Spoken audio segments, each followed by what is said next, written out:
ਤੁਸੀਂ ਫੋਟੋ ਲਾਇਆ ਸਮਝ ਨਹੀਂ ਆ ਰਹੀ ਫੋਟੋ ਦੀ ਜੀ ਜਿਹੜਾ ਫੋਟੋ ਲਾਇਆ ਤੁਸੀਂ ਆਵਾਜ਼ ਥੋੜੀ ਉੱਚੀ ਸਪੀਕਰ ਦੇ ਕੋਲ ਹੋ ਗਏ ਮੇਰਾ ਵੀਰ ਬੋਲੋ ਥੋੜਾ ਜਿਹਾ ਘੱਟ ਸੁਣਨੇ ਸਹੀ ਥੋੜਾ ਜਿਹਾ ਉੱਚਾ ਬੋਲੋ ਤੁਸੀਂ ਜਿਹੜਾ ਫੋਟੋ ਲਾਇਆ ਇਹ ਫੋਟੋ ਦੀ ਨਹੀਂ ਜੇ ਥੋੜਾ ਜਿਹਾ ਕੋਲ ਹੋ ਕੇ ਭਾਈ ਜੀ ਬੋਲਿਆ ਜੇ ਥੋੜਾ ਜਿਹਾ ਕੋਲ ਹੋ ਕੇ ਬੋਲੇ ਆਵਾਜ਼ ਨਹੀਂ ਆ ਰਹੀ ਬੋਲ ਰਹੇ ਆਵਾਜ਼ ਨਹੀਂ ਆ ਰਹੀ ਹੁਣ ਆ ਰਹੀ ਨਹੀਂ ਆਵਾਜ਼ ਥੋੜੀ ਜਿਹੀ ਘੱਟ ਆ ਰਹੀ ਥੋੜਾ ਜਿਹਾ ਉੱਚੀ ਬੋਲੋ ਹੈਲੋ ਹਾਂਜੀ ਹੁਣ ਆ ਰਹੀ ਆਵਾਜ਼ ਹੁਣ ਆ ਰਹੀ ਹੈ ਨਹੀਂ ਥੋੜਾ ਜਿਹਾ ਮੈਕ ਦੇ ਕੋਲ ਹੋ ਮੈਕ ਦੇ ਕੋਲ ਭਾਈ ਮਾਈਕ ਦੇ ਬਿਲਕੁਲ ਕੋਲ ਹੈ ਮੇਰੇ ਵੱਲੋਂ ਪਟਾਕਿਆਂ ਦੀ ਆਵਾਜ਼ ਆ ਰਹੀ ਤੁਹਾਨੂੰ ਹਾਂਜੀ ਆ ਰਹੀ ਆਵਾਜ਼ ਮੇਰੀ ਭਾਈ ਹਾਂਜੀ ਤੁਹਾਡੀ ਨਹੀਂ ਆ ਰਹੀ ਫਿਰ ਤੁਹਾਡੇ ਵੱਲੋਂ ਪਟਾਕਿਆਂ ਦੀ ਆਵਾਜ਼ ਨਹੀਂ ਆ ਰਹੀ ਉੱਚੀ ਬੋਲੋ ਥੋੜਾ ਜਿਹਾ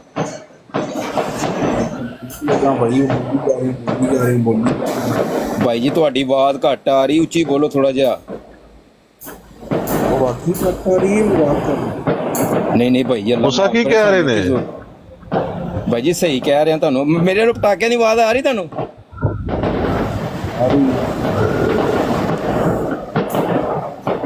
ਅਸੀਂ ਤੇ ਆਏ ਸਾਂ ਅਮਰ ਭਾਈ ਨਸਰਾਮ ਦਾ ਲੈਣ ਤੇ ਸਾਨੂੰ ਕਿਤੇ ਵਸਾ ਚੜਿਆ ਜੇ ਖੁਦਾ ਦਾ ਨਾਮ ਮਲਕ ਕੈਸਰ ਸਾਹਿਬ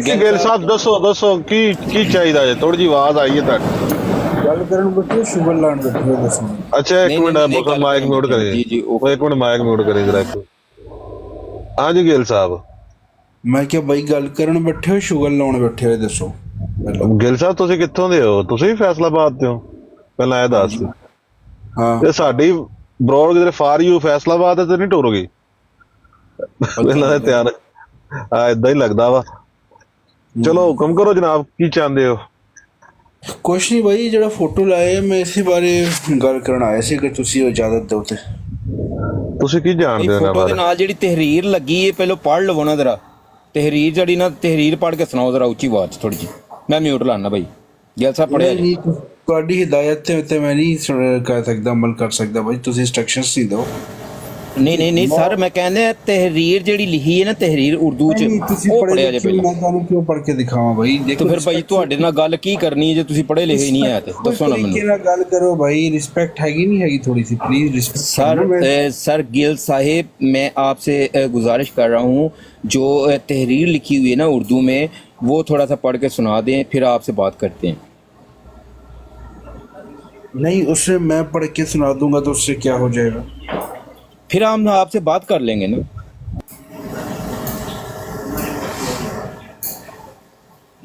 किस्त में गुलाम अहमद कादियानी इब्ने यानी खुदा का बेटा होने का दावा कादियानी सोच है मेरी का है होने का दावा है मुझे इस बात से इत्तेफाक है कि वो किसी भी खुद को खुदा का बेटा कह सकता है मिर्ज़ा गुलाम कादियानी को हज़रत खुदा का बेटा कह सकता है हाँ जी पढ़ लीजिए बात करें क्या करना चाहते हैं आप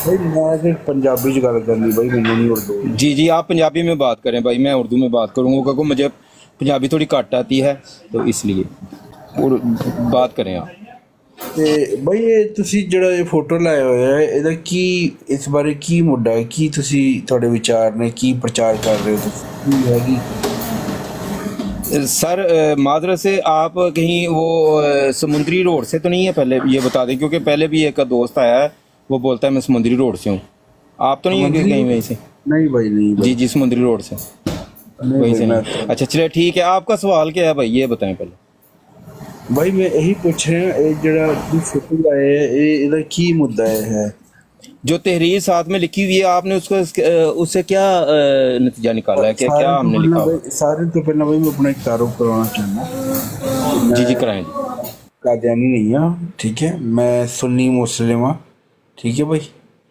तो जो बंदा कादियानी होंगे ना कभी छुपांदा नहीं हुआ कि कहना कि मैं कादियानी हाँ ठीक है तो गल है हाँ जी ये कदों की गल है केड़ी मतलब ਜਿਹੜਾ ਕਾਦੀਆਨੀ ਹੁੰਦਾ ਛੁਪਾਉਂਦਾ ਨਹੀਂ ਆਪਣੇ ਆਪ ਨੂੰ ਯਾਰ ਮੈਂ ਤੇ ਦੇਖਿਆ ਹੈ ਮੈਂ ਜਿਹਦੇ ਕੋਲ ਪੁੱਛਣਾ ਕਿ ਉਹ ਕਹਿ ਦੱਸ ਦਿੰਦਾ ਮੈਨੂੰ ਹਾਂ ਮੈਂ ਕਾਦੀਆਨੀ ਆ ਇਹ ਮਤਲਬ ਬੜੀ ਗੱਲ ਹੈ ਤੁਸੀਂ ਗਿੱਲ ਸਾਹਿਬ ਕੀਤੀ ਹੈ ਅੱਜ ਤੱਕ ਨਹੀਂ ਜੇ ਸਾਨੂੰ ਅੱਜ ਦਾ ਕੋਈ ਵੀ ਨਹੀਂ ਜੇ ਲੱਭਾ ਦੇਖੋ ਪਾਕਿਸਤਾਨ ਵਿੱਚ ਤਾਂ ਛੁਪਾਉਣਗੇ ਨਾ ਪਾਕਿਸਤਾਨ ਕੁੱਟਦੇ ਹੋ ਤੁਸੀਂ ਬੰਦੇ ਸਾਡੇ ਬੰਦੇ ਕੁੱਟਦੇ ਇਹਨਾਂ ਨੂੰ ਜਾ ਕੇ ਤੇ ਹੁਣ ਉੱਥੇ ਤਾਂ ਮੈਂ ਅਗਲੇ ਦਿਨ 2 ਮਾਰੇ ਜੇ ਯਕੀਨ ਕਰੋ ਨਹੀਂ ਪਰਸੋਂ ਦੀ ਗੱਲ ਹੈ। अच्छा नजवाज एक सेकंड, सिर्फ एक सेकंड गिल साहब, सिर्फ एक सेकंड, गिल साहब सिर्फ एक सेकंड।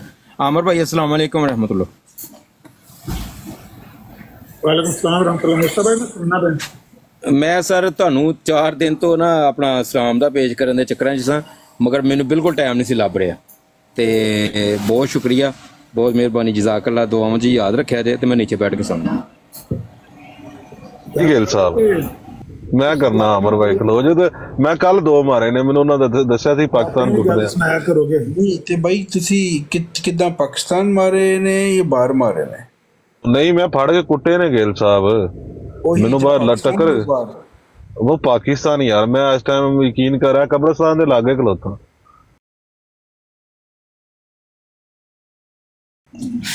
ਤੇ ਉਹਨਾਂ ਕੁਛ ਨਹੀਂ ਰਿਐਕਸ਼ਨ ਦਿੱਤਾ? ਨਹੀਂ ਉਹਨੂੰ ਚੁੱਪ ਕਰਕੇ ਖਾਂਦੇ ਰਹੇ ਨੇ, ਕਹਿੰਦੇ ਰਹੇ ਨੇ ਬਿਸਮਿਲ੍ਲਾ ਕਰਾਂ, ਮੈਂ ਬਿਸਮਿਲ੍ਲਾ ਕਰਾਂ। ਸ਼ਾਹ ਜੀ ਇੱਥੇ ਮਾਰੋ। ਹਾਂ ਮਜ਼ਾਕ ਤਾਂ ਨਹੀਂ ਕਰ ਰਿਹਾ, ਯਾਨੀ ਕਿ ਉਹਨਾਂ ਦੀ ਇੱਕ ਹੈਬਿਟ ਹੈ ਉਹ ਇਸ ਮਾਮਲੇ 'ਚ ਯਾਰ। ਮਤਲਬ ਹੁਣ ਤੁਹਾਨੂੰ ਮੈਂ ਪੂਰੀ ਰਿਪੋਰਟ ਦਿਆਂ, ਇਹ ਪਰਸੋਂ ਦੀ ਗੱਲ ਹੈ ਯਾਰ। ਯਾਰ ਦੱਸ ਦਿਓ ਮੋਟਾ ਮੋਟਾ, ਮੈਂ ਨਹੀਂ ਯਾਰ ਇਹ ਬਲੋਚਾਂ ਦੀ ਪੁਲੀ ਨਹੀਂ 93 ਮੋੜ ਤੇ 98 ਮੋੜ ਤੇ ਸੌਰੀ ਅੱਛਾ 98 ਮੋੜ ਤੇ ਬਲੋਚਾਂ ਦੀ ਪੁਲੀ। ਮੈਂ ਉੱਥੇ ਜਾ ਰਿਹਾ ਤਾਂ ਰਸਤੇ ਦੇ ਵਿੱਚ, ਤੇ ਮੈਂ ਉਹਦੇ ਕੋਲੋਂ ਪੁੱਛਿਆ ਭਾਈ ਤੁਸੀਂ ਕਾਦੀਆਨੀ ਹੋ? ਉਹਨੇ ਆਖਿਆ ਹਾਂਜੀ ਅਸੀਂ ਕਾਦੀਆਨੀ ਹਾਂ। ਮੈਂ ਫੜ ਕੇ ਕੁੱਟ ਦਿੱਤੇ। ਨਹੀਂ ਤੇ ਤੁਹਾਨੂੰ ਕਿਵੇਂ ਪਤਾ ਲੱਗਿਆ ਉਹ ਕਾਦੀਆਨੀ ਨੇ? ਯਾਰ ਤੁਸੀਂ ਆਪ ਹੀ ਤਾਂ ਦੱਸਦੇ ਹੋ, ਕਿਸੇ ਕੋਲੋਂ ਪੁੱਛੋ ਨਾ ਕਿ ਤੁਸੀਂ ਕਾਦੀਆਨੀ ਹੋ ਤੇ ਉਹ ਦੱਸ ਦਿੰਦੇ ਨੇ ਹਾਂਜੀ ਅਸੀਂ ਕਾਦੀਆਨੀ। ਉਹ ਤੇ ਮੈਂ ਉਹਦੇ ਕੋਲੋਂ ਪੁੱਛਿਆ, ਮੈਂ ਸੋਸ਼ਲ ਮੀਡੀਆ ਦੀ ਗੱਲ ਕਰ ਰਿਹਾ ਬਾਈ। ਯਾਰ ਮੈਂ ਰੀਅਲ ਲਾਈਫ ਦੀ ਗੱਲ ਕਰ ਰਿਹਾ, ਤੁਸੀਂ ਸੋਸ਼ਲ ਮੀਡੀਆ ਗੱਲ ਕਰ ਰਹੇ। ਚਲੋ ਬਾਈ ਸੰਜੀਦਾ ਗੱਲ ਕਰਦੇ ਹਾਂ, ਸ਼ੁਕਰ ਨਹੀਂ ਲਾਉਣਾ। ਨਹੀਂ ਤਾਂ ਸ਼ੁਰੂ ਕਿਹਨੇ ਕੀਤਾ ਸੀ? ਚਲੋ ਸੰਜੀਦਾ ਗੱਲ ਕਰਦੇ ਹਾਂ। ਮੇਰੇ ਕਹਿਣ ਦਾ ਮਤਲਬ ਬਾਈ ਇਹ ਵੇ ਕਿ ਹੁਣ ਇੱਕ ਬੰਦਾ ਹੈਗਾ, ਉਹਦਾ ਕੋਈ ਵੀ ਮਤਲਬ ਨਹੀਂ। ਤੁਸੀਂ ਕਦੀ ਬਾਹਰ ਰਹਿੰਦੇ ਹੋ ਜਾਂ ਗਏ ਹੋਏ, ਤੁਸੀਂ ਵੇਖਿਆ ਹੋਣਾ, ਤੁਸੀਂ ਖਾਸ ਤੌਰ ਗੋਰਿਆਂ ਦੇ ਕੰਟਰੀ ਜਾਓ, ਤੁਸੀਂ ਕੋਈ ਯੂ ਫਰਮ ਯੂਕੇ? ਹਾਂਜੀ ਯੂ ਫਰਮ ਯੂਕੇ? ਨਹੀਂ ਅਮਰੀਕਾ। ਅੱਛਾ ਹਾਂਜੀ ਸਹੀ। ਤੇ ਮੈਂ ਹੁਣ ਤੁਸੀਂ ਜਾਓ ਉੱਥੇ, ਤੁਹਾਡਾ ਕੋਈ ਵੀ ਫੇਥ ਹੈ, ਤੁਹਾਡਾ ਕੋਈ ਵੀ ਰਿਲੀਜਨ ਹੈ, ਬਸ ਜਾਂ ਨਹੀਂ ਵੀ ਹੈ ਕੋਈ ਰਿਲੀਜਨ, ਤੁਸੀਂ ਇਥਿਸਟ ਹੋ ਜਾਂ ਤੁਸੀਂ ਮੰਨਦੇ ਨਹੀਂ ਕਿਸੇ ਨੂੰ, ਗੋਰਿਆਂ ਨੂੰ ਜਾਂ ਉਸ ਕੰਟਰੀ ਨੂੰ ਉਹਦੇ ਨਾਲ ਕੋਈ ਲੈਣਾ ਦੇਣਾ ਨਹੀਂ ਹੈ। ਠੀਕ ਹੈ, ਤੁਹਾਡਾ ਕਰੈਕਟਰ ਕੀ ਹੈ, ਤੁਹਾਡਾ ਕਮਿਊਨਿਟੀ 'ਚ ਕੀ ਉੱਠਣਾ ਬੈਠਣਾ ਹੈ, ਸਿਰਫ ਉਹਨਾਂ ਨਾਲ ਤੁਸੀਂ ਟੈਕਸ ਟਾਈਮ 'ਤੇ ਦੇ ਰਹੇ ਹੋ। ਜੀ ਬਾਈ ਬੰਦੇ ਨੂੰ ਕੌਣ ਚੁੱਕਦਾ ਪਿਆ?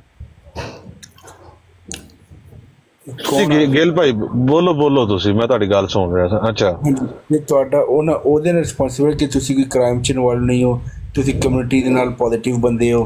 ਠੀਕ ਹੈ, ਤੁਹਾਡਾ ਕੋਈ ਟੈਕਸ ਟਾਈਮ 'ਤੇ ਦੇ ਰਹੇ ਹੋ, ਆਪਣੀ ਅੱਛੀ ਲਾਈਫ ਜੀਓ ਤੇ ਜੀਓ। ਤੇ ਨਾ ਉੱਥੇ ਸਟੇਟ ਨੂੰ ਇਹਦੇ ਨਾਲ ਗਰਜ, ਨਾ ਬੰਦਿਆਂ ਨੂੰ ਇਹਦੇ ਨਾਲ ਗਰਜ। ਠੀਕ ਹੈ, ਈਵਨ ਤੁਸੀਂ ਬਿਲਕੁਲ ਯਾਨੀ ਕਿ ਬਾਹਰ ਜੋ ਤੁਸੀਂ ਹੈ ਤੁਹਾਨੂੰ ਕੱਖ ਵੀ ਨਹੀਂ ਕਹਿਣ ਲੱਗੇ। ਤੁਸੀਂ ਆਪਣੀ ਮਰਜ਼ੀ ਨਾਲ ਨੱਚੋ, ਨੰਗੇ ਨਾ ਹੋ, ਭਾਵੇਂ ਕੱਪੜੇ ਪਾ ਕੇ ਨਾ ਹੋ, ਤੁਹਾਨੂੰ ਕੋਈ ਗਵਰਨਮੈਂਟ ਨਹੀਂ ਪੁੱਛੇਗੀ। ਬਿਲਕੁਲ LGBT ਦੇ ਸਪੋਰਟਰ ਹੋ ਤੁਸੀਂ, ਕੋਈ ਚੱਕਰ ਨਹੀਂ, ਤੁਸੀਂ ਜੋ ਕਰਨਾ ਕਰੋ। ਠੀਕ ਹੈ, ਪਰਸਨਲ ਲਾਈਫ ਹੈ। ਤੇ ਭਾਈ ਠੀਕ ਹੈ ਨਾ, ਆਪਣਾ ਜਿਹੜੀ ਵੀ ਪਾਬੰਦੀਆਂ ਪਾਕਿਸਤਾਨ ਲੱਗੀਆਂ ਨੇ, ਲੇਕਿਨ ਮੈਂ ਅੱਜ ਕੱਲ੍ਹ ਦੇਖ ਰਿਹਾ, ਰਿਸਰਚ ਕਰ ਰਿਹਾ ਇਸ ਬਾਰੇ। ਇਸ ਪਾਸੇ ਤੁਹਾਡੇ ਵਾਸਤੇ ਇੱਕ ਤਹਿਜ਼ੀਬ ਦੇ ਦਾਇਰੇ 'ਚ ਮੈਂ ਪੁੱਛਣਾ ਚਾਹੁੰਦਾ। ਜੀ ਹੁਕਮ ਕਰੋ। ਤੁਸੀਂ ਇਖਤਲਾਫ ਕਰਦੇ ਹੋ, ਇਖਤਲਾਫ ਇੱਕ ਇਸਦਾ ਵੀ ਤੇ ਹੋ ਸਕਦਾ ਨਾ ਕਿ ਇੱਕ ਲਿਮਿਟ ਵਿੱਚ, ਇੱਕ ਤਹਿਜ਼ੀਬ ਦੇ ਵਿੱਚ, ਕਿ ਅਸੀਂ ਚੰਗੇ ਹੁਸਨ ਅਖਲਾਕ ਨਾਲ ਗੱਲ ਕਰੀਏ ਉਹਨਾਂ ਨਾਲ। ਉਹ ਵੀ ਬੰਦੇ ਨੇ ਕਿ ਨਬੀ ਪਾਕ ਸੱਲਮ ਦੀ ਸੀਰਤ ਹੈ, ਕੀ ਸੀ ਹੁਸਨ ਅਖਲਾਕ ਸੀ, ਮਾਰਨਾ ਕੁੱਟਣਾ ਤਾਂ ਨਹੀਂ ਸੀ। ਤੇ ਅਗਰ ਅਸੀਂ ਇੰਨੇ ਅਗਰੈਸਿਵ ਜਾਂ ਵਾਇਲੈਂਟ ਹੋ ਜਾਵਾਂਗੇ ਤੇ ਇਹ ਮੈਸੇਜ ਜਾਏਗਾ ਕਿ ਇਹ ਮੁਸਲਮਾਨ ਨੇ ਜਿਹੜੇ ਸਾਨੂੰ ਕਹਿੰਦੇ ਤੁਸੀਂ ਗਲਤ ਹੋ, ਕਾਫਿਰ ਹੋ। ਇਹ ਆਪ ਕਿੰਨੇ ਦਾ ਇਹ ਦੱਸੋ। ਬਿਲਕੁਲ ਬਹੁਤ ਅੱਛਾ ਪੁਆਇੰਟ ਹੈ, ਬਹੁਤ ਅੱਛਾ ਪੁਆਇੰਟ। ਅੱਛੇ ਤਰੀਕੇ ਨਾਲ ਗੱਲ ਕਰਨੀ ਚਾਹੀਦੀ। ਹਾਂ ਅਗਰ ਅਲਬੱਤਾ ਮੈਂ ਸ਼ਾਇਦ ਅਗਰ ਮੈਂ ਗਿੱਲ ਸਾਹਿਬ ਤੁਹਾਡੇ ਨਾਲ ਗੱਲ ਕਰ ਰਿਹਾ ਤੇ ਮੈਂ ਤੁਹਾਡੇ ਮਾਂ ਪਿਓ ਨੂੰ ਬੁਰਾ ਭਲਾ ਕਹਿਣ ਲੱਗ ਪਿਆ ਕਿ ਤੇਰੇ ਮਾਂ ਪਿਓ ਦੀ ਇਹ ਤਰਬੀਅਤ ਹੈ ਜਾਂ ਤੇਰੀ ਮਾਂ ਨੇ ਤੈਨੂੰ ਇਹ ਸਿਖਾਇਆ, ਤੇ ਉਹਦੇ ਬਾਅਦ ਕੀ ਰਿਐਕਸ਼ਨ ਦੇਣਾ ਚਾਹੀਦਾ? ਮਤਲਬ ਉੱਥੋਂ ਚੁੱਪ ਕਰਕੇ ਨਿਕਲ ਜਾਣਾ ਚਾਹੀਦਾ? ਗੈਰਤ ਦਾ ਤਕਾਜ਼ਾ ਕਰਕੇ ਦੱਸਣੀ ਜੀ, ਗੈਰਤ ਨੂੰ ਮੱਦੇਨਜ਼ਰ ਰੱਖ ਕੇ। ਹਾਂਜੀ ਲੇਕਿਨ ਕਾਦੀਆਨੀ ਕਿਹਦੇ ਮਾਂ ਪਿਓ ਨੂੰ ਏਦਾਂ ਕਹਿੰਦੇ? ਨਹੀਂ ਤੁਸੀਂ ਮੈਨੂੰ ਇਹ ਦੱਸੋ ਨਾ, ਗੈਰਤ ਨੂੰ ਮੱਦੇਨਜ਼ਰ ਰੱਖ ਕੇ ਲੜਾਈ ਹੋਏਗੀ, ਹੋਰ ਕੀ ਹੋਏਗਾ? ਅਗਰ ਤੁਹਾਡੇ ਮਾਂ ਪਿਓ ਨੂੰ ਮੋਸਟ ਆਫ ਯਾਨੀ ਕਿ ਤੁਹਾਡੇ ਮਾਂ ਨੂੰ ਕੋਈ ਗਾਲੀ ਦੇ ਦਿੱਤੀ ਹੈ ਜਾਂ ਤੁਹਾਡੇ ਬਾਪ ਨੂੰ ਬੁਰਾ ਭਲਾ ਕਹਿਤਾ ਤਾਂ ਮੈਂ ਅਗਰ ਉਸ ਜਗ੍ਹਾ ਤੇ ਹੋਵਾਂਗਾ ਤਾਂ ਮੈਂ ਤਾਂ ਨਹੀਂ ਛੱਡਾਂਗਾ। ਠੀਕ ਹੈ, ਉਹੀ ਮੈਂ ਕਹਿ ਤਾਂ ਰਿਹਾ, ਲੜਾਈ ਹੋਏਗੀ, ਲੜਾਈ ਹੋਏਗੀ। ਹਾਂਜੀ ਹਾਂਜੀ ਜੀ ਅਮਰ ਭਾਈ, ਇਹ ਥੋੜਾ ਜਿਹਾ ਹੁਣ ਤੁਹਾਡਾ ਹੀ ਕੰਮ ਬਣਦਾ, ਥੋੜਾ ਜਿਹਾ ਨਾ ਉਹ ਅਮਰੀਕਾ ਵਾਲੀ ਸੋਚ ਹੈ ਤੇ ਸ਼ਾਇਦ ਉਹਨਾਂ ਦੇ ਜ਼ਿਹਨ 'ਚ ਵੀ ਇਹੋ ਜਿਹੀਆਂ ਚੀਜ਼ਾਂ ਭਰੀਆਂ ਗਈਆਂ ਨੇ। ਜ਼ਰਾ ਦੱਸੋ ਨੇ। ਮੈਂ ਨਹੀਂ ਗੱਲ ਸੁਣੀ, ਮੈਂ ਖਾਣਾ ਖਾਣ ਲੱਗਿਆ ਸੀ ਤੇ ਮੈਂ ਹੱਥ ਤੋਂ ਟੁਰ ਗਿਆ ਬਾਸ। ਕੀ ਆਖਿਆ ਤੁਸੀਂ? ਕੀ ਤਾਰਫ ਕਰਾਉਂਦੇ ਹੋ? ਗਿੱਲ ਸਾਹਿਬ ਦਾ ਕੀ ਤਾਰਫ ਕਰਾਇਆ ਜੇ? ਮੇਰੇ ਨਾਲ ਗੱਲ ਕਰ ਰਹੇ ਹੋ? ਜੀ ਜੀ, ਮੈਂ ਇਹ ਕਹਿ ਰਿਹਾ ਕਿ ਯਾਰ ਦੇਖੋ, ਪਾਕਿਸਤਾਨ ਦਾ ਜਿਹੜਾ ਆਇਨ ਹੈ ਉਹਦੇ ਤਹਿਤ ਉਹਨਾਂ ਨੂੰ ਨਾਨ ਮੁਸਲਿਮ ਡਿਕਲੇਅਰ ਕਰਤਾ ਹੈ, ਠੀਕ ਹੈ। ਹੁਣ ਨਾਨ ਮੁਸਲਿਮ ਹੋਰ ਵੀ ਹੈਗੇ, ਹੁਣ ਐਜ਼ ਏ ਇਨਸਾਨ ਤਾਂ ਉਹਨਾਂ ਦਾ ਕੋਈ ਰਾਈਟ ਹੈ ਜਾਂ ਨਹੀਂ ਹੈ? ਐਜ਼ ਏ ਇਨਸਾਨ ਤੇ ਉਹਨਾਂ ਨੂੰ ਜੀਣ ਦਾ ਹੱਕ ਹੈ ਜਾਂ ਨਹੀਂ ਹੈ? ਐਜ਼ ਏ ਇਨਸਾਨ ਉਹਨਾਂ ਨੂੰ ਆਪਣੇ ਤਰੀਕੇ ਨਾਲ ਆਜ਼ਾਦੀ ਨਾਲ ਜੀਣ ਦਾ ਹੱਕ ਹੈ ਜਾਂ ਨਹੀਂ ਹੈ? ਇਹ ਤੇ ਦੇਣਾ ਬਣਦਾ ਜਾਂ ਨਹੀਂ ਬਣਦਾ? ਜਿਵੇਂ ਕ੍ਰਿਸਚਨਾਂ ਨੂੰ ਹੈ, ਜਿਵੇਂ ਹਿੰਦੂਆਂ ਨੂੰ ਹੈ, ਜਿਵੇਂ ਬਾਕੀ ਮਿਨੋਰਿਟੀਜ਼ ਨੂੰ ਹੈ। ਚਲੋ ਤੁਸੀਂ ਨਾ ਇਹਨਾਂ ਨੂੰ ਮੁਸਲਮਾਨ ਮੰਨੋ, ਅਸੀਂ ਨਾ ਇਹਨਾਂ ਨੂੰ ਮੁਸਲਮਾਨ ਮੰਨੀਏ, ਲੇਕਿਨ ਐਜ਼ ਏ ਇਨਸਾਨ ਤੇ ਇਹਨਾਂ ਦਾ ਹੱਕ ਹੈ ਨਾ ਕਿ ਜ਼ਿੰਦਗੀ ਗੁਜ਼ਾਰ ਸਕਣਾ। ਇਹ ਪਾਕਿਸਤਾਨੀ ਨੇ, ਉੱਥੇ ਪੈਦਾ ਹੋਏ ਨੇ, ਉੱਥੇ ਜੰਮੇ ਨੇ, ਯਾਨੀ ਨਸਲਾਂ ਉੱਥੇ ਚਲੀਆਂ ਨੇ। ਤੇ ਅਗਰ ਅਸੀਂ ਇੰਨੀ ਨਫ਼ਰਤ ਆਪਣੇ ਦਿਲ 'ਚ ਰੱਖਾਂਗੇ ਤੇ ਅਗਰ ਕਿਸੇ ਨੇ ਆਉਣਾ ਵੀ ਹੋਏਗਾ ਤੁਹਾਡੇ ਵੱਲ, ਉਹ ਕਿੱਦਾਂ ਆਏਗਾ ਇੰਨੀ ਨਫ਼ਰਤ ਦੇਖਣੀ? ਨਾ ਨਬੀ ਪਾਕ ਸੱਲੱਲਾਹੁ ਅਲੈਹਿ ਵਸੱਲਮ ਦੀ ਸੀਰਤ ਹੈ ਕਿ ਇੰਨੀ ਨਫ਼ਰਤ ਰੱਖੋ ਜਾਂ ਇੰਨਾ ਅਗਰੈਸਿਵ। ਉਹ ਤੇ ਰਹਿਮਤੁਲ ਆਲਮੀਨ ਸੀ, ਉਹਨਾਂ ਨੇ ਤੇ ਮਾਫੀ ਦੇ ਦਰਵਾਜ਼ੇ ਖੋਲੇ ਨੇ। ਜਦੋਂ ਬੱਚੇ ਉਹਨਾਂ ਦੇ ਪਿੱਛੇ ਲੱਗ ਗਏ ਸੀ, ਉਹ ਜਾ ਕੇ ਉਹ ਈਸਾਈ ਦੇ ਬਾਗ 'ਚ ਫਿਰ ਛੁਪ ਗਏ ਸੀ, ਉਹਨਾਂ ਨੇ ਫਿਰ ਫਰਿਸ਼ਤੇ ਆ ਕੇ ਉਹਨਾਂ ਨੇ ਕਿਹਾ ਸੀ ਕਿ ਬਾਈ ਤੁਸੀਂ ਹੁਕਮ ਕਰੋ, ਅਸੀਂ ਪੂਰੇ ਪਿੰਡ ਨੂੰ ਅਸੀਂ ਪੁੱਠਾ ਕਰ ਦਾਂਗੇ। ਉਹਨਾਂ ਨੇ ਕਿਹਾ ਨਹੀਂ, ਇਹਨਾਂ 'ਚੋਂ ਮੇਰੇ ਉਮਤੀ ਹੋਣਗੇ, ਠੀਕ ਹੈ। ਉਹਨਾਂ ਦੀ ਤਾਂ ਇਹ ਮਿਸਾਲਾਂ ਨੇ ਕਿ ਸਾਡੇ ਬੰਦੇ ਜੀ, ਕੀ ਸਾਡੇ ਬੰਦੇ, ਬਸ ਮੈਂ ਵਾਈਂਡ ਅਪ ਕਰਤਾ, ਕੀ ਸਾਡੇ ਬੰਦੇ ਪਾਕਿਸਤਾਨ 'ਚ ਇਹ ਮਿਸਾਲ ਤੇ ਪੂਰੇ ਉਤਰ ਰਹੇ ਨੇ ਤੇ ਮੁਸਲਮਾਨ? ਮੈਂ ਕਿਹਾ ਕਿ 8-9 ਬੰਦੇ ਹੋਰ ਵੀ ਬੈਠੇ ਨੇ ਤੇ ਅਸੀਂ ਇੰਨੀ ਗੱਲ ਕਰੀਏ ਕਿ ਉਹਨਾਂ ਦੀ ਵਾਰੀ ਆ ਜਾਏ। ਜੀ ਜੀ, ਮੈਂ ਕਰ ਲਈ ਗੱਲ ਕਰਾਂ 5 ਮਿੰਟ ਤੁਸੀਂ ਗੱਲ ਕਰੋ ਤੇ ਬੰਦੇ ਤੇ ਉੱਠ ਕੇ ਟੁਰ ਜਾਣਗੇ ਨਾ। ਮੈਂ ਤੇ ਆਪਣਾ ਕੁਐਸਚਨ ਰੱਖ ਰਿਹਾ, ਜਿਹੜਾ ਤੁਸੀਂ ਕੁਐਸਚਨ ਰੱਖਿਆ ਹੈ, ਪਹਿਲੇ 2-3 ਫਿਕਰੇ ਬੋਲੇ ਨੇ, ਉਹਨਾਂ ਨਾਲ ਮੈਂ ਮੁਤਫਿਕ ਹਾਂ। ਉਹਦੇ ਬਾਅਦ ਇਹਨਾਂ ਮਸਾਲਾਂ ਦੀ ਕੋਈ ਜ਼ਰੂਰਤ ਹੀ ਨਹੀਂ ਜਿੰਨੀਆਂ ਤੁਸੀਂ ਦਿੱਤੀਆਂ ਨੇ। ਉਹਨਾਂ ਨੂੰ ਜੀਣ ਦਾ ਰਾਈਟ ਹੈ, ਕੋਈ ਐਸਾ ਕਾਨੂੰਨ ਨਹੀਂ ਹੈ ਕਿ ਜਿਹਨੇ ਉਹਨਾਂ ਦਾ ਜੀਣ ਦਾ ਰਾਈਟ ਛੀਨਿਆ। ਤੁਸੀਂ ਕੀ ਕਹਿਣਾ ਚਾਹੁੰਦੇ ਹੋ? ਕੀ ਨਹੀਂ ਹੋਣਾ ਚਾਹੀਦਾ? ਕੀ ਹੋ ਰਿਹਾ ਗਲਤ, ਉਹ ਦੱਸੋ। ਉਹਨਾਂ ਨੂੰ ਆਪਣੀ ਰਿਲੀਜੀਅਸ ਪ੍ਰੈਕਟਿਸ ਕਰਨ ਦਾ ਰਾਈਟ ਨਹੀਂ ਦਿੱਤਾ। ਸਾਰੇ ਤੋਂ ਵੱਡਾ ਤੇ ਤੁਸੀਂ ਕਿਸੇ ਕੋਲੋਂ ਹੱਕ ਛੀਨ, ਦੁਬਾਰਾ ਦੱਸਣਾ ਕੀ ਨਹੀਂ ਦਿੱਤਾ? ਰਿਲੀਜੀਅਸ ਪ੍ਰੈਕਟਿਸ ਕਰਨ ਦਾ ਰਾਈਟ ਨਹੀਂ ਦਿੱਤਾ। ਮਸਲਨ ਕਿਹੜੀ ਪ੍ਰੈਕਟਿਸ ਉਹਨਾਂ ਦੀ ਰੁਕੀ ਹੈ? ਜਿਹੜੀ ਉਹਨਾਂ ਦੀ ਜੋ ਵੀ ਇਬਾਦਤ ਕਰਦੇ ਨੇ, ਨਮਾਜ਼ ਪੜ੍ਹਦੇ ਨੇ, ਕੁਰਾਨ ਪੜ੍ਹਦੇ ਨੇ, ਜੋ ਵੀ ਕਰਦੇ ਨੇ। ਕਿਹੜੀ ਇਬਾਦਤ ਗਾਹ ਜਿਹਦੇ ਉੱਤੇ ਪਾਬੰਦੀ ਹੈ ਕਿ ਇਹ ਅੰਦਰ ਜਾ ਕੇ ਉਹਦੇ ਤੇ ਇਬਾਦਤ ਨਹੀਂ ਕਰ ਸਕਦੇ? ਉਹ ਲਾਹੌਰ 'ਚ, ਕਰਾਚੀ 'ਚ, ਇਸਲਾਮਾਬਾਦ 'ਚ, ਕਿਹੜੀ ਜਗ੍ਹਾ ਤੁਸੀਂ ਨਹੀਂ, ਉਹ ਆਪਣੀ ਨਹੀਂ ਬਣਾ ਸਕਦੇ ਨਾ, ਇੱਥੇ ਤਾਂ ਪਾਬੰਦੀ ਹੈ ਨਾ। ਉਹ ਆਪਣੀ ਨਹੀਂ ਬਣਾ ਸਕਦੇ ਨਾ, ਇੱਥੇ ਤਾਂ ਪਾਬੰਦੀ ਹੈ। ਉਹ ਆਪਣੀ ਇਬਾਦਤ ਗਾਹ ਨਹੀਂ ਬਣਾ ਸਕਦੇ ਪਾਕਿਸਤਾਨ 'ਚ? ਮਸਜਿਦ ਨਹੀਂ ਕਹਿ ਸਕਦੇ ਨਾ ਉਹਨੂੰ, ਮਸਜਿਦ ਨਹੀਂ ਕਹਿ ਸਕਦੇ ਕਿਉਂਕਿ ਉਹ ਨਾਨ ਮੁਸਲਮ ਜੀ, ਸਲਾਮ ਨਹੀਂ ਲੈ ਸਕਦੇ। ਗਿੱਲ ਸਾਹਿਬ ਕੁਰਬਾਨੀ ਨਹੀਂ ਕਰ ਸਕਦੇ। ਗਿੱਲ ਸਾਹਿਬ ਅਗਰ ਜੀ ਜਿਹੜਾ 1 ਮਿੰਟ ਖਲੋ ਜੋ ਨਾ, ਤੁਸੀਂ ਪਹਿਲਾਂ ਮੈਨੂੰ ਕਿਹਾ ਕਿ ਜਿਹੜਾ ਕਾਨੂੰਨ ਬਣ ਗਿਆ ਹੈ ਉਸ ਕਾਨੂੰਨ ਨਾਲ ਤੁਸੀਂ ਮੁਤਫਿਕ ਹੋ ਜਾਂ ਨਹੀਂ ਮੁਤਫਿਕ? ਮੈਂ ਮੁਤਫਿਕ ਨਹੀਂ ਆ। ਨਹੀਂ, ਅਸਲ ਗੱਲ ਤੇ ਹੈ ਨਾ। ਫਿਰ ਜਦੋਂ ਤੁਸੀਂ ਗੱਲ ਸ਼ੁਰੂ ਕੀਤੀ, ਕਾਨੂੰਨ ਤੇ ਇਦਾਂ ਦੇ ਨੇ ਪਾਕਿਸਤਾਨ ਕੇ, ਜਿਵੇਂ ਕਾਨੂੰਨ ਦੀ ਜ਼ਰੂਰੀ ਇਮਰਾਨ ਖਾਨ ਨੂੰ ਅੰਦਰ ਰੱਖਿਆ ਉਹਨਾਂ ਨੇ। ਕਾਨੂੰਨ ਦੀ ਕੀ ਗੱਲ ਕਰਦੇ ਉੱਥੇ? ਗਿੱਲ ਸਾਹਿਬ ਖਲੋਤ ਜਾਓ ਨਾ। ਜੇ ਤੁਸੀਂ ਕਾਨੂੰਨ ਨਾਲ ਹੀ ਮੁਤਫਿਕ ਨਹੀਂ ਹੈ, ਫਿਰ ਤੁਸੀਂ ਇਹ ਗੱਲ ਕਿਸ ਤਰ੍ਹਾਂ ਕਹੀ ਕਿ ਕਾਨੂੰਨ ਜਿਹੜਾ ਬਣਾ ਦਿੱਤਾ ਹੈ, ਹੁਣ ਉਹਨਾਂ ਨੂੰ ਜੀਣ ਦਾ ਰਾਈਟ ਤੇ ਦੇਣਾ ਚਾਹੀਦਾ? ਫਿਰ ਇਹਦਾ ਮਤਲਬ ਤੁਸੀਂ ਕਾਨੂੰਨ ਨਾਲ ਹੀ ਮੁਤਫਿਕ ਨਹੀਂ, ਤਾਂ ਫਿਰ ਸ਼ੁਰੂ ਤੋਂ ਗੱਲ ਕਰੋ। ਜਿਹੜਾ ਤੇ ਹੋ ਗਿਆ ਹੈ ਹੁਣ ਅਸੀਂ, ਮੈਂ ਤਾਂ ਚੇਂਜ ਨਹੀਂ ਕਰ ਸਕਦਾ ਨਾ, ਲੇਕਿਨ ਉਹ ਤੇ ਉਹਨਾਂ ਦਾ ਇਖਤਲਾਫ ਤੇ ਹੈ ਹੀ ਉਹਦੇ ਤੇ ਨਾ। ਇਖਤਲਾਫ ਤੇ ਤੁਹਾਡਾ ਹੈ ਹੀ ਉਹਦੇ ਤੇ ਨਾ। ਹਾਂ ਬਿਲਕੁਲ, ਗਲਤ ਬਣਿਆ ਨਹੀਂ, ਗਲਤ ਬਣਿਆ, ਬਿਲਕੁਲ ਗਲਤ ਬਣਿਆ। ਗਲਤ ਕਾਨੂੰਨ ਹੈ, ਕਾਨੂੰਨ ਗਲਤ ਹੈ। ਹਾਂਜੀ, ਯਾਨੀ ਤੁਹਾਡੀ ਨਜ਼ਰ ਦੇ ਮੁਤਾਬਕ ਹਰ ਬੰਦੇ ਨੂੰ ਆਜ਼ਾਦੀ ਹੋਣੀ ਚਾਹੀਦੀ ਹੈ, ਉਹ ਆਪਣਾ ਧਰਮ ਤਿਆਰ ਕਰਕੇ ਉਹਦੇ 'ਚ ਗੈਰ ਇਸਲਾਮੀ ਚੀਜ਼ਾਂ ਪਾ ਕੇ ਉਹਦਾ ਨਾਂ ਇਸਲਾਮ ਰੱਖ ਲਵੇ। ਉਹ ਖੁਦ ਤੁਹਾਨੂੰ ਕਹਿ ਦੇਵੇ ਕਿ ਤੁਸੀਂ ਮੁਸਲਮਾਨ ਨਹੀਂ, ਅਸੀਂ ਮੁਸਲਮਾਨ ਹਾਂ, ਤੁਸੀਂ ਨਾਨ ਮੁਸਲਿਮ ਹੋ। ਉਹਨੂੰ ਇਹ ਰਾਈਟ ਹੋਣਾ ਚਾਹੀਦਾ, ਸਿਰਫ ਸਾਨੂੰ ਇਹ ਰਾਈਟ ਨਹੀਂ ਹੋਣਾ ਚਾਹੀਦਾ ਕਿ ਅਸੀਂ ਉਹਨੂੰ ਨਾਨ ਮੁਸਲਿਮ ਡਿਕਲੇਅਰ ਕਰੀਏ। ਇਹ ਕਹਿਣਾ ਚਾਹੁੰਦੇ ਹੋ? ਨਹੀਂ ਕਿਸੇ ਨੂੰ ਵੀ ਰਾਈਟ ਨਹੀਂ ਹੋਣਾ ਚਾਹੀਦਾ, ਉਹਨਾਂ ਨੂੰ ਵੀ ਨਹੀਂ ਹੋਣਾ ਚਾਹੀਦਾ, ਸਾਨੂੰ ਵੀ ਨਹੀਂ ਹੋਣਾ ਚਾਹੀਦਾ। ਨਹੀਂ, ਉਹਨਾਂ ਨੂੰ ਜੱਜ ਕਰਨ ਦਾ ਰਾਈਟ ਹੀ ਨਹੀਂ ਹੋਣਾ ਚਾਹੀਦਾ ਦੂਜੇ ਨੂੰ। ਉਹਨਾਂ ਨੂੰ ਨਾ ਗਿੱਲ ਸਾਹਿਬ, ਇੱਕ ਆਈਡੀਆਲੋਜੀ, ਇੱਕ ਉਹਦੀ ਆਈਡੀਆਲੋਜੀ ਦੀ ਪ੍ਰੈਕਟਿਸ। ਮੇਰੀ ਆਈਡੀਆਲੋਜੀ ਇਹ ਵੇ ਕਿ ਉਹ ਨਾਨ ਮੁਸਲਿਮ ਨੇ, ਉਹਨਾਂ ਦਾ ਵੀ ਇਹ ਨਜ਼ਰੀਆ ਤੇ ਆਈਡੀਆਲੋਜੀ ਹੈ ਕਿ ਮੈਂ ਉਹਨਾਂ ਦੀ ਨਜ਼ਰ 'ਚ ਨਾਨ ਮੁਸਲਿਮ ਹਾਂ। ਅੱਗੋਂ ਮੇਰੇ ਵਿੱਚ ਤੇ ਉਹਨਾਂ 'ਚ ਫਰਕ ਇਹ ਵੇ, ਮੈਂ 5,96,09,095 ਬੰਦੇ ਨੇ ਸਾਡੇ, ਉਹਨਾਂ ਦੇ ਨੇ ਕੋਈ 4-5 ਲੱਖ ਬੰਦਾ ਉੱਥੇ ਰਹਿੰਦਾ। ਯਾਨੀ ਇੰਨਾ ਕੁ ਫਰਕ ਹੈ ਮੈਜੋਰਟੀ ਤੇ ਮਿਨੋਰਿਟੀ ਦਾ, ਕਿੱਲਤ ਔਰ ਕਸਰਤ ਦੇ ਲਿਹਾਜ਼ ਨਾਲ, ਤਾਦਾਦ ਦੇ ਲਿਹਾਜ਼ ਨਾਲ। ਹਾਂਜੀ, ਜਿਹੜੀ ਆਈਡੀਆਲੋਜੀ ਹੈ ਉਹਨੂੰ ਕਾਨੂੰਨੀ ਸ਼ਕਲ ਕਿਹਨੂੰ ਦੇਣੀ ਚਾਹੀਦੀ? ਮੇਰੇ ਵਾਲੇ ਨੂੰ ਕਿ ਉਹਨਾਂ ਦੇ ਵਾਲੇ ਨੂੰ? ਨਹੀਂ, ਕਾਨੂੰਨੀ ਸ਼ਕਲ ਤੁਹਾਡੇ ਵਾਲੇ ਨੂੰ ਦੇਣੀ ਚਾਹੀਦੀ, ਲੇਕਿਨ ਸੇਮ ਟਾਈਮ ਤੇ ਉਹਨਾਂ ਤੇ ਪਾਬੰਦੀ ਨਹੀਂ ਹੋਣੀ ਚਾਹੀਦੀ। ਨਹੀਂ, ਫਿਰ ਪਾਬੰਦੀ ਕਿਸ ਤਰ੍ਹਾਂ ਨਹੀਂ ਹੋ ਸਕਦੀ? ਅਗਰ ਅੱਛਾ ਮੇਰੀ ਗੱਲ ਪ੍ਰੈਕਟਿਸ ਕਰਨ ਦੀ ਆਜ਼ਾਦੀ ਹੋਣੀ ਚਾਹੀਦੀ, ਉਹਨਾਂ ਨੂੰ ਆਪਣੀ ਗੱਲ ਦਾ ਸੁਣੋ ਸਹੀ ਨਾ ਗਿੱਲ ਸਾਹਿਬ। 1974 ਦੇ ਵਿੱਚ ਉਹਨਾਂ ਨਾਨ ਮੁਸਲਿਮ ਡਿਕਲੇਅਰ ਕੀਤਾ ਗਿਆ ਤੇ ਪਾਬੰਦੀ ਕੋਈ ਨਹੀਂ ਸੀ। ਉਹਨਾਂ ਨੂੰ ਸਿਰਫ ਕਾਗਜ਼ਾਂ ਦੇ ਵਿੱਚ ਨਾਨ ਮੁਸਲਿਮ ਡਿਕਲੇਅਰ ਕੀਤਾ ਗਿਆ।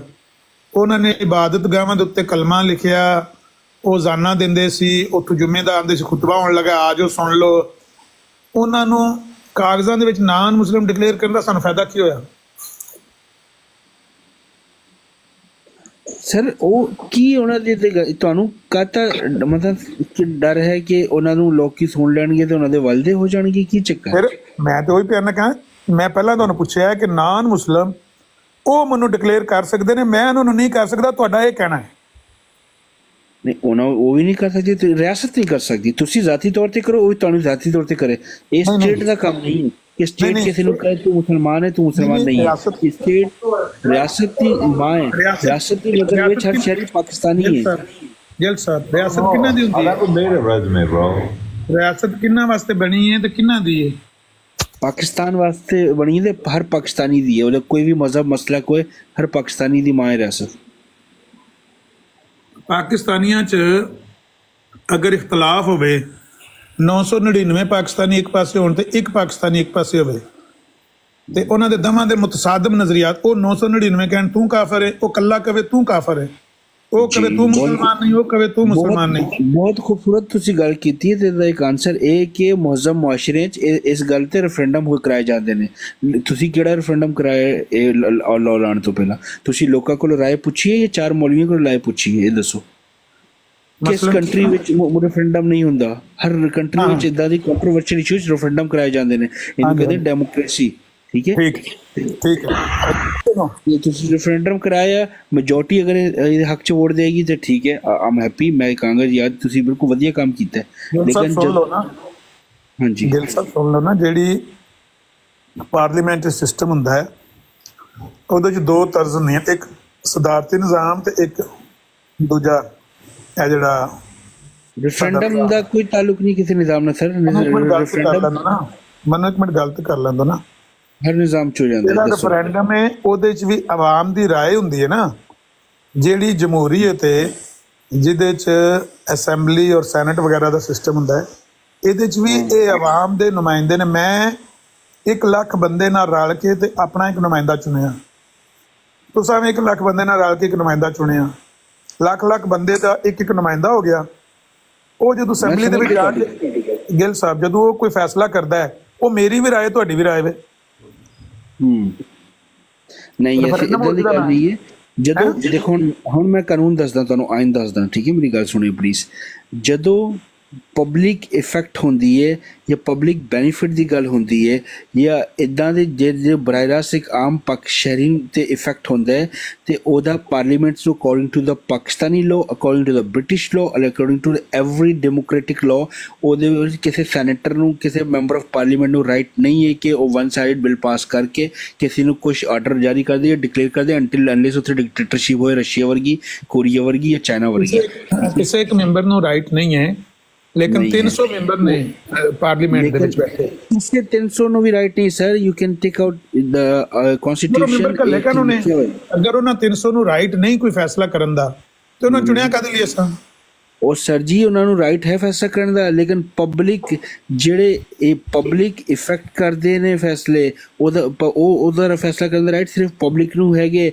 ਮੈਂ ਇੱਕ ਮਿਸਾਲ ਤੁਹਾਡੀ ਨਾ ਇਹਦੇ ਨਾਲ ਮਿਸਾਲ ਮੈਂ ਤੁਹਾਨੂੰ ਮਿਸਾਲ ਤੁਹਾਨੂੰ ਛੋਟੀ ਜੀ, ਆਸਟ੍ਰੇਲੀਆ 'ਚ ਪਿਛਲੇ ਦਿਨੋਂ ਸਾਲ 2 ਸਾਲ ਪਹਿਲੇ ਇੱਕ ਰੈਫਰੈਂਡਮ ਹੋਇਆ ਸੀ, ਠੀਕ ਹੈ, ਤੇ ਉਹ ਇਸ ਗੱਲ ਤੇ ਹੋਇਆ ਸੀ ਆਸਟ੍ਰੇਲੀਆ 'ਚ ਰੈਫਰੈਂਡਮ ਕਿ ਬਈ ਤੁਹਾਨੂੰ ਕਿੰਗਡਮ ਚਾਹੀਦੀ ਨਹੀਂ ਚਾਹੀਦੀ, ਯਾਨੀ ਕਿ ਜਿਹੜੀ ਉਹ ਕਿੰਗ ਹੈ ਨਾ, ਕਿੰਗ ਚਾਰਲਸ ਹੈ ਜਾਂ ਰਾਇਲ ਫੈਮਿਲੀ ਬ੍ਰਿਟਿਸ਼ ਦੀ, ਉਹ ਤੁਹਾਡੇ 'ਤੇ ਰੂਲ ਕਰਨ ਨਾ ਕਰਨ। ਇੱਥੇ ਪਾਰਲੀਮੈਂਟ ਸੀ, ਉੱਥੇ ਆਸਟ੍ਰੇਲੀਆ 'ਚ ਸਾਰਾ ਕੁਛ ਸੀ, ਠੀਕ ਹੈ। ਉਹਨਾਂ ਨੇ ਨਹੀਂ ਕਿਹਾ ਜੀ ਅਸੀਂ ਪਾਸ ਕਰ ਦੇਣੇ, ਉਹਨੇ ਕਿਹਾ ਨਹੀਂ ਇਹ ਪਬਲਿਕ ਬੈਨੀਫਿਟ ਦਾ ਚੱਕਰ ਹੈ। ਉਹਨਾਂ ਨੇ ਰੈਫਰੈਂਡਮ ਕਰਾਇਆ, ਰੈਫਰੈਂਡਮ ਲੋਕਾਂ ਦੀ ਮੈਜੋਰਟੀ ਆਈ, ਉਹਨਾਂ ਨੇ ਕਿਹਾ ਚਾਹੀਦੀ ਹੈ ਅਤੇ ਉਹਨਾਂ ਨੇ ਕੰਟੀਨਿਊ ਰੱਖਿਆ। ਅਗਰ ਉਹ ਕਹਿੰਦੇ ਨਹੀਂ ਚਾਹੀਦੀ ਉਹ ਕੰਟੀਨਿਊ, ਤੇ ਮੈਂ ਕਹਿੰਦਾ ਤੇ ਰੈਫਰੈਂਡਮ ਹੋਣਾ ਚਾਹੀਦਾ ਸੀ। ਰੈਫਰੈਂਡਮ ਹੋ ਕੇ ਦੁੱਧ ਦਾ ਦੁੱਧ ਪਾਣੀ ਦਾ ਪਾਣੀ ਹੋ ਜਾਏਗਾ। ਗਿੱਲ ਸਾਹਿਬ ਤੁਹਾਡੀ ਮਿਸਾਲ ਆ ਗਈ ਹੈ। ਮੈਂ ਅਰਜ਼ ਕੀਤਾ ਹੈ ਕਿ ਰੈਫਰੈਂਡਮ ਵੀ ਆਵਾਮ ਦੀ ਰਾਏ ਨਾ, ਤੇ ਜਿਹੜੀ ਅਸੀਂ ਕੌਮੀ ਅਸੈਂਬਲੀ ਦੇ ਵਿੱਚ ਮੈਂਬਰ ਲੱਖ ਬੰਦਿਆਂ ਨੇ ਵੋਟ ਪਾ ਕੇ ਟੋਰੇ ਨੇ, ਉਹਨਾਂ ਨੂੰ ਆਪਣੀ ਰਾਏ ਦੇ ਕੇ ਟੋਰੀ ਹੈ ਕਿ ਜੋ ਤੁਹਾਡੀ ਰਾਏ ਉਹ ਸਾਡੀ ਰਾਏ ਵੇ, ਜੋ ਤੁਸੀਂ ਫੈਸਲਾ ਕਰੋ। ਗੱਲ ਕਰੋ ਤੇ ਦੂਜੇ ਨੂੰ ਗਿੱਲ ਸਾਹਿਬ, ਮੈਂ ਤੁਹਾਡੀ ਗੱਲ ਸਮਝ ਗਿਆ, ਜਿੱਥੇ ਪਬਲਿਕ ਬੈਨੀਫਿਟ ਸਮਝ ਜਲਦੀ ਜਾਂਦੇ ਹੋ ਨਾ, ਦੂਜੇ ਨੂੰ ਮੌਕਾ ਤੇ ਦਿਓ ਨਾ, ਉਹ ਵੀ ਗੱਲ ਕਰ ਲਵੇ। ਦੱਸੋ ਜੀ। ਮੈਂ ਇਹ ਕਹਿਣਾ ਕਿ ਜਿਹੜਾ ਰੈਫਰੈਂਡਮ ਤੁਸੀਂ ਕਰਵਾਉਣਾ ਚਾਹੁੰਦੇ ਹੋ ਉਹਦੇ ਵਿੱਚ ਤੇ ਕੌਮੀ ਅਸੈਂਬਲੀ ਦੇ ਜਿਹੜਾ ਪੂਰਾ ਕੋਰਮ ਹੈ ਉਹਦੇ ਫੈਸਲੇ 'ਚ ਫਰਕ ਕੀ ਹੈ? ਦੱਸਾਂ, ਦੇਖੋ ਕੌਮੀ ਅਸੈਂਬਲੀ ਦਾ ਕੰਮ ਹੈ ਆਇਨ ਸਾਜ਼ੀ ਕਰਨਾ, ਕਾਨੂੰਨ ਸਾਜ਼ੀ ਕਰਨਾ, ਠੀਕ ਹੈ, ਤੇ ਲੇਕਿਨ ਅਗਰ ਉਹ ਇਨਡਾਇਰੈਕਟਲੀ ਜਾਂ ਡਾਇਰੈਕਟਲੀ ਪਬਲਿਕ ਨੂੰ ਇਫੈਕਟ ਕਰਦੀ ਹੈ ਉਹ ਆਇਨ ਸਾਜ਼ੀ ਕਾਨੂੰਨ ਸਾਜ਼ੀ, ਤੇ ਉਹਦਾ ਪਹਿਲਾ ਸਟੈਪ ਆਇਨ ਇਸ ਤੇ ਕਹਿੰਦਾ ਹੈ ਕਿ ਪਹਿਲਾਂ ਲੋਕਾਂ ਦੀ ਰਾਏ ਲਓ, ਆਮ ਪਬਲਿਕ ਦੀ ਰਾਏ ਲਓ, ਰੈਫਰੈਂਡਮ ਕਰਾ ਕੇ ਫਿਰ ਤੁਸੀਂ ਜਾ ਕੇ ਫਰਦਰ ਅਪ ਆਇਨ ਸਾਜ਼ੀ ਕਰੋ। ਇਹ ਨਹੀਂ ਕਿ ਲੋਕਾਂ ਨੂੰ ਸਕਿਪ ਕਰ ਦੋ, ਆਇਨ ਸਾਜ਼ੀ ਕਰ ਦੋ, ਠੀਕ ਹੈ, ਆਇਨ ਸਾਜ਼ੀ ਕਰ ਦੋ। ਮੇਰੀ ਗੱਲ ਸੁਣੋ ਗਿੱਲ ਸਾਹਿਬ, ਤੁਸੀਂ ਸੇਮ ਗੱਲ पे पार्लियामेंट ਨੂੰ ਇਖਤਿਆਰ ਨਹੀਂ ਹੈ ਸਰ ਜੀ, ਪਾਰਲੀਮੈਂਟ ਨੂੰ ਇਖਤਿਆਰ ਨਹੀਂ ਹੈ ਕਿਸੇ ਵੀ ਸੋਸਾਇਟੀ 'ਚ, ਮੁਆਸ਼ਰੇ 'ਚ ਕਿ ਪਬਲਿਕ ਜਿਹੜੇ ਪਬਲਿਕ ਦੇ ਇਸ਼ੂਜ਼ ਨੇ, ਇਹ ਇਸ਼ੂ ਨਹੀਂ ਐਕਚੁਅਲੀ ਜਿਹੜਾ ਇੰਨਾ। ਗਿੱਲ ਸਾਹਿਬ ਪਲੀਜ਼ ਤੁਸੀਂ ਸੇਮ ਗੱਲ ਕਰ ਰਹੇ ਹੋ, ਦੂਸਰੀ ਤੀਸਰੀ ਵਾਰੀ ਰਿਪੀਟ ਨਾ ਕਰੋ। ਬੰਦੇ पे ਇੰਤਜ਼ਾਰ ਕਰਦੇ ਨੇ ਕਿ ਉਹਨਾਂ ਨੂੰ ਵੀ ਗੱਲ ਕਰਨ ਦਾ ਮੌਕਾ ਦਿੱਤਾ ਜੇ। ਮੈਂ ਤਾਂ ਪੁੱਛਣਾ, ਜਿਹੜਾ ਰੈਫਰੈਂਡਮ ਘਰ ਘਰ ਬੰਦਾ ਨਿਕਲ ਕੇ ਤੇ ਉਹ ਰਾਏ ਦਿੰਦਾ ਹੈ, ਉਹਦੀ ਬਜਾਏ ਜਿਨ੍ਹਾਂ ਇੱਕੋ ਵਾਰੀ ਰਾਏ ਪੂਰੇ 5 ਸਾਲ ਬਾਅਦ ਦੇ ਕੇ ਟੋਰ ਦਿੱਤੀ ਹੈ ਕਿ ਇਹ ਤਾਰਕ ਮਜੀਦ ਜ਼ਫਰ ਸਾਹਿਬ ਨੂੰ ਮੈਂ ਆਪਣੀ ਰਾਏ ਸਪੁਰਦ ਕਰ ਦਿੱਤੀ, ਇਹ ਅਸੈਂਬਲੀ 'ਚ ਜੋ ਵੀ ਰਾਏ ਦੇਣਗੇ, ਜੋ ਵੀ ਬਿੱਲ ਪਾਸ ਕਰਨਗੇ, ਜੋ ਵੀ ਫੈਸਲਾ ਕਰਨਗੇ ਮੈਨੂੰ ਕਬੂਲ ਹੈ। ਇਹਦੇ 'ਚ ਉਹਦੇ 'ਚ ਫਰਕ ਕੀ ਹੈ? ਤੁਸੀਂ ਕਿਉਂ ਰੈਫਰੈਂਡਮ ਕਰਵਾਉਣਾ ਚਾਹੁੰਦੇ ਹੋ? ਮੈਂ ਫਰਕ ਦੱਸ ਰਿਹਾ ਭਾਈ, ਫਰਕ ਸ਼ਾਇਦ ਵੱਡਾ ਹੈ ਕਿ ਜਿਹੜਾ ਕਾਨੂੰਨ ਉਹ ਕਾਨੂੰਨ ਹੋਏ ਜਿੱਥੇ ਲੋਕਾਂ ਦਾ ਕੰਟਰੋਵਰਸ਼ੀਅਲ ਕਾਨੂੰਨ ਹੋਏ, ਉੱਥੇ ਮੁਹੱਜ਼ਮ ਮੁਆਸ਼ਰੇ 'ਚ ਪਹਿਲਾਂ ਲੋਕਾਂ ਦੀ ਰਾਏ ਲਈ ਜਾਂਦੀ ਹੈ। ਇਹ ਫਰਕ ਹੈ ਭਾਈ ਜੀ। ਅਮਰੀਕਾ ਚੁੱਕ ਲਓ, ਬਰਤਾਨੀਆ ਚੁੱਕ ਲਓ, ਤੁਸੀਂ ਜਿਹੜਾ ਗਿੱਲ ਸਾਹਿਬ ਹੁਣ ਤੁਹਾਡੇ ਕੋਲ ਹੋਰ ਕੋਈ ਗੱਲ ਹੈ ਕੋਈ ਨਹੀਂ ਕਰਨ ਵਾਲੀ। ਮੈਂ ਪਿਆ ਕਹਿਣਾ ਕਿ ਇਸ ਗੱਲ ਨਾਲ ਮੈਂ ਮੁਤਫਿਕ ਹਾਂ ਕਿ ਲੋਕਾਂ ਦੀ ਰਾਏ ਲੈਣੀ ਚਾਹੀਦੀ। ਲੋਕਾਂ ਦੀ ਰਾਏ ਗਿੱਲ ਸਾਹਿਬ ਕੋਈ ਫਰਕ ਨਹੀਂ ਲੱਗਦਾ ਸਰ, ਮੈਂ ਕੀ ਕਰ ਸਕਦਾ ਸਰ? ਤੁਹਾਡੇ ਕੋਲ ਜਵਾਬ ਨਹੀਂ ਹੈ ਇਸ ਗੱਲ ਦਾ ਕਿ ਲੋਕਾਂ ਨੇ 5 ਸਾਲ ਵਾਸਤੇ ਰਾਏ ਦਾ ਇਖਤਿਆਰ ਦੇ ਕੇ ਚੌਧਰੀ ਸ਼ੁਜਾਤ ਨੂੰ ਗੁਜਰਾਤ ਤੋਂ ਸਿਲੈਕਟ ਕਰ ਦਿੱਤਾ ਹੈ, ਚੌਧਰੀ ਪਰਵੇਜ਼ ਲਈ ਨੂੰ ਬਹਾਵਲਪੁਰ ਤੋਂ ਸਿਲੈਕਟ ਕਰ ਦਿੱਤਾ ਹੈ, ਇਮਰਾਨ ਖਾਨ ਨੂੰ ਸਰਗੋਦੇ ਤੋਂ ਸਿਲੈਕਟ ਕਰ ਦਿੱਤਾ, ਨਵਾਜ਼ ਸ਼ਰੀਫ ਨੂੰ ਲਾਹੌਰ ਤੋਂ ਸਿਲੈਕਟ ਕਰ ਦਿੱਤਾ, ਤਹਿਰੁਲ ਕਾਦਰੀ ਨੂੰ ਪਿੰਡੀ ਤੋਂ ਸਿਲੈਕਟ। ਲੋਕਾਂ ਨੇ ਰਾਏ 5 ਸਾਲ ਬਾਅਦ ਉਹਨਾਂ ਦੇ ਹੱਥ ਫੜਾ ਦਿੱਤੀ ਆਪੇ, ਉਹਨਾਂ ਨੇ ਕਿਹਾ ਕਿ ਸਾਡੀ ਇਹ ਰਾਏ ਵੇ ਜੋ ਤੁਸੀਂ ਦਿਓਗੇ ਰਾਏ। ਹੁਣ ਜਿਹੜੀ ਹੁਣ ਫਿਰ ਅਦਲੀਆ ਦੀ ਉਹ ਪਾਸ ਕੀਤੀ ਹੈ ਇਹਨਾਂ ਨੇ, ਬਿੱਲ ਪਾਸ ਕੀਤਾ, ਫਿਰ ਉੱਤੇ ਫਿਰ ਕਾਹਦਾ ਰੌਲਾ ਪਿਆ ਹੋਇਆ? ਉਹ ਕਿੱਦਾਂ ਰਿਟਰਨ ਹੋ ਗਿਆ? ਰਿਟਰਨ ਹੋ ਗਿਆ ਗਿੱਲ ਸਾਹਿਬ, ਸ਼ਾਇਦ आपको पता ना हो कि रिटर्न हो गया। एक मिनट नजब बात की यहाँ पे गल उन्होंने कर लेना, उन्होंने अपना चीफ जस्टिस बना लिया, रिटर्न किधर हुआ? तो फिर उस पे क्यों रोला डाला हुआ सर? ये केड़ी गल दा रोला पाता समझ नहीं गल की कहना चाहते? वो चीफ जस्टिस जड़ा एक पार्लिमानी कमेटी हुन डिसाइड करेगी कौन होएगा, सीधा सीनियरिटी के हिसाब नाल नहीं बनेगा। ਹੁਣ ਇਹ ਵੀ ਬਿੱਲ ਹੀ ਪਾਸ ਕੀਤਾ ਨਾ ਗਵਰਨਮੈਂਟ ਨੇ। ਹੁਣ ਤੁਸੀਂ ਕਹੋ ਫਿਰ ਇਹ ਬਿੱਲ ਸਹੀ ਹੋਇਆ ਕੀ? ਗਵਰਨਮੈਂਟ ਨੇ ਬਿੱਲ ਪਾਸ ਕੀਤਾ ਜੀ। ਚੀਫ ਜਸਟਿਸ ਹੁਣ ਪਾਰਲੀਮਾਨੀ ਕਮੇਟੀ ਇੱਕ ਹੋਏਗੀ, ਜੁਡੀਸ਼ੀਅਲ ਕਮੇਟੀ, ਕੋਈ ਪਾਰਲੀਮਾਨੀ ਕਮੇਟੀ, ਉਹ ਚੀਫ ਜਸਟਿਸ ਡਿਸਾਈਡ ਕਰੇਗੀ, 3 ਨਾਮ ਹੋਣਗੇ, ਉਹ ਡਿਸਾਈਡ ਕਰੇਗੀ ਕੌਣ ਹੋਏਗਾ, ਫਿਰ ਉਹ ਰਿਕਮੈਂਡੇਸ਼ਨ ਪ੍ਰੈਜ਼ੀਡੈਂਟ ਨੂੰ ਕਰ ਲੇਗੀ, ਪ੍ਰੈਜ਼ੀਡੈਂਟ ਅਪਰੂਵ ਕਰ ਦੇਗਾ ਤੇ ਉਹ ਚੀਫ ਜਸਟਿਸ ਹੋ ਜਾਏਗਾ। ਇਸ ਤੋਂ ਪਹਿਲਾਂ ਚੀਫ ਜਸਟਿਸ ਸੀਨੀਅਰਿਟੀ ਦੇ ਹਿਸਾਬ ਨਾਲ ਹੁੰਦਾ ਸੀ ਤੇ ਇਸ ਹਿਸਾਬ ਨਾਲ ਚੈਰੀ ਪਿਕ ਹੋਏਗਾ, ਯਾਨੀ ਕਿ ਚੂਜ਼ ਐਂਡ ਪਿਕ। ਸਾਨੂੰ ਜਿਹੜਾ ਸੂਤ ਆਏਗਾ ਤੇ ਚੀਫ ਜਸਟਿਸ ਬਣਾ ਦਾਂਗੇ। ਇਹ ਬਿੱਲ ਕਿਹਨੇ ਪਾਸ ਕੀਤਾ ਹੈ? ਪਾਕਿਸਤਾਨੀ ਪਾਰਲੀਮੈਂਟ ਨੇ, ਸੈਨੇਟ ਨੇ, ਕਮਿਸ਼ਨ ਨੇ। ਪਾਰਲੀਮੈਂਟ ਨੂੰ ਫਿਰ ਗਿੱਲ ਸਾਹਿਬ ਪਾਰਲੀਮੈਂਟ ਨੂੰ ਕਿੰਨੇ ਉੱਥੇ ਪਾਰਲੀਮੈਂਟ 'ਚ ਘੱਲਿਆ? ਵੋਟ ਦੇ ਕੇ।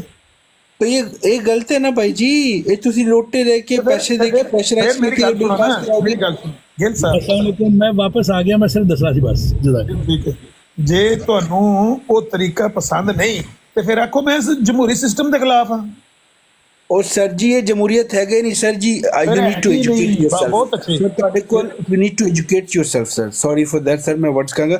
ਤੁਸੀਂ ਤੁਹਾਡੇ ਕੋਲ knowledge ਆਇਨ ਕਾਨੂੰਨ ਡੈਮੋਕ੍ਰੇਸੀ ਕੁਛ ਨਹੀਂ ਹੈ sir. You need to educate yourself.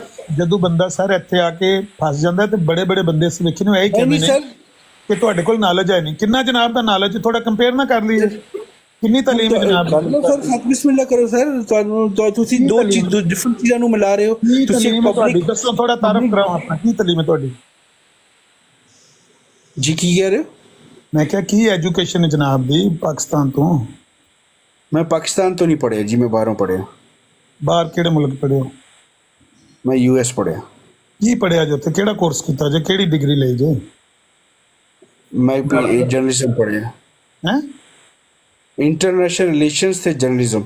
ਨਹੀਂ ਉਹ ਠੀਕ ਹੈ, ਲੇਕਿਨ ਤੁਸੀਂ ਉਹਦੇ 'ਚ ਬੈਚਲਰ ਕੀਤਾ, ਮਾਸਟਰ ਕੀਤਾ, ਕੀ ਕੀਤਾ ਜੇ? ਮੈਂ ਬੈਚਲਰ ਵੀ ਕੀਤਾ, ਮਾਸਟਰ ਵੀ ਕੀਤਾ. ਹਾਂ, ਮੈਂ ਵੀ ਮਾਸਟਰ ਕੀਤਾ Pakistan.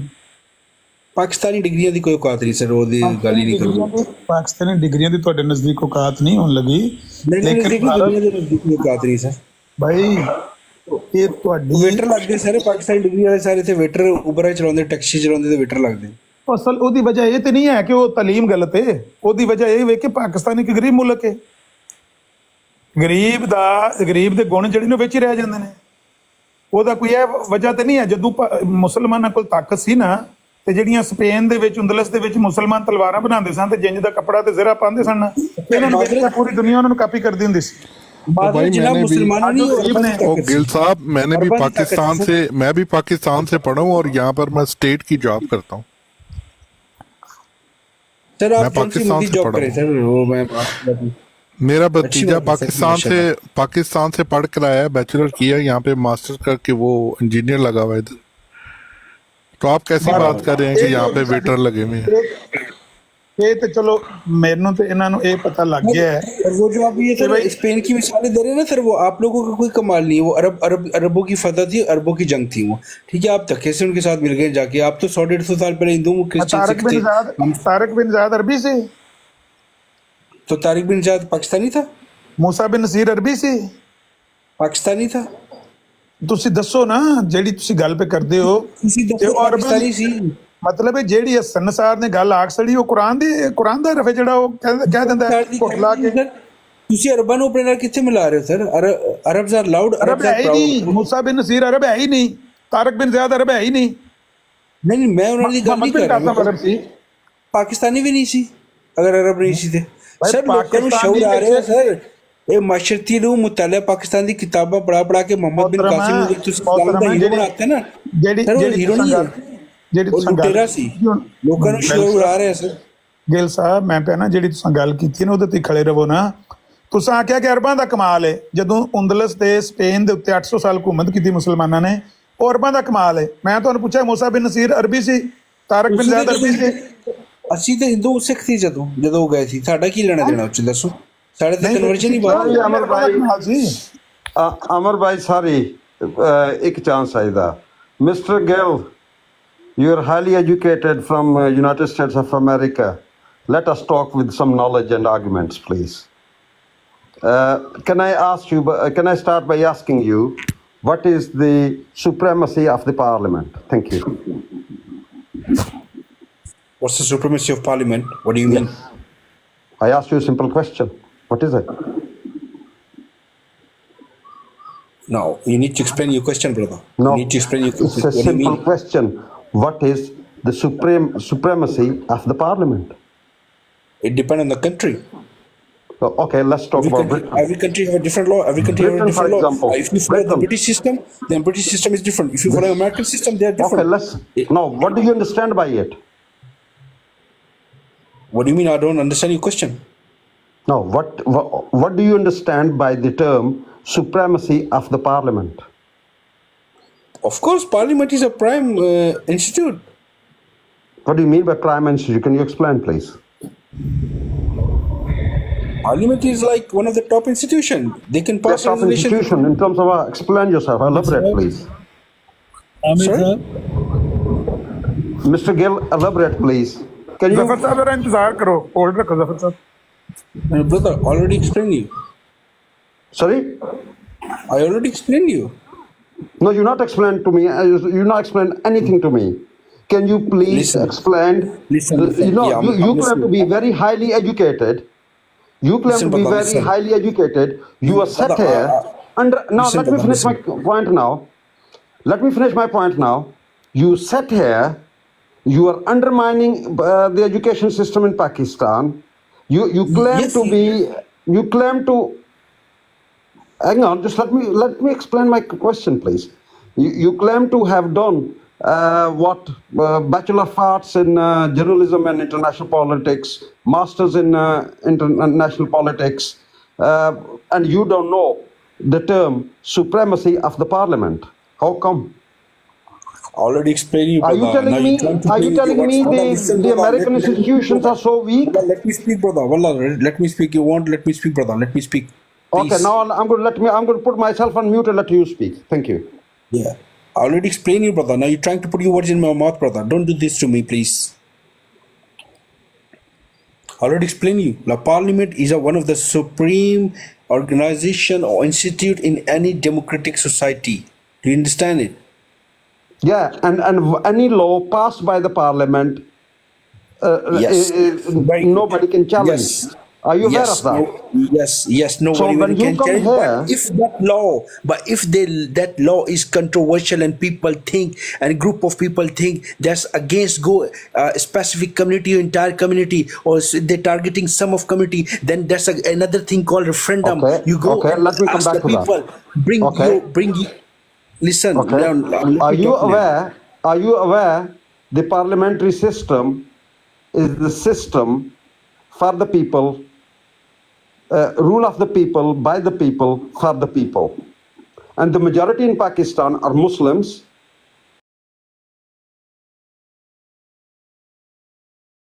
Attacked by a cult called Qadianis. This cult, there was a wave of protest That's in not a Pakistan. state's duty, Let brother. me finish my point Pakistan now. government is Do not you know the allowed to pass background? any rule and law Do against you know the anyone. background when this law was passed?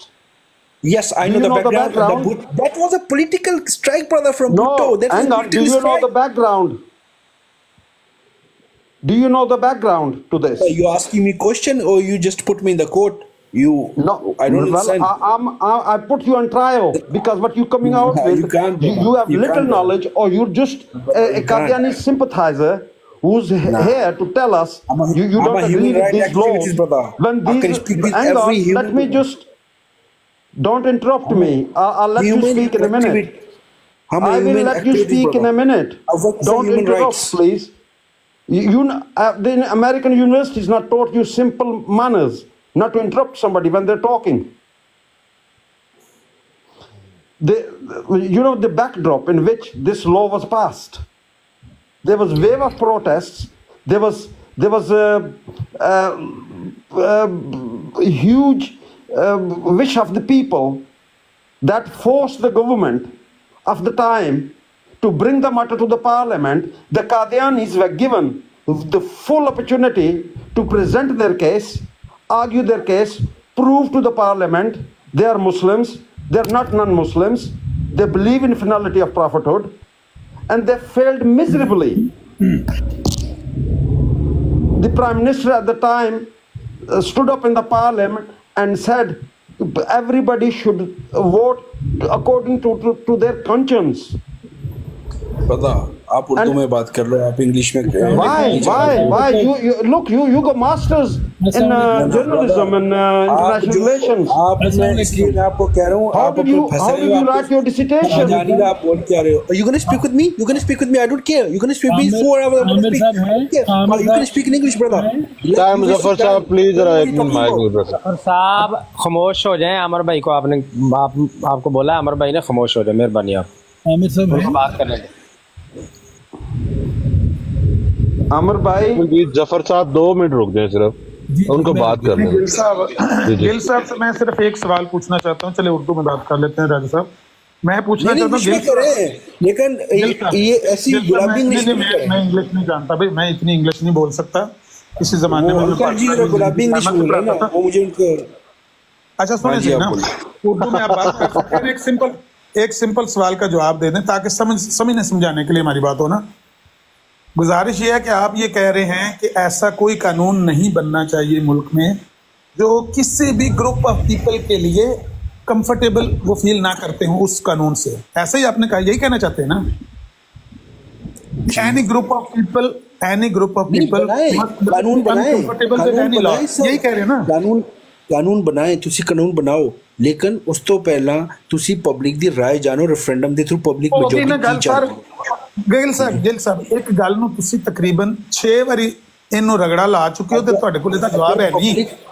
ਜਦ public ਤੁਹਾਨੂੰ ਕਹਿੰਦੀ ਹੈ ਕਾਨੂੰਨ ਬਣਾਓ ਤੇ ਨਾ ਕਰੋ ਨਾ। ਗਿੱਲ ਸਾਹਿਬ ਪਲੀਜ਼ ਐਂ ਨਾ ਕਰੋ। ਇਹਦਾ ਜਵਾਬ ਮੈਂ ਤੁਹਾਨੂੰ ਪੁੱਛਿਆ। ਆਮੇ ਨਜ਼ੀਰ ਭਾਈ, ਰਾਜਾ ਜਵੇਦ ਸਾਹਿਬ ਵਿਚਾਰੇ ਪਕੜੇ, ਇਹਨੂੰ ਗਲਾਜ਼ਤ ਨੂੰ ਕਿੰਨੇ ਚੁੱਕ ਲਿਆ? ਮੈਂ ਅੱਜ ਮੈਂ ਮਲਕ ਕੈਸਰ ਸਾਹਿਬ ਤੁਹਾਡੇ ਮੈਂ ਮੋਡਰੇਟਰਾਂ ਦਾ ਕਰਨਾ ਬੰਦੋਬਸਤ, ਮੈਂ ਗੰਦੀ ਜ਼ਬਾਨ ਨਾਲ ਇਸਤੇਮਾਲ ਮੈਨੂੰ ਕਰਨੀ ਪੈ ਜਾਏ। ਗਿੱਲ ਸਾਹਿਬ ਇਸ ਗੱਲ ਦਾ ਜਵਾਬ ਅੱਧੀ ਦਰਜਨ ਵਾਰੀ ਮੈਂ ਤੁਹਾਨੂੰ ਦੇ ਚੁੱਕਿਆ ਕਿ ਰੈਫਰੈਂਡਮ ਵਿੱਚ ਤੇ ਜਿਹੜਾ ਪਾਰਲੀਮੈਂਟਰੀ ਸਿਸਟਮ 'ਚ ਰਾਏ ਦੇ ਕੇ ਅਸੀਂ ਆਪਣੇ ਮੈਂਬਰਾਂ ਨੂੰ ਉੱਪਰ ਭੇਜਨੇ, ਇਹਦੇ 'ਚ ਫਰਕ ਕੀ? ਤੁਹਾਡੇ ਕੋਲ ਕੋਈ ਜਵਾਬ ਨਹੀਂ। ਇਹਨੂੰ ਛੱਡ ਦਿਓ ਰੈਫਰੈਂਡਮ ਨੂੰ ਰਗੜਨਾ ਚਾਹੁੰਦੇ। ਗਿੱਲ ਸਾਹਿਬ ਤੁਸੀਂ ਹੁਣ ਜਿਹੜੀ ਗੱਲ ਕੀਤੀ ਹੈ ਨਾ, ਮੈਨੂੰ ਉਹਨੂੰ ਸਮਝ ਲੈਣ ਦਿਓ। ਤੁਸੀਂ ਇਹ ਕਹਿਣਾ ਚਾਹ ਰਹੇ ਹੋ ਕਿ any group of people should not be uncomfortable with any law, ਇਹੀ ਤੁਸੀਂ ਕਹਿਣਾ ਚਾਹੁੰਦੇ ਹੋ? As a Pakistani, yes, as a Pakistani ਕਿਸੇ ਗਰੁੱਪ ਆਫ ਪੀਪਲ ਨੂੰ ਲਾਅ ਤੋਂ ਪ੍ਰੋਬਲਮ ਨਹੀਂ ਹੋਣੀ ਚਾਹੀਦੀ, ਇਹੀ ਕਹਿ ਰਹੇ ਹੋ ਨਾ? ਠੀਕ ਹੋ ਗਿਆ। ਇੱਕ ਮਿੰਟ ਖਲੋ ਜਾਓ। ਜਿਹੜੇ ਸੂਫੀ ਮੁਹੰਮਦ ਹੋਰੀ ਨੇ ਤਾਲਿਬਾਨ ਵਾਲੇ, ਉਹ ਕਹਿੰਦੇ ਨੇ ਕਿ ਇੱਥੇ ਸ਼ਰੀਅਤ ਦਾ ਨਫਾਜ਼ ਹੋਣਾ ਚਾਹੀਦਾ ਹੈ। ਇੱਕ ਮਿੰਟ ਖਲੋ ਜਾਓ ਨਾ। ਤੁਸੀਂ ਕੌਣ ਹੋ ਗਿੱਲ ਸਾਹਿਬ? ਇੱਕ ਮਿੰਟ ਗਿੱਲ ਸਾਹਿਬ, ਸਾਹ ਲਓ ਚੁਰੀ ਥੱਲੇ। ਤੁਹਾਨੂੰ ਕਿਹਨੇ ਇਖਤਿਆਰ ਦਿੱਤਾ ਕਿ ਤੁਸੀਂ ਉਹਨਾਂ ਨੂੰ ਟੈਰਰਿਸਟ ਕਰਾਰ ਦਿਓ? ਬਿਕੋਜ਼ ਉਹਨਾਂ ਨੇ ਕਲੇਮ ਮਾਸੂਮਾਂ ਦੀ ਜਾਨਾਂ ਲਈਆਂ ਤੇ ਉਹਨਾਂ ਨੇ ਕਲੇਮ ਕੀਤਾ। ਤੁਸੀਂ ਉਹਨਾਂ ਨੂੰ ਟੈਰਰਿਸਟ ਕਰਾਰ ਦਿਓਗੇ, ਉਹ ਤੁਹਾਨੂੰ ਮੁਲਹਿਦ ਕਰਾਰ ਦੇਗਾ, ਐਥਿਸਟ ਕਰਾਰ ਦੇਗਾ। ਤੁਹਾਨੂੰ ਇਹਦੇ ਨਾਲ ਕੀ ਫਰਕ ਪਏਗਾ? ਮੈਨੂੰ ਇਹ ਦੱਸੋ ਕਿ ਸੂਫੀ ਮੁਹੰਮਦ, ਮੇਰੀ ਗੱਲ ਸੁਣ ਲਓ, ਸੂਫੀ ਮੁਹੰਮਦ ਅਨਕੰਫਰਟੇਬਲ ਹੈ ਨਾ ਇਸ ਕਾਨੂੰਨ ਨਾਲ? ਜਿਹੜੇ ਬਲੋਚੀ ਨੇ ਉਹ ਅਨਕੰਫਰਟੇਬਲ ਨੇ ਨਾ ਇਸ ਕਾਨੂੰਨ ਨਾਲ? ਜਿਹੜੇ ਤਾਲਿਬਾਨ ਨੇ ਅਨਕੰਫਰਟੇਬਲ ਨੇ ਨਾ ਇਸ ਕਾਨੂੰਨ ਨਾਲ? ਉਹਨਾਂ ਦਾ ਤੁਹਾਨੂੰ ਖਿਆਲ ਨਹੀਂ ਆਇਆ, ਤੁਹਾਨੂੰ ਮਿਰਜ਼ਾਈਆਂ ਦਾ ਕਿਉਂ ਖਿਆਲ ਹੈ? ਇਹਦਾ ਜਵਾਬ ਦੇ ਦਿਓ ਜ਼ਰਾ ਪਲੀਜ਼। ਇਸ ਗਰੁੱਪ ਆਫ ਪੀਪਲ ਨਾਲ ਤੁਹਾਨੂੰ ਕੀ ਪ੍ਰੋਬਲਮ ਹੈ? ਜਿਹੜੇ ਐਨੇ ਗਰੁੱਪ ਆਫ ਪੀਪਲ ਉੱਥੇ ਅਨਕੰਫਰਟੇਬਲ ਨੇ ਇਸ ਕਾਨੂੰਨ ਨਾਲ, ਤੁਸੀਂ ਕਿਸੇ ਦਾ ਨਾਂ ਨਹੀਂ ਲਿਆ, ਸਾਰਿਆਂ ਨੂੰ ਧਿੱਕ ਕੇ ਪਰਾਂ ਕਰ ਦਿੱਤਾ ਹੈ ਉਸ ਗਵਰਨਮੈਂਟ ਨੇ, ਤੇ ਕੋਈ ਬੰਦਾ ਕੁਸਕਿਆ ਨਹੀਂ। ਇਸ ਗਰੁੱਪ ਆਫ ਪੀਪਲ ਨਾਲ ਕੀ ਤੁਹਾਨੂੰ ਸਿੰਪੈਥੀ ਹੈ? ਕਿਆ ਤੁਸੀਂ ਖੁਦ ਕਾਦੀਆਨੀ ਹੋ? ਕਿਆ ਤੁਸੀਂ ਖੁਦ ਕਾਦੀਆਨੀ ਹੋ? ਮੈਂ ਤਾਂ ਕਾਦੀਆਨੀ ਨਹੀਂ ਹਾਂ, ਮੈਂ ਨਹੀਂ ਹਾਂ, ਅਲਹਮਦੁਲਿਲਾ ਮੈਂ ਕਾਦੀਆਨੀ ਨਹੀਂ ਹਾਂ। ਨਹੀਂ, ਫਿਰ ਤੁਹਾਨੂੰ ਇਹ ਨਾ ਇਸ ਗਰੁੱਪ ਨਾਲ ਕਿਉਂ ਐਡੀ ਸਿੰਪੈਥੀ, ਜਦਕਿ ਗਰੁੱਪ ਤੇ ਹੋਰ ਵੀ ਹਨ ਜਿਹੜੇ ਅਨਕੰਫਰਟੇਬਲ ਨੇ? ਤੁਸੀਂ ਦਹਿਸ਼ਤਗਰਦਾਂ ਨੂੰ ਇਹਨਾਂ ਨਾਲ ਮਿਲਾ ਰਹੇ ਹੋ। ਮੈਂ ਕਹਿੰਦਾ ਦਹਿਸ਼ਤਗਰਦਾਂ ਦਾ ਫਤਵਾ ਤੁਹਾਨੂੰ ਤਾਂ ਕੋਈ ਇਖਤਿਆਰ ਨਹੀਂ ਨਾ, ਤੁਸੀਂ ਕਿਸੇ ਦੇ ਉੱਤੇ ਦਹਿਸ਼ਤਗਰਦੀ ਦਾ ਭਾਈ ਪਰਚੇ ਵੇਖੋ ਕਿੰਨੇ ਹੋਏ ਉਹਨਾਂ ਤੇ। ਤੁਹਾਡੀ DGISPR ਦਾ ਬਿਆਨ ਚੁੱਕ ਕੇ ਦੇਖੋ, ਤੁਸੀਂ ਤੁਹਾਡੇ ਕੋਲ ਨੌਲੇਜ ਹੈ ਕੀ? ਮੇਰੀ ਗੱਲ ਸੁਣੋ, ਖਲੋ ਜੋ ਗਿੱਲ ਸਾਹਿਬ, ਜਿਹੜੇ DGISPR ਨੂੰ ਤੁਸੀਂ ਅਥੈਂਟਿਸਿਟੀ ਦੇ ਰਹੇ ਹੋ, ਉਹਨੂੰ ਅਥੈਂਟਿਕ ਬਣਾ ਰਹੇ ਹੋ, ਉਸੇ DGISPR ਨੇ ਤੇ ਇਹਨਾਂ ਨੂੰ ਕਾਫਰ ਕਰਾਰ ਦਿੱਤਾ ਮਿਰਜ਼ਾਈਆਂ ਨੂੰ। ਚਲੋ ਵਜ਼ੀਰ ਦਾਖਲਾ ਨੂੰ ਚੁੱਕ ਲਓ, ਮੈਂ ਕਹਿੰਦਾ ਵਜ਼ੀਰ ਦਾਖਲਾ ਨੂੰ ਚੁੱਕ ਲਓ, DGISPR ਨੂੰ ਚੁੱਕ ਲਓ, ਤੁਸੀਂ ਪ੍ਰਾਈਮ ਮਿਨਿਸਟਰ ਨੂੰ ਚੁੱਕ ਲਓ, ਪ੍ਰੈਜ਼ੀਡੈਂਟ ਨੂੰ ਚੁੱਕ ਲਓ, ਜਿਹਨੂੰ ਮਰਜ਼ੀ ਚੀਫ ਜਸਟਿਸ ਨੂੰ ਚੁੱਕ ਲਓ, ਸਭ ਦੀ ਇਹੋ ਹੀ ਰਾਏ ਵੇ ਕਿ ਕਾਦੀਆਨੀ ਜਿਹੜੇ ਨੇ ਇਹ ਕਾਫਰ ਨੇ, ਇਹ ਨਾਨ ਮੁਸਲਿਮ ਨੇ, ਇਹ ਅਨਕੰਫਰਟੇਬਲ ਨੇ ਉਸ ਕਾਨੂੰਨ ਨਾਲ। ਤੁਸੀਂ ਕਹਿੰਦੇ ਹੋ ਕਿ ਮੈਂ ਕਹਿੰਦਾ ਕਿ ਹੋਰ ਵੀ ਜਿਹੜੇ ਗਰੁੱਪ ਹਨ, ਅਗਰ ਕਾਨੂੰਨ ਇਸ ਤਰ੍ਹਾਂ ਦਾ ਬਣਾਇਆ ਜਾਏ ਕਿ ਜਿਹਦੇ ਨਾਲ ਕੋਈ ਗਰੁੱਪ ਆਫ ਪੀਪਲ ਅਨਕੰਫਰਟੇਬਲ ਨਾ ਆਵੇ, ਉਹ ਫਿਰ ਤੁਸੀਂ ਬਣਾ ਕੇ ਇੱਥੇ ਦੇ ਦਿਓ ਇੱਕ ਕਾਨੂੰਨ, ਕੱਲ ਅਸੀਂ ਦੁਬਾਰਾ ਮਿਲ ਲੈਂਦੇ, ਉਹ ਕਾਨੂੰਨ ਬਣਾ ਕੇ ਲੈ ਆਵੋ, ਤੇ ਉਹ ਅਸੀਂ ਚੈੱਕ ਕਰ ਲੈਂਦੇ ਹਾਂ ਕਿ ਕਿਆ ਪਾਕਿਸਤਾਨ ਦੇ ਵਿੱਚ ਉਹਦੇ ਨਾਲ ਕੋਈ ਅਨਕੰਫਰਟੇਬਲ ਹੈ ਜਾਂ ਨਹੀਂ ਹੈ। ਤੁਸੀਂ ਐਸਾ ਕਾਨੂੰਨ ਬਣਾ ਹੀ ਨਹੀਂ ਸਕਦੇ ਗਿੱਲ ਸਾਹਿਬ। ਇਸ ਰਿਆਸਤ ਦਾ ਕੰਮ ਨਹੀਂ ਹੈ ਕਿਸੇ ਨੂੰ ਡਿਸਾਈਡ ਕਰਨਾ ਕਿ ਤੂੰ ਮੁਸਲਮਾਨ ਹੈ, ਰਿਆਸਤ ਦਾ ਮੇਰਾ ਕੰਮ ਨਹੀਂ ਹੈ। ਮੈਨੂੰ ਕਹੇ ਮੇਰਾ ਦਿਲ ਕਰੇ ਮੈਂ ਮੰਦਿਰ ਜਾਵਾਂ, ਮੇਰਾ ਦਿਲ ਕਰੇ ਮੈਂ ਚਰਚ ਜਾਵਾਂ। ਗੱਲ ਤੇ ਹੈ ਨਾ, ਅਸਲ ਦੇ ਵਿੱਚੋਂ ਅਸਲੀਅਤ ਹੈ ਵੇ ਅਸਲ ਚ। ਗਿੱਲ ਸਾਹਿਬ ਮਿਰਜ਼ਾ ਸਾਹਿਬ ਨੂੰ ਕੀ ਮੰਨਦੇ ਹੋ? ਛੱਡੋ, ਕੁਛ ਨਹੀਂ ਮੰਨਦਾ ਮਿਰਜ਼ਾ ਸਾਹਿਬ ਨੂੰ। ਮੈਂ ਨਬੀ ਪਾਕ ਨੂੰ ਆਖਰੀ ਨਬੀ ਨੂੰ ਮੰਗਦਾ ਬਸ, ਉਸ ਤੋਂ ਬਾਅਦ ਮੈਂ ਕਿਸੇ ਨੂੰ। ਮਿਰਜ਼ਾ ਸਾਹਿਬ ਕੀ ਨੇ? ਮਿਰਜ਼ਾ ਸਾਹਿਬ ਕੁਛ ਨਹੀਂ ਨੇ, ਮੇਰੇ ਸਾਹਮਣੇ ਕੁਛ ਨਹੀਂ, ਜਿਨ੍ਹਾਂ ਵਾਸਤੇ ਹੋਣੇ ਉਹਨਾਂ ਵਾਸਤੇ ਹੋਣੇ, ਮੇਰੇ ਵਾਸਤੇ ਕੁਛ ਨਹੀਂ। ਅੱਛਾ, ਤੁਸੀਂ ਉਹਨਾਂ ਨੂੰ ਝੂਠਾ ਮੰਨਦੇ? ਸੱਚਾ میں انہوں نے سچا سی مانتا نہ جھوٹا ماننا. اچھا ٹھیک ہو گیا. لیکن میں صرف نبی پاک صلی اللہ علیہ وسلم نو آخری نبی ماننا. اچھا ٹھیک ہے. تے اے تانوں کنے اختیار دیتا کہ مرزا صاحب نو جھوٹا کہو؟ میں تو کہ نہیں میں جھوٹا ماننا. میں تو کدو کہ میں نہ انہوں نے جھوٹا ماننا نہ سچا ماننا. اللہ نے میں سمجھا شاید کہہ رہا کہ میں انہوں نے جھوٹا مانتا. اچھا نہ جھوٹا مانتے ہو نہ سچا مانتے ہو. نہیں اللہ تعالیٰ وچکار ڈب کھڑبے پر جائیے تسی اللہ دے نبی نو مندے ہو ویسے محمد رسول اللہ صلی اللہ علیہ وسلم. That's your last trick brother. That's your last trick. جیسے تعلق کوئی نہیں لبے رہا نہیں میں تو کوئی ضرورت نہیں سی بھائی. الحمدللہ میں مسلمان ہوں. نبی پاک صلی اللہ علیہ وسلم اللہ آقا دو جہان تے دعویٰ پہ کر دیو نا. ہن تہاڈا لٹمس ٹیسٹ لین لگے تہاڈی چیکاں نکل گئیاں نے. پہلے سوال تے تہاڈیاں چیکاں نکل گئیاں نے. ٹھیک ہے نہیں سر یہ جج کر رہے تسی. گل صاحب ایتھے تسی آ کے اپنا کوئی بھی تعارف کرا دیو یا میں اپنا کوئی بھی تعارف کروا دواں. ساڈا کوئی نہ کوئی پروف تو ہونا چاہیے کہ اسی جو تعارف کرا رہے ہیں صحیح کرا رہے ہیں غلط نہیں کرا رہے. تو میں پوچھا کہ اللہ دے نبی صلی اللہ علیہ وسلم نو مندے ہو نا. کہتا رہا میں انہوں نے آخری نبی ماننا بھائی صلی اللہ علیہ وسلم. آخری نبی تے مندے ہو انہاں دی گل بھی مندے ہو کہ نہیں مندے؟ الحمدللہ کوشش کر دیں پوری منی. انہاں فرمایا میرے تو بعد 30 دے قریب جھوٹے کذاب آن گے کلہم یزعمو انہ نبی. سارے کہن گے میں نبی ہاں. او دے بارے کی خیال تہاڈا؟ ہاں انہوں نے کیا صحیح کیا ہونا پھر؟ میں پڑھیا نہیں کیا ہونے کا کی مطلب ہے؟ میں کیا انہوں نے کیا تے صحیح کیا نا پھر. جیڑا نبوت دا دعویٰ کرے تسی انہوں قذاب کیوں نہیں مانتے؟ تسی آندے میں قذاب بھی نہیں مندا سچا بھی نہیں مندا. نہیں گل پتہ کی ہے کہ شریعت نافذ ہوئے نا اتھے گل ہے. پاکستان میں کوئی شریعت نافذ نہیں ہے ٹھیک ہے تے ریاست دا کام نہیں. ہاں میں پاکستان دی قانون دی گل ہی نہیں کر رہے. ہن تے اسی گل کر رہے ہیں کہ نقطہ نظر نو جانن واسطے تہاڈا نظریہ مذہبی کی ہے تے میرا کی. میں تانوں پوچھیا تسی قادیانی ہو تساں کہ میں قادیانی نہیں. تانوں پوچھیا ضیاء بھائی نے کہ تسی مرزا غلام احمد قادیانی نو کی مندے ہو. تساں کہ نہ میں سچا مننا نہ جھوٹا مننا. جبکہ تسی نبی علیہ الصلوۃ والسلام نو منن دے دعوے دار ہو. تے نبی علیہ الصلوۃ والسلام نے فرمایا کہ میرے بعد 30 کے قریب کذاب دجال آن گے سارے اپنے آپ نو نبی کہیں گے. نبی پاک صلی اللہ علیہ وسلم نے یہ بھی کہا کفار و نصارہ تمہارے کبھی دوست نہیں ہو سکتے. پھر تسی کیوں انہوں نے پینگا پاؤندے ہو انہوں نے ویزیا واسطے ناستے ہو باہر. یہ بھی اس سے پھر انہوں نے تسی بھی نہیں مانتے. اگر تسی یہ گل کر دو میں تانوں اتھوں کاؤنٹر کراں گا. تواڈے بندے تے لائن لا کے کھڑے نے ایمبیسیاں دے سامنے کہ ویزے لے دو ویزے دے تو یقین نہیں تانوں دبئی جاؤ سعودی جاؤ کویت جاؤ لو جنو صاحب ہی لے لو نا. جتنے اللہ دے نبی صلی اللہ علیہ وسلم نے فرمایا کہ یہود و نصارہ تہاڈے دوست نہیں ہو سکتے اس کی وضاحت بھی موجود ہے. اللہ دے نبی صلی اللہ علیہ وسلم نے خود بھی یہود و نصارہ نے معاہدہ کیتا اس مدینے دے وچ. او دا مطلب یہ نہیں کہ تسی انہاں نال لین دین نہیں کر سکتے. او دا مطلب صرف یہ ہے کہ تسی انہاں نوں جگری یار نہیں بنانا. یعنی تسی انہاں دے عقیدے وچ اصل بنیاد انسان دی عقیدہ جنوں جڑ کہندے نے او دے تسی انہاں نوں دوست نہیں بنا سکتے. باقی انہوں نے تسی لین دین کر سکتے ہو معاہدہ کر سکتے ہو. اللہ دے نبی نے خود معاہدہ کیتا انہوں نے مدینے دے وچ.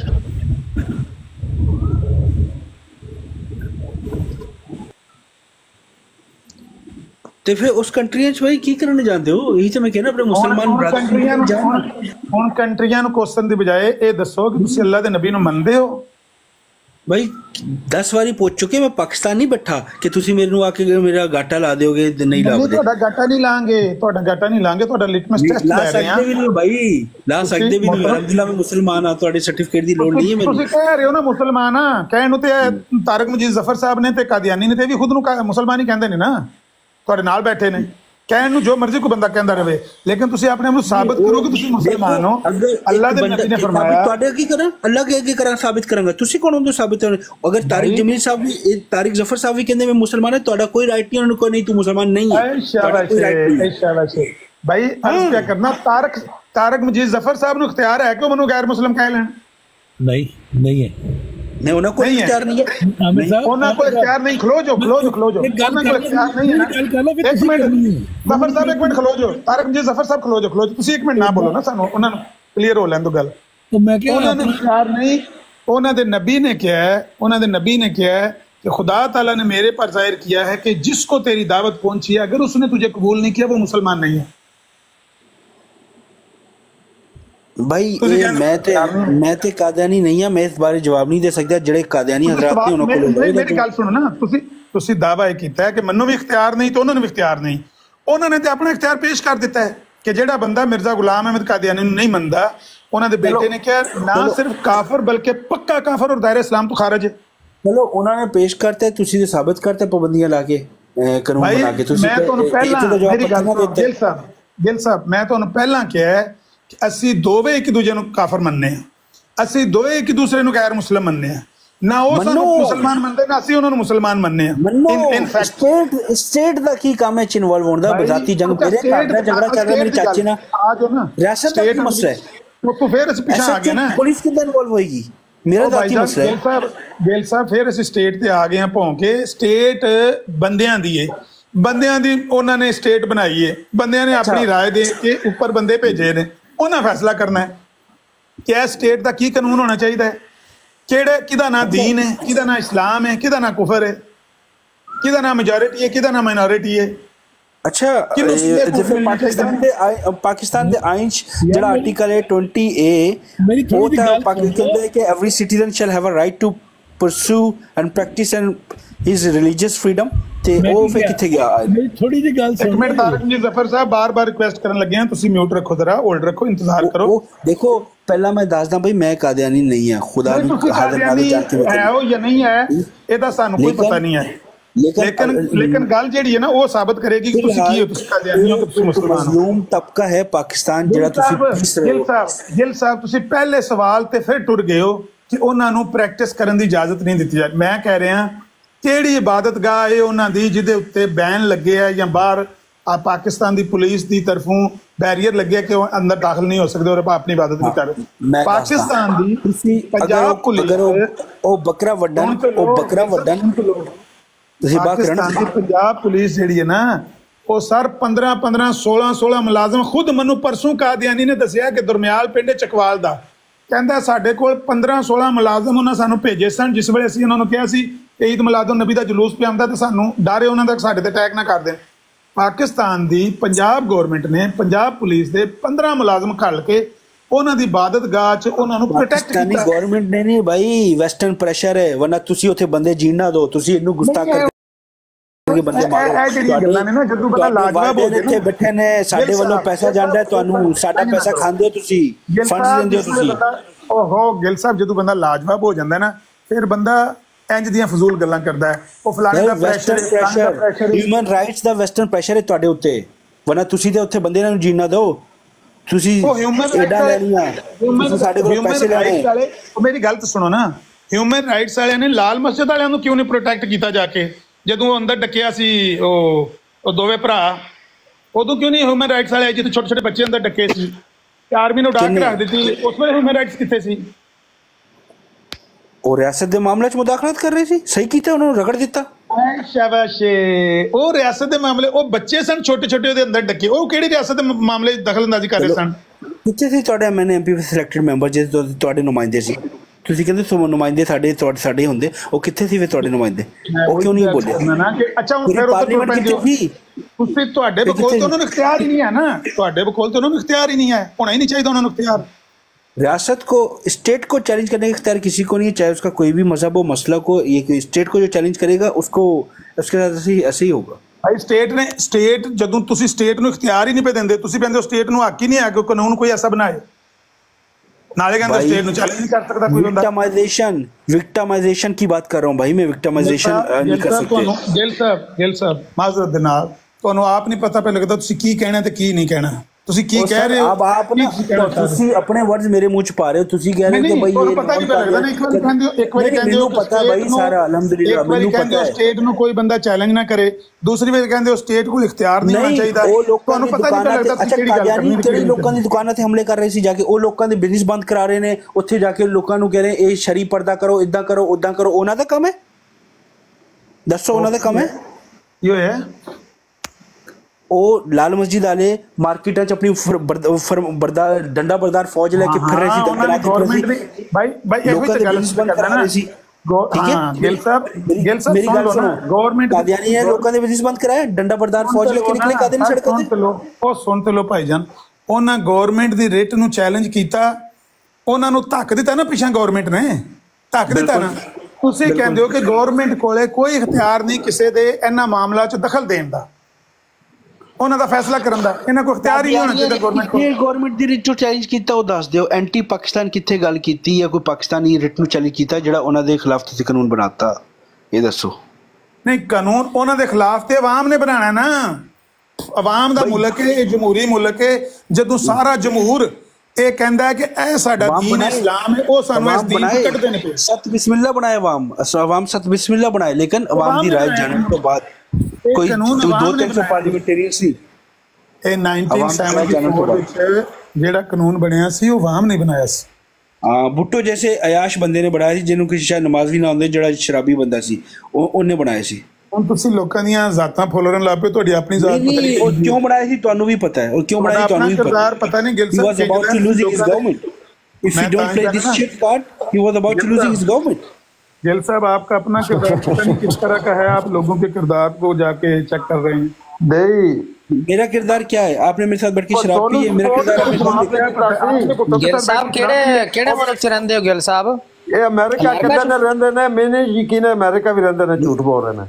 ਅੱਛਾ, ਉੱਥੇ ਅਮਰੀਕਾ ਕੈਨੇਡਾ ਦੇ ਵਿੱਚ ਨਾ ਇੱਕ ਕਾਨੂੰਨ ਹੈਗਾ ਹੋਲੋਕਾਸਟ ਦਾ, ਜਿਹੜਾ ਹੋਲੋਕਾਸਟ ਦੇ ਖਿਲਾਫ ਗੱਲ ਕਰਦਾ ਉਹਨਾਂ ਨੂੰ ਕੋਈ ਸਜ਼ਾ, ਅਮਰੀਕਾ 'ਚ ਵੀ ਹੈ ਕਾਨੂੰਨ? नहीं भाई, मैं इदा कोई ना कानून देखिया ना सुनिया, इतने सोशल मीडिया से सुबह दोपहर शाम सारी गल्लां होंदी, कोई किसी नहीं फड़दा।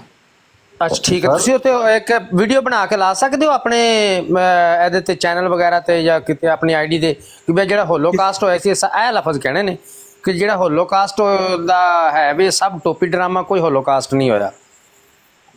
मैं क्यों भाई किसी मैं मैं किसी को टारगेट करा क्यों अपना टाइम जाया, ਇਹਨਾਂ ਨੂੰ ਪੁੱਠਿਆ ਟੰਗ ਦੇਣਗੇ। मैं किसी ਨੂੰ क्यों टारगेट करा, दसो। मेरा ਤੁਸੀਂ ਪਾਕਿਸਤਾਨੀ ਕਾਨੂੰਨ ਨੂੰ ਕਿਉਂ ਟਾਰਗੇਟ ਕਰ ਰਹੇ ਹੋ ਫਿਰ? पाकिस्तानी कानून is a piece of shit.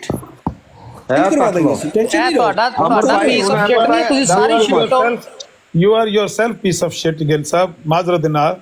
ਤੁਹਾਨੂੰ ਤਮੀਜ਼ ਨਹੀਂ ਹੈ ਕਿ ਤੁਸੀਂ ਪਾਕਿਸਤਾਨ ਦੇ ਆਇਨ ਨੂੰ, ਮੁਲਕ ਦੇ ਆਇਨ ਨੂੰ, 26 ਕਰੋੜ ਆਵਾਮ ਦੀ ਰਾਏ ਨੂੰ ਤੁਸੀਂ ਪੀਸ ਆਫ ਸ਼ਿਟ ਕਹਿ ਰਹੇ ਹੋ। You are yourself piece. ਇਹਨਾਂ ਦੀ ਅਮਰ ਭਾਈ ਇੰਨੀ ਔਕਾਤ ਹੈ, ਇਹਨਾਂ ਦੀ ਜਿਹੜੇ ਸ਼ਿਟ ਸੁਣਾਣਾ ਇਹ ਤੇ ਉੱਥੇ ਇਹਨਾਂ ਨੂੰ ਸ਼ਿਟ ਵੀ ਨਹੀਂ ਸਮਝਦੇ, ਸ਼ਿਟ ਤੋਂ ਵੀ ਭੈੜਾ ਸਮਝਦੇ ਨੇ। ਉੱਥੇ ਇਹਨੂੰ ਕਹਿ, ਇਹਨੂੰ ਕਿ ਪਿਓ ਦਾ ਪੁੱਤਰ ਹੈ ਤੇ ਉੱਥੇ ਜਾ ਕੇ ਜ਼ਰਾ ਵੀਡੀਓ ਬਣਾ ਕੇ ਚੜਾ ਖਾ ਜ਼ਰਾ, ਜਾਂ ਇੱਕ ਬੈਨਰ ਲੈ ਕੇ ਖਲੋ ਉੱਥੇ, ਤੁਹਾਡੀ ਨਾਲੇ ਆਜ਼ਾਦੀ ਜ਼ਾਰੇ ਰਾਏ ਵੀ ਵੜ ਜਾਏਗੀ ਜਿੱਥੋਂ ਨਿਕਲੀ ਹੈ, ਤੁਹਾਨੂੰ ਲੱਗ ਪਤਾ ਜਾਏਗਾ ਵੀ ਤੁਹਾਡੀ ਕਿੰਨੀ ਔਕਾਤ ਆ। ਉੱਥੇ ਜਾ ਕੇ ਕਹੋ ਉਹਨਾਂ ਨੂੰ ਆਪਣੇ ਪਿਓਾਂ ਦੇ ਸਾਹਮਣੇ ਵੀ ਇਹ ਹੋਲੋਕਾਸਟ ਕੋਈ ਨਹੀਂ ਹੋਇਆ, ਸਭ ਟੋਪੀ ਡਰਾਮਾ ਸੀ। ਗਿਲ ਸਾਹਿਬ ਕੱਲ ਤਿਆਰੀ ਕਰਕੇ ਆਵੇ, ਮਾਰ ਕੇ ਛਿੱਤਰ ਤੁਹਾਡੀ ਤਸ਼ਰੀਫ ਲਾਲ ਕਰ ਦੇਣੀ ਉਹਨਾਂ ਨੇ। ਇਹ ਤਸ਼ਰੀਫ ਸੁਣਾਉਂਦੇ ਸਾਨੂੰ, ਕੱਲ ਨਾ ਤੁਸੀਂ ਆਂਦੇ ਹੋ ਨਾ, ਮੇਰੀ ਗੱਲ ਸੁਣੋ ਗਿਲ ਸਾਹਿਬ, ਤੁਹਾਨੂੰ ਤੁਹਾਡੀ ਨਾ ਕੋਈ ਬੇਸ ਨਾ ਬੁਨਿਆਦ, ਪਾਕਿਸਤਾਨ ਦਾ ਖਾ ਕੇ ਪਾਕਿਸਤਾਨ ਦੇ ਖਿਲਾਫ ਭੌਂਕਣ ਡਏ ਉੱਥੇ। ਤੁਸੀਂ ਕੋਈ ਚਾਰ ਲਫ਼ਜ਼ ਬੰਦੇ ਨੇ ਕਰਫ ਨਹੀਂ ਆਉਂਦਾ, ਇਹ ਕਰਫ ਨਹੀਂ ਆਉਂਦਾ, ਇਹ ਕਾਦੀਆਨੀਆਂ ਦਾ ਜਿਹੜਾ ਰਟਾਇਆ ਨਾ ਸਬਕ, ਉਸ ਤੋਂ ਇਲਾਵਾ ਇਸ ਬੰਦੇ ਨੂੰ ਕੁਝ ਨਹੀਂ ਪਤਾ। ਨਹੀਂ ਚਲੋ ਕੋਈ ਗੱਲ ਨਹੀਂ ਰਾਜਾ ਸਾਹਿਬ, ਸਾਨੂੰ ਕਿਹੜੇ ਕਿਸੇ ਬੰਦੇ ਦੀ, ਲੇਕਿਨ ਉਹਨੇ ਜਿੰਨੀਆਂ ਗੱਲਾਂ ਕੀਤੀਆਂ ਸੀ ਉਹਨਾਂ ਦੀ ਗੱਲਾਂ ਦਾ ਜਵਾਬ ਰੱਖਣੇ ਆ ਇਨਸ਼ਾਅੱਲਾ। ਨਹੀਂ ਜਵਾਬ ਤੇ ਮੈਂ ਤੁਹਾਨੂੰ ਦੱਸਾਂ, ਮੇਰੇ ਨਾਲ ਤਾਂ ਉਸਨੇ ਉਹ ਤਾਂ ਰਾਉਂਡ ਦਾ ਸਰਕਲ ਜਾਣ ਲੱਗ ਪਿਆ ਸੀ, ਉਹ ਤਾਂ ਮਲਕ ਤੋਂ ਗੱਲ ਲੱਗਿਆ ਵਧਾਈ ਨਹੀਂ ਸੀ ਰਿਹਾ। ਮਤਲਬ ਹੈ ਕਿ ਜਿਹੜੀ ਗੱਲ ਤੂੰ ਬੰਦਾ ਝੂਠਾ ਪੈਂਦਾ ਹੈ, ਉਹ ਫਿਰ ਅੱਗੋਂ ਗਾਲਾਂ ਜਦੋਂ ਕੱਢਣ ਲੱਗ ਪਵੇ ਬੰਦਾ, ਉਹਦੇ ਬਾਅਦ ਉਹਨੂੰ ਕਹਿਣਾ ਚਾਹੀਦਾ ਕਿ ਅਸੀਂ ਇੱਥੇ ਗਾਲਾਂ ਤੁਹਾਨੂੰ ਨਹੀਂ ਕੱਢਣਾ ਚਾਹੁੰਦੇ, ਤੂੰ ਜਾ ਕੇ ਪਹਿਲਾਂ ਪੜ੍ਹ, ਘਰ ਤਿਆਰੀ ਕਰ, ਤੇ ਫਿਰ ਕੱਲ ਆ ਕੇ ਦੱਸੀ ਭਾਈ ਤੂੰ ਕਿਹੜੇ ਗੱਲ ਉੱਤੇ ਸਟੈਂਡ ਕਰਨਾ ਚਾਹੁੰਦਾ। ਇੱਕ ਵਾਰੀ ਤੂੰ ਕਹਿਣਾ ਗਵਰਨਮੈਂਟ ਤੋਂ ਇਖਤਿਆਰ ਨਹੀਂ ਹੋਣਾ ਚਾਹੀਦਾ, ਇੱਕ ਵਾਰੀ ਤੂੰ ਕਹਿਣਾ ਗਵਰਨਮੈਂਟ ਦੀ ਰੇਟ ਨੂੰ ਚੈਲੰਜ ਨਹੀਂ ਕੋਈ ਕਰ ਸਕਦਾ, ਤੈਨੂੰ ਆਪ ਨਹੀਂ ਪਤਾ ਤੂੰ ਕੀ ਕਹਿਣਾ। ਨਹੀਂ ਜਿਸ ਕਹਿ ਰਿਹਾ ਸੀ ਪਾਕਿਸਤਾਨ ਦਾ ਐਜੂਕੇਸ਼ਨ ਸਿਸਟਮ ਇਸ ਤਰ੍ਹਾਂ, ਮਤਲਬ ਇਸ ਤਰ੍ਹਾਂ ਗੱਲਾਂ ਕੌਣ ਕਰਦਾ ਹੈ? ਗਿੱਲ ਸਾਹਿਬ ਕਿਸੇ ਗਲਤ ਫਹਿਮੀ ਚ ਨਾ ਰਹਿਣਾ। ਤੁਹਾਡੇ ਪਿਓ ਤੇ ਤੁਹਾਡੇ ਦਾਦੇ ਤੇ ਤੁਹਾਡੇ ਪਰਦਾਦੇ ਤੇ ਤੁਹਾਡੇ ਅੱਬੇ ਇਹ 75 ਸਾਲਾਂ ਦੇ ਵਿੱਚ ਕੋਈ 15 ਵਾਰੀ ਕੋਸ਼ਿਸ਼ ਕਰ ਚੁੱਕੇ ਨੇ ਇਹ ਕਵਾਨੀਨ ਬਦਲਣ ਦੀ, ਖਸੂਸਨ ਜਦੋਂ ਦਾ 74 ਦਾ ਆਇਨ ਬਣਿਆ ਇਹਨੂੰ, ਤੇ ਜਿਹੜਾ ਤਹੁਨੇ ਰਸਾਲਤ ਦਾ ਕਾਨੂੰਨ ਆ ਉਹਨੂੰ, ਉਹ ਤਾਂ ਸ਼ੁਰੂ ਤੋਂ ਹੀ ਆਇਆ ਸੀ।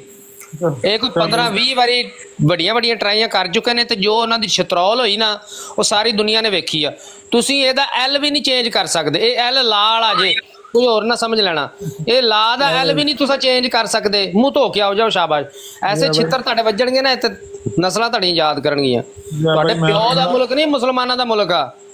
ਮੈਂ ਨਾ ਉਹਨਾਂ ਨੂੰ ਤਾਰਕ ਮਜੀਦ ਜ਼ਫਰ ਸਾਹਿਬ ਨੂੰ ਕਾਫੀ ਦੇਰ ਤੋਂ ਰੋਕਿਆ, ਬਾਈ ਫੋਰਸ ਰੋਕਿਆ, ਜ਼ਰਾ ਉਹਨਾਂ ਨੂੰ ਗੱਲ ਕਰ ਲੈਣ ਦਿਓ, ਬਾਕੀ ਸਾਰੇ ਬੰਦੇ ਮਿਊਟ ਰੱਖੋ, ਕੋਈ ਬੰਦਾ ਮਾਈਕ ਨਾ ਖੋਲ੍ਹੋ। ਜੀ ਤਾਰਕ ਮਜੀਦ ਜ਼ਫਰ ਫੋਨ ਤੇ ਗੱਲ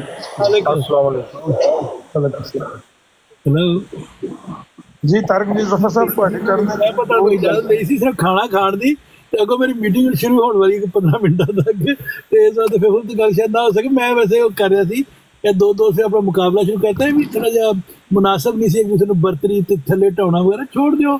ਇੱਕ ਬੰਦੇ ਨੂੰ ਸਮਝ ਨਹੀਂ ਆ ਰਹੀ, ਤੁਹਾਨੂੰ ਨਹੀਂ ਸਮਝ ਆ ਰਹੀ, ਮੈਨੂੰ ਨਹੀਂ ਸਮਝ ਆ ਰਹੀ, ਤਾਲੂ ਸਲਾਮ, ਬਸ ਠੀਕ ਹੈ। ਨਹੀਂ ਮੈਂ ਦੇਖੋ ਤਾਰਕ ਜ਼ਫਰ ਸਾਹਿਬ, ਮੈਂ ਤਾਂ ਉਹਨੂੰ ਨਹੀਂ ਕਿਹਾ ਕਿ ਤੇਰੀ ਜਿਹੜੀ ਇਹ ਕੈਪੇਬਿਲਿਟੀ ਨਹੀਂ ਹੈ ਗੱਲ ਕਰਨ ਦੀ ਜਾਂ ਤੇਰਾ ਨੌਲੇਜ, ਉਹਨੇ ਮੇਰੇ ਤੇ ਟੈਗ ਕੀਤਾ, ਮੈਂ ਤਾਂ ਨਹੀਂ। ਲੇਕਿਨ ਵੈਸੇ ਮੈਂ ਹੁੰਦਾ ਨਾ ਤੇ ਮੈਂ ਕਹਿੰਦਾ ਸੀ ਓਕੇ ਠੀਕ ਹੈ ਫਾਈਨ। ਦੂਸਰਾ ਮੈਂ ਹੱਸ ਰਿਹਾ ਸੀ, ਮੈਂ ਕਿਹਾ ਪਤਾ ਨਹੀਂ ਕੋਈ ਮੁਸਲਮਾਨ ਇੱਕ ਮੁਸਲਮਾਨ ਕਾਫਰ ਕਰ ਦੇਣਾ ਫੜ ਕੇ ਅੱਜ।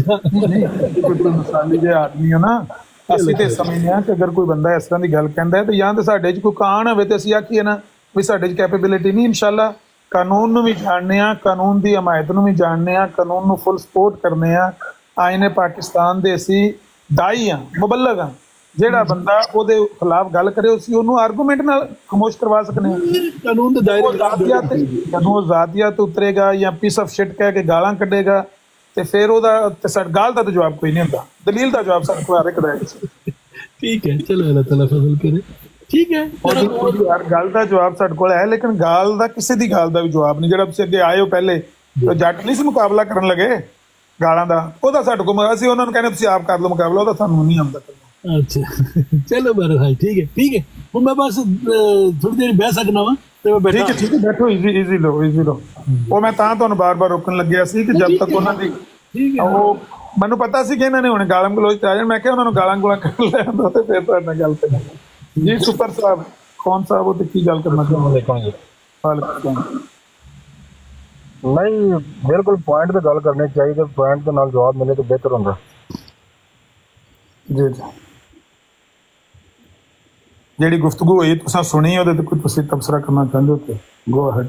ਤਬਸਰਾ ਹੀ ਕਰਨਾ ਚਾਹੁੰਦੇ ਹਾਂ ਕਿ ਜਿਵੇਂ ਯੂਰਪ ਦੇ ਵਿੱਚ ਨਾ ਭਾਈ ਨਾਲ ਗੱਲ ਕੀਤੀ ਡਾਕਟਰ ਆ ਕਿ ਹੋਲੋਕਾਸਟ ਗੱਲ ਕਰਨਾ ਮਮਨੂ ਹੈ, ਉਹਨਾਂ ਦਾ ਕਾਨੂੰਨ ਦੇ ਆਇਨ ਦੇ ਮੁਤਾਬਕ ਖਿਲਾਫ ਵਰਜ਼ੀ ਰਹਿੰਦੀ ਹੈ। ਇਸੇ ਤਰ੍ਹਾਂ ਪਾਕਿਸਤਾਨ ਦੇ ਵਿੱਚ ਵੀ ਆਇਨ ਕਾਨੂੰਨ ਹੈ, ਉਹਦੇ ਮੁਤਾਬਕ ਹੀ ਹੈ ਨਾ। ਅਗਰ ਉਹਦੇ ਖਿਲਾਫ ਚੱਲਣਗੇ ਸਾਡਾ ਇਸਲਾਮੀ ਆਇਨ ਹੈ ਤੇ ਫਿਰ ਉਹ ਸਾਰੀ ਗੱਲ ਹੈ, ਫਿਰ ਉਹ ਐਕਸ਼ਨ ਤਾਂ ਹੋਏਗਾ ਨਾ। ਹਾਂਜੀ ਮੈਂ ਗੱਲ ਕਰਨਾ ਚਾਹੁੰਦਾ ਲੇਕਿਨ ਉਹਨਾਂ ਨੇ ਕਰ ਛੱਡੀ ਪਹਿਲਾਂ ਹੀ, ਮੇਰੇ ਜ਼ਿਹਨ ਚਾਹੀਦੀ ਸੀ ਹੋਲੋਕਾਸਟ ਵਾਲੀ। ਠੀਕ ਹੋ ਗਿਆ, ਤੁਹਾਡੀ ਨੁਮਾਇੰਦਗੀ ਕਰਦੇ ਨੇ ਪਿਆ ਜਿਹੜੇ ਬੰਦੇ ਬੈਠੇ ਨੇ ਨਾ, ਇਹ ਤੁਹਾਡੀ ਨੁਮਾਇੰਦਗੀ ਕਰ ਰਹੇ ਨੇ। ਲੇਕਿਨ ਅਸਲ ਇਹ ਹੁੰਦਾ ਹੈ ਕਿ ਇਹ ਜਿਹੜਾ ਨਾ ਸੋਸ਼ਲ ਮੀਡੀਆ, ਇਹਦੇ ਉੱਤੇ ਕੋਈ ਬੰਦਾ ਵੀ ਆ ਕੇ, ਹੁਣ ਦੇਖੋ ਨਾ ਤੁਸੀਂ ਨਵਾਜ਼ ਸ਼ਰੀਫ ਦੀ ਤਸਵੀਰ ਲਾਈ ਹੈ, ਨਵਾਜ਼ ਸ਼ਰੀਫ ਦੀ ਲਾਈ ਹੈ ਤੇ ਜੇ ਐਨ ਮੁਮਕਿਨ ਹੈ ਕਿ ਨਵਾਜ਼ ਸ਼ਰੀਫ ਦੇ ਬਿਲਕੁਲ ਐਂਟੀ ਹੋਵੋ ਤੇ ਤੁਸੀਂ ਜਾਣ ਬੁੱਝ ਕੇ ਲਾਈ ਹੈ। ਮੈਂ ਐਸੇ ਬੰਦੇ ਦੇਖੇ ਨੇ, ਉਹਨਾਂ ਨੇ ਸਿੱਖਾਂ ਵਾਲੀਆਂ ਆਈਡੀਆਂ ਬਣਾਈਆਂ, ਸਿੱਖਾਂ ਦੀਆਂ ਪਿਕਚਰਾਂ ਲਾਈਆਂ, ਖੁਦ ਸਿੱਖ ਬਣੇ ਨੇ, ਐਨ ਮੁਸਲਮਾਨ ਨੇ। ਔਰ ਐਸੇ ਸਿੱਖਾਂ ਨੂੰ ਮੈਂ ਜਾਣਦਾ ਜਿਹਨਾਂ ਮੁਸਲਮਾਨਾਂ ਵਾਲੀਆਂ ਆਈਡੀਆਂ ਲਾਈਆਂ, ਮੁਸਲਮਾਨਾਂ ਦੀਆਂ ਪਿਕਚਰਾਂ ਲਾਈਆਂ। ਅਸਲਾਮੁਅਲੈਕੁਮ। ਬਿਲਕੁਲ ਇਹ ਕੰਮ ਬਿਲਕੁਲ ਸੋਸ਼ਲ ਮੀਡੀਆ ਤੇ ਹੋ ਰਿਹਾ। ਸੋਸ਼ਲ ਮੀਡੀਆ ਦੇ ਉੱਤੇ ਕੋਈ ਬੰਦਾ ਆ ਕੇ ਆਪਣਾ ਤਾਰਫ ਕਰਾਉਂਦਾ, ਕਹਿੰਦਾ ਮੈਂ ਮੁਸਲਮਾਨ ਹਾਂ ਲੇਕਿਨ ਮੈਂ ਆਇਨੇ ਪਾਕਿਸਤਾਨ ਦੇ ਖਿਲਾਫ ਹਾਂ। ਹੋ ਸਕਦਾ ਮੁਸਲਮਾਨ ਹੋਵੇ ਹੀ ਨਾ, ਸਾਨੂੰ ਨਹੀਂ ਪਤਾ। तो गल तो पता लग गया कि ये नमूद। अस्सलाम वालेकुम। वालेकुम सलाम। आमिर भाई, मैं सोया आप तो मेरे से बहुत ज़्यादा इल्म रखते हैं, मैं बस आपसे एक रिक्वेस्ट करना चाह रहा था। आपने उसको वो मलेशिया की क्यों नहीं दी कि मलेशिया में भी उनको डिक्लेयर किया हुआ है कि ये जो है ना मुसलमान नहीं है। उसका तो सिंपल ही जो है वो कहेगा मलेशिया वालों ने गलत कानून बनाया, वो तो खिलाफ है। वो तो आर्गुमेंट जो कर रहा था वो तो कह रहा था ना कि इन्होंने पर्सनली इन्होंने जो किया ना अटैक किया, यानी कि इनको पर्सनली डिक्लेयर करवाया कि ये गैर मुस्लिम है। तो चलो हम तो हो गए, तो ये जो मलेशिया में है, मलेशिया में जो फैसला हुआ था इनका, उसमें तो उनको उन्होंने भी उसके जो सुप्रीम कोर्ट था उसमें भी उन्होंने कहा था कि ये जो है ये नॉन मुस्लिम है, ये मुस्लिम नहीं है। हाँ हाँ, लेकिन आपका मुझे नाम आमिर साहब, जो मेरी इन्फॉर्मेशन है स्वाय पाकिस्तान दे होर किते नहीं है। वैसे होए तो मेरे पता नहीं, लेकिन साडी इन्फॉर्मेशन के मुताबिक स्वाय पाकिस्तान होर नहीं है। नहीं, मलेशिया विच भी ते अफ्रीका दे भी एक दो ममालिक ने ਉਹਨਾਂ ਦੀ ਸ਼ਕਲ ਹੋ ਰਹੇ ਉੱਥੇ ਸ਼ਕਲ ਲੈਵੇ ਕਿ ਜਿਹੜਾ ਮੁਸਲਿਮ ਬੋਰਡ ਬਣਿਆ ਹੁੰਦਾ ਨਾ ਜੀ, ਉਹ ਜੋ ਰਾਏ ਦਿੰਦਾ ਉਹ ਹੀ ਐਪਲੀਕੇਬਲ ਹੁੰਦੀ ਹੈ। ਉਦੋਂ ਕਾਨੂੰਨ ਦੇ ਵਿੱਚ ਬਕਾਇਦਾ ਆਇਨ ਦੀ ਸ਼ਿਕ ਦੇ ਤੌਰ ਤੇ ਸ਼ਾਮਲ ਨਹੀਂ ਕਰਦੇ, ਬਲਕਿ ਜਿਹੜੀ ਮੁਸਲਿਮ ਬੋਰਡ ਬਿੱਲ ਪਾਸ ਕਰ ਦਿੰਦਾ ਹੈ ਉਹਨੂੰ ਉਹ ਕਾਨੂੰਨ ਦੀ ਸ਼ਕਲ ਦੇ ਕੇ ਉਹ ਆਂਦੇ ਨੇ ਕਿ ਮੁਸਲਿਮ ਬੋਰਡ ਦਾ ਫੈਸਲਾ ਤੁਸੀਂ ਇਹਦੇ ਤੇ ਅਮਲ ਕਰਵਾਉਣਾ ਹੈ। ਉਹ ਤੇ ਇਦਾਂ ਨਾ ਕਿ ਬਾਜ਼ ਮੁਲਕਾਂ ਦੇ ਜਿੱਥੇ ਮੁਸਲਮਾਨ ਘੱਟ ਨੇ ਉਹ ਵੀ ਸਮਝਦੇ ਨੇ ਕਿ ਅਸੀਂ ਕਾਫਿਰ ਹਾਂ, ਤਾਂ ਫਿਰ ਉਹ ਉਰਫੇ ਆਮ ਚ ਹੋਏਗਾ। ਤੇ ਕਾਨੂੰਨ ਦੇ ਲਿਹਾਜ਼ ਨਾਲ ਮੇਰਾ ਖਿਆਲ ਸਿਰਫ ਪਾਕਿਸਤਾਨ ਹੈ, ਬਾਕੀ ਉਹ ਵੀ ਕਾਨੂੰਨ ਹੈ, ਲੇਕਿਨ ਕਾਨੂੰਨ ਦੀ ਸ਼ਕਲ ਹੋ ਰਹੀ। ਜਿਸ ਤਰ੍ਹਾਂ ਇੰਡੀਆ ਦੇ ਵਿੱਚ ਮੁਸਲਿਮ ਬੋਰਡ ਹੈ, ਉਹ ਜਿਹੜਾ ਬਿੱਲ ਪਾਸ ਕਰਕੇ ਦਿੰਦਾ ਹੈ ਉਹ ਉਹਨੂੰ ਰਿਕਮੈਂਡ ਕਰਦੇ ਨੇ। ਇਸੇ ਤਰ੍ਹਾਂ ਅਫਰੀਕਾ ਦਾ ਇੱਕ ਮੁਲਕ ਜੋ ਮੇਰੇ ਜ਼ਿਹਨ ਐਸੇ ਉਹਨਾਂ ਦਾ ਹੈ ਵੀ ਮੇਰੇ ਕੋਲ ਫਤਵਾ ਪਿਆ, ਉਹਨਾਂ ਦੇ ਵੀ ਮੁਸਲਮ ਬੋਰਡ ਨੇ ਫਤਵਾ ਤੇ ਮੁਲਕ ਮੁਸਲਮਾਨ ਨਾ ਵੀ ਹੋਵੇ ਨਾ, ਜਿੱਥੇ ਵੀ ਮੁਸਲਮਾਨ ਨੇ ਉਹਨਾਂ ਦਾ ਫਤਵਾ ਇਹੀ ਹੈ।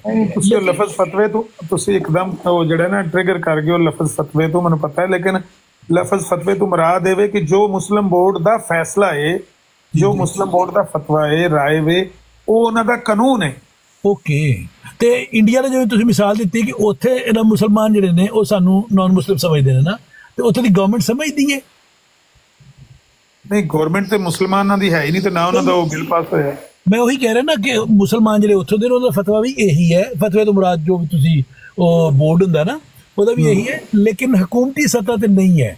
ਨਹੀਂ ਜ਼ਫਰ ਸਾਹਿਬ, ਤੁਸੀਂ ਇਹਨਾਂ ਦੀ ਗੱਲ ਸਮਝੇ ਨਹੀਂ ਆਮਰ ਭਾਈ ਦੀ। ਇਹ ਮੁਲਕ ਹੈਗਾ ਗੈਂਬੀਆ।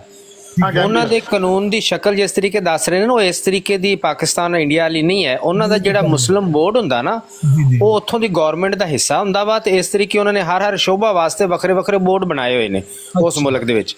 ਤੇ ਉਹ ਜਿਹੜਾ ਬੋਰਡ ਕਿਸੇ ਵੀ ਸ਼ੋਭੇ ਦੇ ਮੁਤਲਕ ਹੈ ਨਾ, ਉਸ ਸ਼ੋਭੇ ਦੇ ਮੁਤਲਕ ਜਿਹੜਾ ਉਹ ਫੈਸਲਾ ਕੋਈ ਜਾਂ ਕੋਈ ਆਰਡਰ ਜਾਰੀ ਕਰਦਾ ਜਾਂ ਕੋਈ ਫੈਸਲਾ, ਉਹ ਉੱਥੇ ਕਾਨੂੰਨ ਸਮਝਿਆ ਜਾਂਦਾ ਕਿ ਇਹ ਸਾਡਾ ਹੁਣ ਲਾ ਦਾ ਕਾਨੂੰਨ ਦਾ ਹਿੱਸਾ ਬਣ ਗਿਆ। ਉਹ ਬਕਾਇਦਾ ਉਹ ਕਨਸਟੀਟਿਊਸ਼ਨ 'ਚ ਨਹੀਂ ਹੁੰਦਾ, ਲੇਕਿਨ ਉਹ ਹੁੰਦਾ ਵਾ ਕਿ ਵੀ ਇਹ ਕਾਨੂੰਨ ਬਣ ਗਿਆ, ਹੁਣ ਇਹਦੇ ਤੇ ਅਮਲ ਦਰਾਮਦ ਹੋਏਗਾ। ਉਹ ਇਸ ਤਰੀਕੇ ਹੀ ਹੁੰਦਾ ਜਿੱਦਾਂ ਪਾਕਿਸਤਾਨ ਦਾ ਲਾ ਹੋ ਗਿਆ, ਲਾ ਬਣ ਗਿਆ ਨਾ। ਅੱਛਾ, ਮੈਂ ਸਿਰਫ ਆਪਣੀ ਕਲੈਰੀਫਿਕੇਸ਼ਨ ਵਾਸਤੇ ਦੁਬਾਰਾ ਪੁੱਛ ਲੈਣਾ ਕਿ ਉੱਥੇ ਫਿਰ ਇਹਦਾ ਮਤਲਬ ਕਿ ਆਮ ਜਿਹੜੇ ਮੁਸਲਮਾਨ ਨੇ ਜਾਂ ਜਿੱਦਾਂ ਮਿਸਾਲ ਪਾਸਪੋਰਟ ਹੈ ਜਾਂ ਸ਼ਨਾਖਤੀ ਕਾਰਡ ਹੈ, ਉਹ ਤੇ ਫਿਰ ਇਨਸਿਸਟ ਨਹੀਂ ਕਰਦੇ ਕਿ ਉਹ ਵੀ ਕਰਦੇ ਨੇ? ਮੈਨੂੰ ਪਤਾ ਨਹੀਂ ਹੈ। ਨਹੀਂ, ਮੇਰੇ ਖਿਆਲ ਨਾਲ ਉੱਥੇ ਵੀ ਇਹ ਕਰਦੇ ਨੇ। ਉੱਥੇ ਇੱਕ ਮੈਂ ਇਹਦਾ ਤੇ ਸੁਣਿਆ ਵਾ, ਦੂਸਰੇ ਦਾ ਕੀ ਉਹਨੂੰ ਕਹਿੰਦੇ ਨਿਕਾਹ ਦਾ, ਉੱਥੇ ਗੈਂਬੀਆ ਦੇ ਵਿੱਚ ਹੀ, ਕਿ ਉਹ ਨਿਕਾਹ ਵਾਸਤੇ ਉਹ ਜਿਹੜਾ ਨਾ ਲਾਜ਼ਮੀ ਸ਼ਰਤ ਉਹਨਾਂ ਨੇ ਲਾਈ ਹੋਈ ਆ ਵੀ ਤੁਸੀਂ ਜਿਹੜਾ ਵੇ ਇਹ ਨਬੀ ਪਾਕ ਸੱਲਮ ਦੀ ਖਤਮ ਨਬੂਵਤ ਦਾ ਹਲਫ ਉਹਨਾਂ ਕੋਲੋਂ ਲੈਣਾ, ਜਿਸ ਤਰੀਕੇ ਪਾਕਿਸਤਾਨ 'ਚ ਹੋਇਆ ਨਾ। ਇਹ ਮੈਂ ਸੁਣਿਆ, ਲੇਕਿਨ ਮਜ਼ੀਦ ਮੈਂ ਤੇ ਤਹਿਕੀਕ ਨਹੀਂ ਕੀਤੀ ਕਿ ਆਇਆ ਉਹਨਾਂ ਨੇ ਕੋਈ ਡਾਕੂਮੈਂਟਡ ਵੀ ਕੀਤਾ ਇਹਨੂੰ ਜਾਂ ਨਹੀਂ। ਮੈਂ ਪੁੱਛਣਾ ਕਿ ਮੈਂ ਹੁਣ ਮੀਟਿੰਗ ਜਾ ਰਿਹਾ ਤੇ ਉਹ ਗਾਨੀਅਨ ਨੇ, ਮੈਂ ਕਿਹਾ ਸ਼ਾਇਦ ਮੈਂ ਪਤਾ ਕਰਾਂ ਕੋਈ ਗੈਂਬੀਅਨ ਹੋਇਆ ਤਾਂ ਸ਼ਾਇਦ ਪਤਾ ਲੱਗ ਜਾਏ। ਮੇਬੀ ਹਾਂ, ਤੁਸੀਂ ਗੈਂਬੀਆ ਦੇ ਕੋਲੋਂ ਪਤਾ ਕਰੋ, ਉਹਨਾਂ ਤੋਂ ਪਤਾ ਲੱਗੇਗਾ। ਨਹੀਂ, ਇਹਨਾਂ ਬੰਦੇ ਨੂੰ ਪਤਾ ਹੋਗਾ ਕੋਈ ਗੈਂਬੀਆ ਦਾ ਬੰਦਾ ਹੈ ਕਿ ਨਹੀਂ, ਕਿਉਂਕਿ ਅਫਰੀਕਨ ਹੋਣਗੇ ਨਾ 5-7, ਇਹਨਾਂ ਨੂੰ ਪਤਾ ਹੋਏਗਾ ਕਿ ਗੈਂਬੀਆ ਦਾ ਹੈ ਕਿ ਨਹੀਂ। ਚੱਲ ਫਿਰ ਚਲੋ ਇਨਫੋਰਮੇਸ਼ਨ ਸ਼ੇਅਰ ਕਰਾਂਗੇ ਆਪਸ।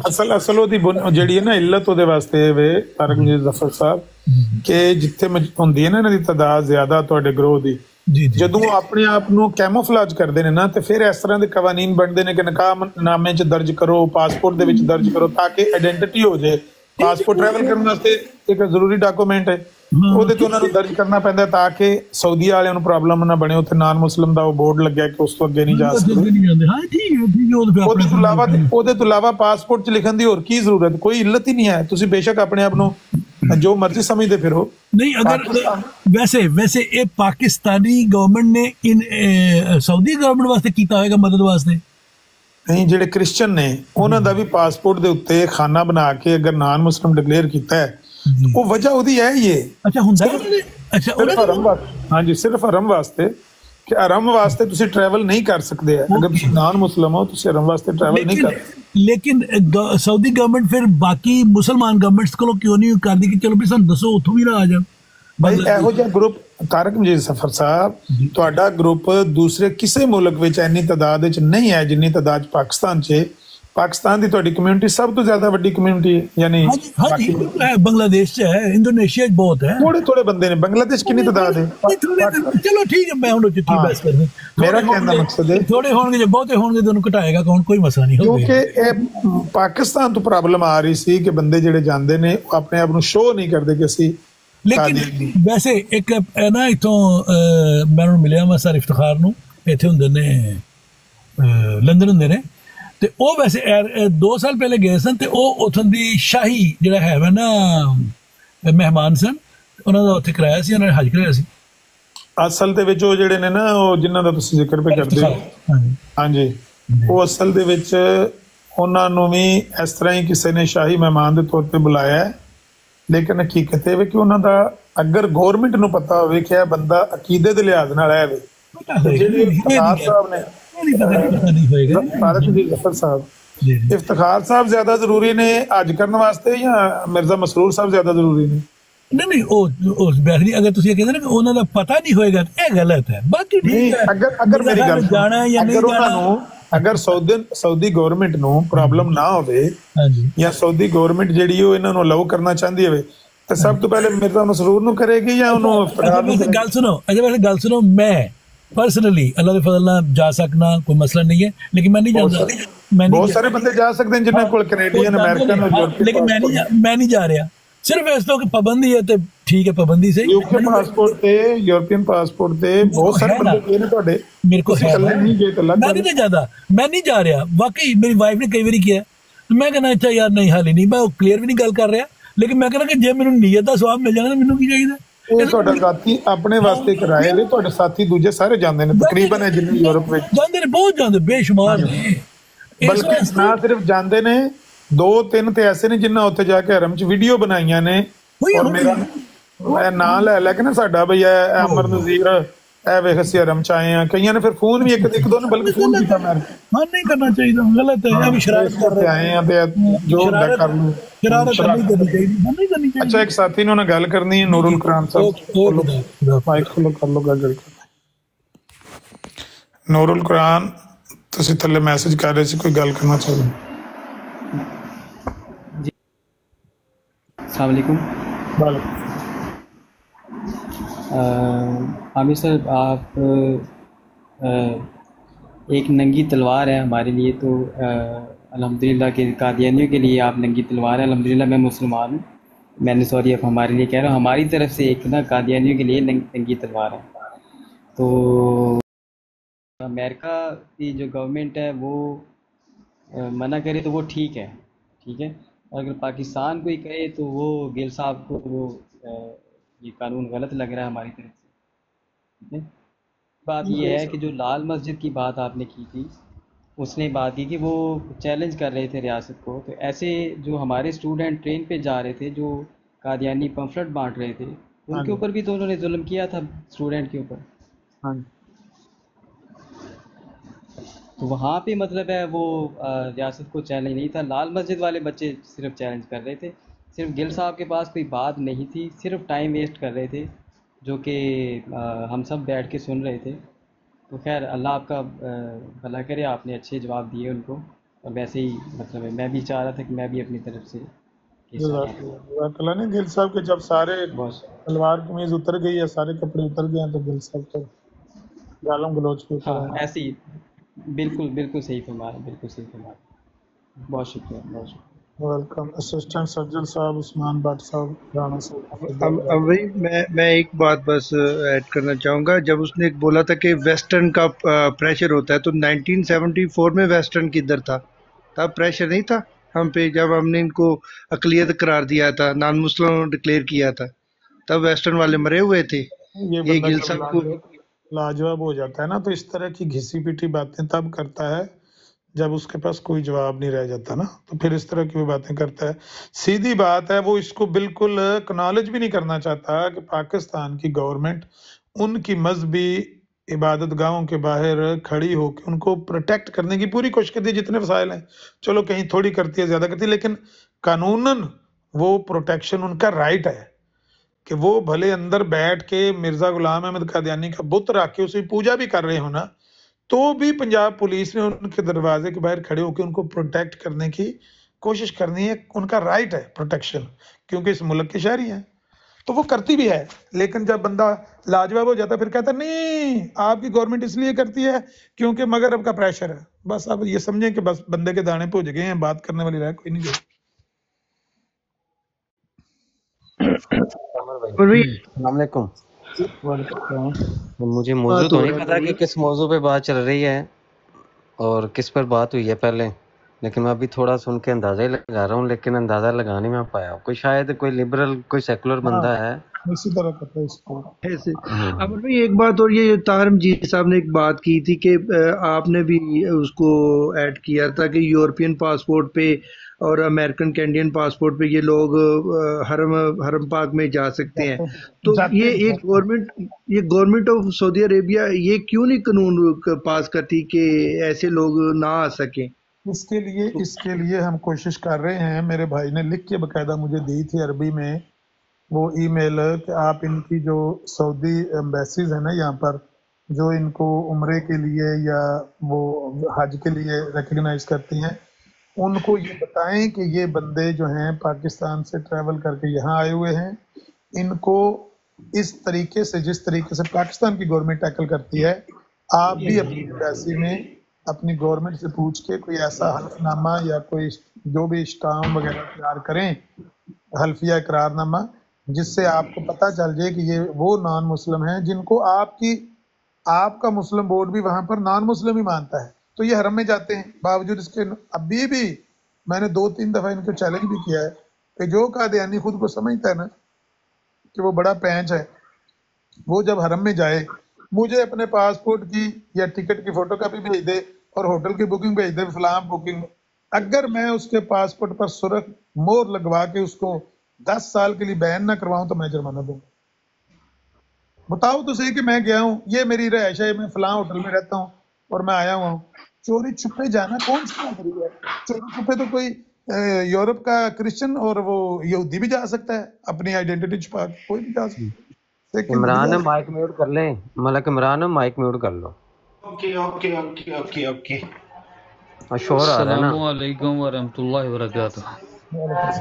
अच्छा राणा जी 1 मिनट दीजिए। अच्छा तो हाँ अमर जी भाई जी अगर सर सेकुलर पर बात हो रही है ना, आबर साहब बिल्ली को छिछड़े के ख्वाब, वो जो सऊदीया का सफीर है ना, वो अभी यूके में जाके अहमदियों से कुरान पाक लेके आया है। बिल्ली को छिछड़े के ख्वाब देखते रहो ख्वाब। अंबर साहब 26 साल से तो मैं आपको देख रहा हूँ, उखाड़ा आपने एक आम नहीं, लगे रहा शहजादिया, लगा रहा शहजादिया, लगा रहा है। वो मैं वीडियो तुम्हें अच्छा सुन तो लेना, वो वीडियो मैं तुझे भेजता हूँ। सऊदीया का सफीर कुरान ले रहा है, वो सऊदीया का सफीर कुरान ले रहा है, गिफ्ट ले रहा है अहमदियों से। तो बिल्ली को छिछड़े के ख्वाब 26 साल से तो मैं तुझे देख रहा हूँ, उखाड़ा तूने आम नहीं है। इधर बैठ के भौंक रहा है, कभी फेसबुक पे बैठ के भौंक रहा है, भौंकता ही रहेगा। ये हमारा वादा है तेरे साथ, मैं कह रहा हूँ ये हमारा वादा है तेरे साथ। हम तुझे देख रहे हैं 26 साल से, तो कुत्ते की तरह भौंकता है और भौंकते भौंकते कब्र में चला जाएगा। गल सुन, एनजी मिर्जा की तलीम वो भी नाल करदा सी। एक मिनट यार माइक म्यूट रखो यार। आमर भाई जब गुफ्तगू कर रहे हो ना तो माइक म्यूट रखो। मिर्जा कादियानी ने ते शेख आदि, तेरे मिर्जा कादियानी ने ते कुत्ते की तरह वाऊ वाऊ वाऊ भी लिखा हुआ है। तू तो सिर्फ कुत्ते की तरह क्या है, उन्हें तो नाल बकायदा दसिया कुत्ते की तरह वाऊ वाऊ वाऊ करता है। इंज करके दसना सी यार। यार उता दोबारा आ शेख आदि, दोबारा आके गल कर। कहंदा जी बिल्ली नूं छिछड़े दे ख्वाब, कहंदा तुसीं कख नहीं कर सके। मैं दिओ पुत्रो और की चाहते हो, तुहाडे नाल की ओ पाकिस्तान तुसीं नान मुस्लिम, ओ तुसीं दुनिया दे किसी इस्लामी मुल्क तुहाडा खलीफा पैर नहीं रख सकदा। जिस तरह तुसीं इत्थे आए हो मजदूरियां करन, यूरोप विच, यूके विच, अमेरिका विच, कैनेडा विच, क्या तुहाडे बंदे खलीज च नहीं गए हैं, गल्फ च नहीं गए हैं, कवेत विच, कतर विच, मस्कत विच, दुबई विच, अमान विच, सऊदीया च नहीं बंदे मरजाई गए हैं? ਇਹਨਾਂ ਨੂੰ ਤੁਹਾਡਾ ਖਲੀਫਾ ਮਿਲਣ ਜਾਂਦਾ ਹੈ, ਕਦੇ ਜਰਮਨੀ ਆਉਂਦਾ, ਕਦੇ ਕੈਨੇਡਾ ਜਾਂਦਾ, ਕਦੇ ਅਮਰੀਕਾ ਜਾਂਦਾ, ਕਦੇ ਯੂਕੇ ਜਾਂਦਾ, ਕਦੇ ਸਪੇਨ ਜਾਂਦਾ, ਦੁਬਈ ਕਿਉਂ ਨਹੀਂ ਜਾਂਦਾ? ਤੁਰਕੀ ਕਿਉਂ ਨਹੀਂ ਜਾਂਦਾ? ਉਹ ਜਿਹੜੇ ਤੁਹਾਡੇ ਬੰਦੇ ਉੱਥੇ ਮਜ਼ਦੂਰੀਆਂ ਪੇ ਕਰਦੇ ਨੇ, ਮਸਕਤ ਅਮਾਨ, ਉੱਥੇ ਕਿਉਂ ਨਹੀਂ ਜਾਂਦਾ? ਸਊਦੀਆ ਕਿਉਂ ਨਹੀਂ ਪੈਰ ਰੱਖ ਕੇ ਵਹਾਂਦਾ? ਕਹਿੰਦਾ ਤੁਸੀਂ ਸਾਡਾ ਕੱਖ ਵੀ ਨਹੀਂ ਕਮਾ ਸਕੇ। ਉਹ ਤੁਹਾਡੇ ਪੈਰ ਚੁੱਕ ਸੜੇ ਨੇ ਜ਼ਮੀਨ ਤੋਂ ਮੁਸਲਮਾਨਾਂ ਨੇ। ਇਹ ਤੁਹਾਨੂੰ ਸ਼ਰਮ ਨਹੀਂ ਆਉਂਦੀ ਹੈ? ਛਿੱਤਰ ਖਾ ਖਾ ਕੇ ਇਹ ਸ਼ਰਮ ਨਹੀਂ ਆਉਂਦੀ? ਕਹਿੰਦਾ ਤੁਸੀਂ ਕੱਖ ਨਹੀਂ ਕਰ ਸਕੇ, ਤੁਸੀਂ ਪੈਰ ਨਹੀਂ ਰੱਖ ਸਕਦੇ ਮੁਸਲਮਾਨਾਂ ਦੀ ਧਰਤੀ ਦੇ ਉੱਤੇ। ਲੇਕਿਨ ਇਹ ਐਸੀ ਗੰਦੀ ਤੇ ਢੀਠ ਕੌਮ ਹੈ, ਕਹੇਗੀ ਚੋਰੀ ਬਾਅਦ ਚ ਮਨਾਇਓ, ਪਹਿਲਾਂ ਸਾਨੂੰ ਮਾਲਟੇ ਮਨਾ ਕੇ ਵਹਾਓ। ਛਿੱਤਰ ਖਾਈ ਜਾਂਦੇ ਨੇ, ਕੀਤਾ ਤੁਸੀਂ ਕੀ ਸਾਡੇ ਨਾਲ, ਕੀ ਸਾਡੇ ਨਾਲ ਕੀਤਾ? ਸ਼ੇਖ ਆਦੀ ਫੇਰ ਆ ਯਾਰ, ਇਹ ਬੜਾ ਮਜ਼ੇਦਾਰ ਆਖਰ ਦੇ डायलॉग बोले, कुत्ते की तरह वाऊ वाऊ वाऊ करता है। अब मिर्जा साहब ने इजाज़े अहमदी में लिखा हुआ है कि मेरी 1000 पेशगोइयां नहीं देखता, एक पेशगोई को लेकर कुत्ते की तरह वाऊ वाऊ वाऊ करता है। उन जाके यार दस शेख आदि उत्ते आ यार, इन लै मैं तेन फॉलो बैक किया, तेन इनवाइट की, ऊपर आके गल कर। अच्छा वो तुहाडे को कुरान लैके गया सऊदी एम्बेसी दा सफीर है? पहले उमेर बाप दी ते गल सुन लै। ਉਹਨੇ ਕਿਹਾ ਕੁੱਤੇ ਦੇ ਨਾਲ ਟੁਰ ਜਾਗੀ, ਖਤਮੇ ਨਬੂਵਤ ਦੇ ਮੁਜਾਹਿਦ ਦੇ ਨਾਲ ਨਹੀਂ ਜਾਵਾਂਗੇ, ਉਹ ਡੁੱਬ ਕੇ ਮਰ ਜਾਓ, ਉਹ ਡੁੱਬ ਕੇ ਮਰ ਜਾਓ। ਉਹ ਕਹਿੰਦੀ ਹੈ ਸੂਰ ਨਾਲ ਕੁੱਤੇ ਨਾਲ ਟੁਰ ਜਾਗੀ, ਖਤਮੇ ਨਬੂਵਤ ਦੇ ਮੁਜਾਹਿਦ ਨਾਲ ਨਹੀਂ ਜਾਵਾਂਗੀ। ਅੱਲਾਹ ਨੇ ਤੁਹਾਡੀ ਜ਼ਿੰਦਗੀਆਂ ਤੇ ਗੱਲ ਸੁਣ ਨਾ। ਨਿਦਾ ਨਸਰ ਕੀ ਕਹਿੰਦੀ ਹੈ? ਉਹ ਕਹਿੰਦੀ ਹੈ ਕਿ ਮੁਲਹਿਦਾਂ ਦੇ ਘਰ ਜਿਹੜੇ ਐਥਿਸਟ ਨੇ ਨਾ, ਐਥਿਸਟ ਹੈ ਜਿੰਦਾ ਅੱਗੇ ਆਇਆ ਸੀ ਮੁਲਹਿਦ, ਉਹਨਾਂ ਦੇ ਘਰ ਵੀ ਉਹ ਗੰਦ ਨਹੀਂ ਜਿਹੜਾ ਸਾਡੇ ਘਰ ਗੰਦ ਹੈ। ਉਹਦੇ ਬਾਰੇ ਕੀ ਖਿਆਲ ਹੀ? ਪਹਿਲਾਂ ਉਹਦੀ ਤੇ ਸੁਣ ਭੈੜਿਆ ਫਰਿਆਦ, ਸੁਣ ਫਰਿਆਦ ਪੀਰਾਂ ਦੇ ਪੀਰਾ, ਮੇਰੀ ਅਰਜ਼ ਸੁਣੀ ਗੱਲ ਧਰ, ਮੇਰੀ ਅਰਜ਼ ਸੁਣੀ ਕੰਨ ਧਰ ਕੇ। ਭੈੜਿਆ ਉਹਦੀ ਸੁਣ। ਸ਼ੇਖ ਆਦੀ ਉੱਪਰ ਆ ਕੇ ਆਮਿਰ ਭਾਈ ਹਿੰਮਤ ਹੈ ਤੁਹਾਡੀ ਹਿੰਮਤ ਹੈ, ਖੁਦਾ ਦੀ ਕਸਮ ਹੈ। ਨਹੀਂ ਸ਼ੇਖ ਆਦੀ ਨੂੰ ਉੱਪਰ ਬੁਲਾਓ। ਮੈਂ ਯਕੀਨ ਕਰੋ ਅੱਜ ਮੀਟਿੰਗ ਅਟੈਂਡ ਕੀਤੀ ਮਤਲਬ 2 ਘੰਟੇ, ਤੇ ਮੇਰੇ ਕੋਲ ਸਾਹ ਨਹੀਂ ਲਿਆ ਜਾ ਰਿਹਾ। ਪਤਾ ਨਹੀਂ ਤੁਸੀਂ ਨਾਨ ਸਟਾਪ 8 ਘੰਟੇ ਕੀ ਨਹੀਂ ਬੋਲਦੇ ਹੋ ਯਾਰ। ਕਦੋਂ 8 ਘੰਟੇ ਬੋਲਿਆ ਮੈਂ? ਸਵੇਰੇ ਦਾ ਅਲੀ ਕਾਲਾਂ ਪਾ ਪਾ ਕੇ ਫੋਨ ਤੇ ਕਾਲਾਂ ਕਰਨ ਲੱਗਿਆ ਸੀ, ਕਿੱਧਰ ਟੁਰ ਗਿਆ। ਮੈਂ ਕਿਹਾ ਮੈਂ ਬਿਜ਼ੀ ਹਾਂ। ਮਤਲਬ ਕਹਿਣ ਦਾ ਇਹ ਹੈ ਕਿ ਬਸ ਗॉड ਗਿਫਟਡ ਤੁਹਾਡੇ ਅੰਦਰ ਹੈ ਇਸ ਸਲਾਹੀਅਤ ਡਿਬੇਟ ਕਰਨ ਦੀ। ਵਰਨਾ ਯਕੀਨ ਕਰੋ ਬੰਦਾ 2 ਗੱਲਾਂ ਕਰਦਾ, 3 ਤੇ ਬੰਦਾ ਕਹਿੰਦਾ ਤੇਰੀ ਮਾਂ ਜਿਹਦੀ ਧਰਤੀ ਤੂੰ। ਤੀਜੀ ਗੱਲ ਤੇ ਬੰਦਾ ਗਿੱਲ ਸਾਹਿਬ ਹਾਰ ਹੋ ਜਾਂਦਾ। 3 ਗੱਲ ਤੇ ਬੰਦਾ ਕਹਿੰਦਾ ਕਿ ਤੇਰੀ ਅਸੀਂ ਨਹੀਂ ਤੇ ਅਸੀਂ। ਤੂੰ ਮੰਨਦਾ ਕਿਉਂ ਨਹੀਂ? ਇਤਨਾ ਟੈਂਪਰਾਮੈਂਟ ਜਿਹੜਾ ਨਾ ਉਹ ਬਹੁਤ ਘੱਟ ਲੋਕਾਂ ਦਾ ਹੁੰਦਾ ਮਾਸ਼ਾਅੱਲਾ। ਨਹੀਂ ਫਿਰ ਜ਼ਾਹਿਰ ਬੰਦੇ ਨੂੰ ਆਦਤ ਹੌਲੀ ਹੌਲੀ ਹੋ ਜਾਂਦੀ ਹੈ ਨਾ। अस्सलाम वालेकुम। ਵਾਲੇਕੁਮ ਸਲਾਮ। ਗੱਲ ਹੋ ਰਹੀ ਸੀ ਕੀ ਨਾਮ ਹੈ ਮਤਲਬ ਕੈਸਰ ਸਾਹਿਬ ਗੱਲ ਕਰਨ ਦੇ ਨੇ, ਗੱਲ ਯਾਦ ਆ ਗਈ। ਮੈਂ ਅਕਸਰ 1-2 ਦਫਾ ਇਹ ਗੱਲ ਕੀਤੀ ਹੈ ਕਿ ਆਮਰ ਭਾਈ ਦੀ ਜ਼ਬਾਨ ਮੈਨੂੰ ਮਿਲ ਜਾਵੇ ਤੇ ਹਵਾਲੇ ਮੇਰੇ ਕੋਲ ਸਾਰੇ ਜਿੰਨੇ ਮੇਰਾ ਇਲਮ ਜਿਹੜਾ ਨਾ ਸਾਰਾ ਲੈ ਲੈਣ। ਆਮਿਰ ਭਾਈ ਦੀ ਜ਼ੁਬਾਨ ਮਿਲ ਜਾਏ ਤੇ ਨਹੀਂ ਮਵਾਨ ਦੇ ਹਵਾਲੇ ਮਿਲ ਜਾਣ। ਅੰਨੀ ਪਾ ਦੇ ਕੱਲ ਮੈਨੂੰ ਨਹੀਂ ਮਵਾਨ ਨੇ ਮੈਨੂੰ ਇੱਕ ਹਵਾਲਾ ਦਿੱਤਾ ਨਾ, ਕਹਿੰਦਾ ਇਹਦੇ ਕੋਲੋਂ ਪੁੱਛੀ ਇਹ ਤਾਹਿਰ ਅਮਜਦ ਕੋਲੋਂ ਕਿ ਇਹ ਜਿਹੜਾ ਬਸ਼ੀਰਾ ਹੈ ਇਹ ਮੁਬਾਸਾ ਰਾਵਲਪਿੰਡੀ ਦੇ ਵਿੱਚ ਕਿਹੜੀ ਨਬੂਵਤ ਦੇ ਦਲਾਲ ਦਿੰਦਾ ਰਿਹਾ। ਉਹ ਮੈਂ ਕਿਹਾ ਕੁਝ ਅੱਗੇ ਪਿੱਛੇ, ਕਹਿੰਦਾ ਤੂੰ ਛੋੜ, ਤੂੰ ਸਿਰਫ ਇੰਨੀ ਗੱਲ ਕਰਨੀ ਹੈ ਬਸ, ਛੋੜ ਦੇ ਬਾਕੀ ਗੱਲਾਂ। ਮੈਂ ਕਿਹਾ ਤੂੰ ਥੋੜਾ ਬਹੁਤ ਮੈਨੂੰ ਹਵਾਲਾ ਦੱਸੋ। ਨਹੀਂ ਤੂੰ ਬਸ ਇਤਨਾ ਪੁੱਛਣਾ ਕਿ ਉੱਥੇ ਕਿਹੜੀ ਨਬੂਵਤ ਦਲਾਲ ਦਿੰਦਾ। ਜਦੋਂ ਪੁੱਛਿਆ ਉਹ ਕਹਿੰਦਾ ਮੇਰੇ ਲਈ ਹੁਜਤ ਨਹੀਂ ਹੈ। ਸਿੱਧੀ ਪਾਰ। ਲੇਕਿਨ ਉਹ ਬੜਾ ਵਾਲਾ ਬੜਾ ਟੈਟ ਮੈਂ ਬਾਅਦ ਚ ਪੜਿਆ ਨਾ, ਉੱਥੇ ਇਹ ਪੱਕੀ ਨਬੂਵਤ ਦੇ ਦਲਾਲ ਦਿੰਦੇ ਰਹੇ ਨੇ। ਰਾਤੀ ਸੁਣਿਆ ਨਹੀਂ ਅਨਸਰ ਰਜ਼ਾ ਤੇ ਉਹ ਅਬਦੁਲ ਸਮੀ ਖਾਨ ਉਹਨਾਂ ਦੇ ਮੈਂ ਪ੍ਰੋਗਰਾਮ ਅੱਗੇ ਚਲਾਇਆ ਹੈ, ਅੱਧੇ ਵਿੱਚ ਪਹੁੰਚਿਆ ਤਾਂ ਯੂਸਫ ਭੱਟੀ ਸਾਹਿਬ ਜਿਹੜੇ ਨੇ, ਉਹ ਯੂਸਫ ਭੱਟੀ ਸਾਹਿਬ, ਹਾਂ ਮੈਂ ਤੁਹਾਨੂੰ ਕਹਿੰਦੇ ਨੇ ਉਹ ਰਾਤੀ ਕਹਿੰਦੇ ਸੀ ਕਿ ਇਹ ਸਾਡੇ ਵਾਸਤੇ ਉੱਜਤ ਨਹੀਂ ਹੈ। ਰਾਤੀ ਬੜੇ ਵਿਚਾਰੇ ਔਖੇ ਹੋਏ ਸੀ ਤੇ ਮੈਂ ਥੋੜਾ ਜਿਹਾ ਨਾ ਉਹਨਾਂ ਨੂੰ ਘੁੱਟਿਆ ਤੇ ਕਹਿੰਦੇ ਨੇ ਅੱਛਾ ਤੈਨੂੰ ਕੀ ਪ੍ਰੋਬਲਮ ਹੈ, ਅਸੀਂ ਭਾਵੇਂ ਲਾਈਏ ਤੇ ਭਾਵੇਂ ਨਾ ਲਾਈਏ ਤਜ਼ਕਰੇ 'ਚ ਦੁਬਾਰਾ, ਤੂੰ ਕੀ ਚਾਹੁੰਦਾ? ਲੋ ਮੇਰੇ ਦੋਸਤ ਨੇ ਨਾ ਪਾਕਿਸਤਾਨ ਤੋਂ ਫੋਟੋ ਘੱਲੀ ਹੈ ਮੇਰੀ, ਤੇ ਮੈਂ ਤੁਹਾਨੂੰ ਫੋਟੋ ਵਿਖਾ ਦੇਵਾਂ ਪਹਿਲਾਂ ਆਪਣੀ, ਬਹੁਤ ਪੁਰਾਣੀ ਪਿਕਚਰ, ਬਹੁਤ ਪੁਰਾਣੀ ਪਿਕਚਰ। ਉੱਤੇ ਲਿਖਿਆ ਹੋਏਗਾ जब आतिश जवान था, जब आतिश जवान था। आतिश गुजर गया वो। ਉਹਦੇ ਵਿਆਹ ਦੀ ਫੋਟੋ ਹੈ, ਕਿਰੇ ਵਿਆਹ ਤੇ ਉਹਦੀ ਸ਼ਾਦੀ ਤੇ ਨਾ ਵਿਆਹ ਤੇ ਖਾਂਦੇ ਸੀ ਤੇ ਉਹਨੇ ਕਿਰਨ ਕੱਢ ਕੇ ਫੋਟੋ ਘੱਲੀ ਹੈ। ਇਹ ਤੁਹਾਡੇ ਵਾਲ ਉਸ ਟਾਈਮ ਕਾਲੇ ਸਨ ਨਾ? ਨਹੀਂ ਮੇਰੇ ਪਦੈਸ਼ੀ ਚਿੱਟੇ ਨਹੀਂ ਸਨ, ਅੱਲਾ ਦੀ ਕਸਮ ਹੈ। ਨਹੀਂ ਅਮਰ ਭਾਈ ਬਾਕੀ ਤਾਂ ਪਦੈਸ਼ੀ ਚਿੱਟੇ ਹੁੰਦੇ ਨੇ, ਸਿਰਫ ਕਹਿੰਦੇ ਨੇ ਉਹਦੇ ਵਾਲ ਕਾਲੇ ਨੇ। ਇਹ ਫੋਟੋ ਵੀ ਤੇ 25-30 ਸਾਲ ਪੁਰਾਣੀ ਹੈ ਨਾ ਅੱਲਾ ਦੇ ਬੰਦੇ।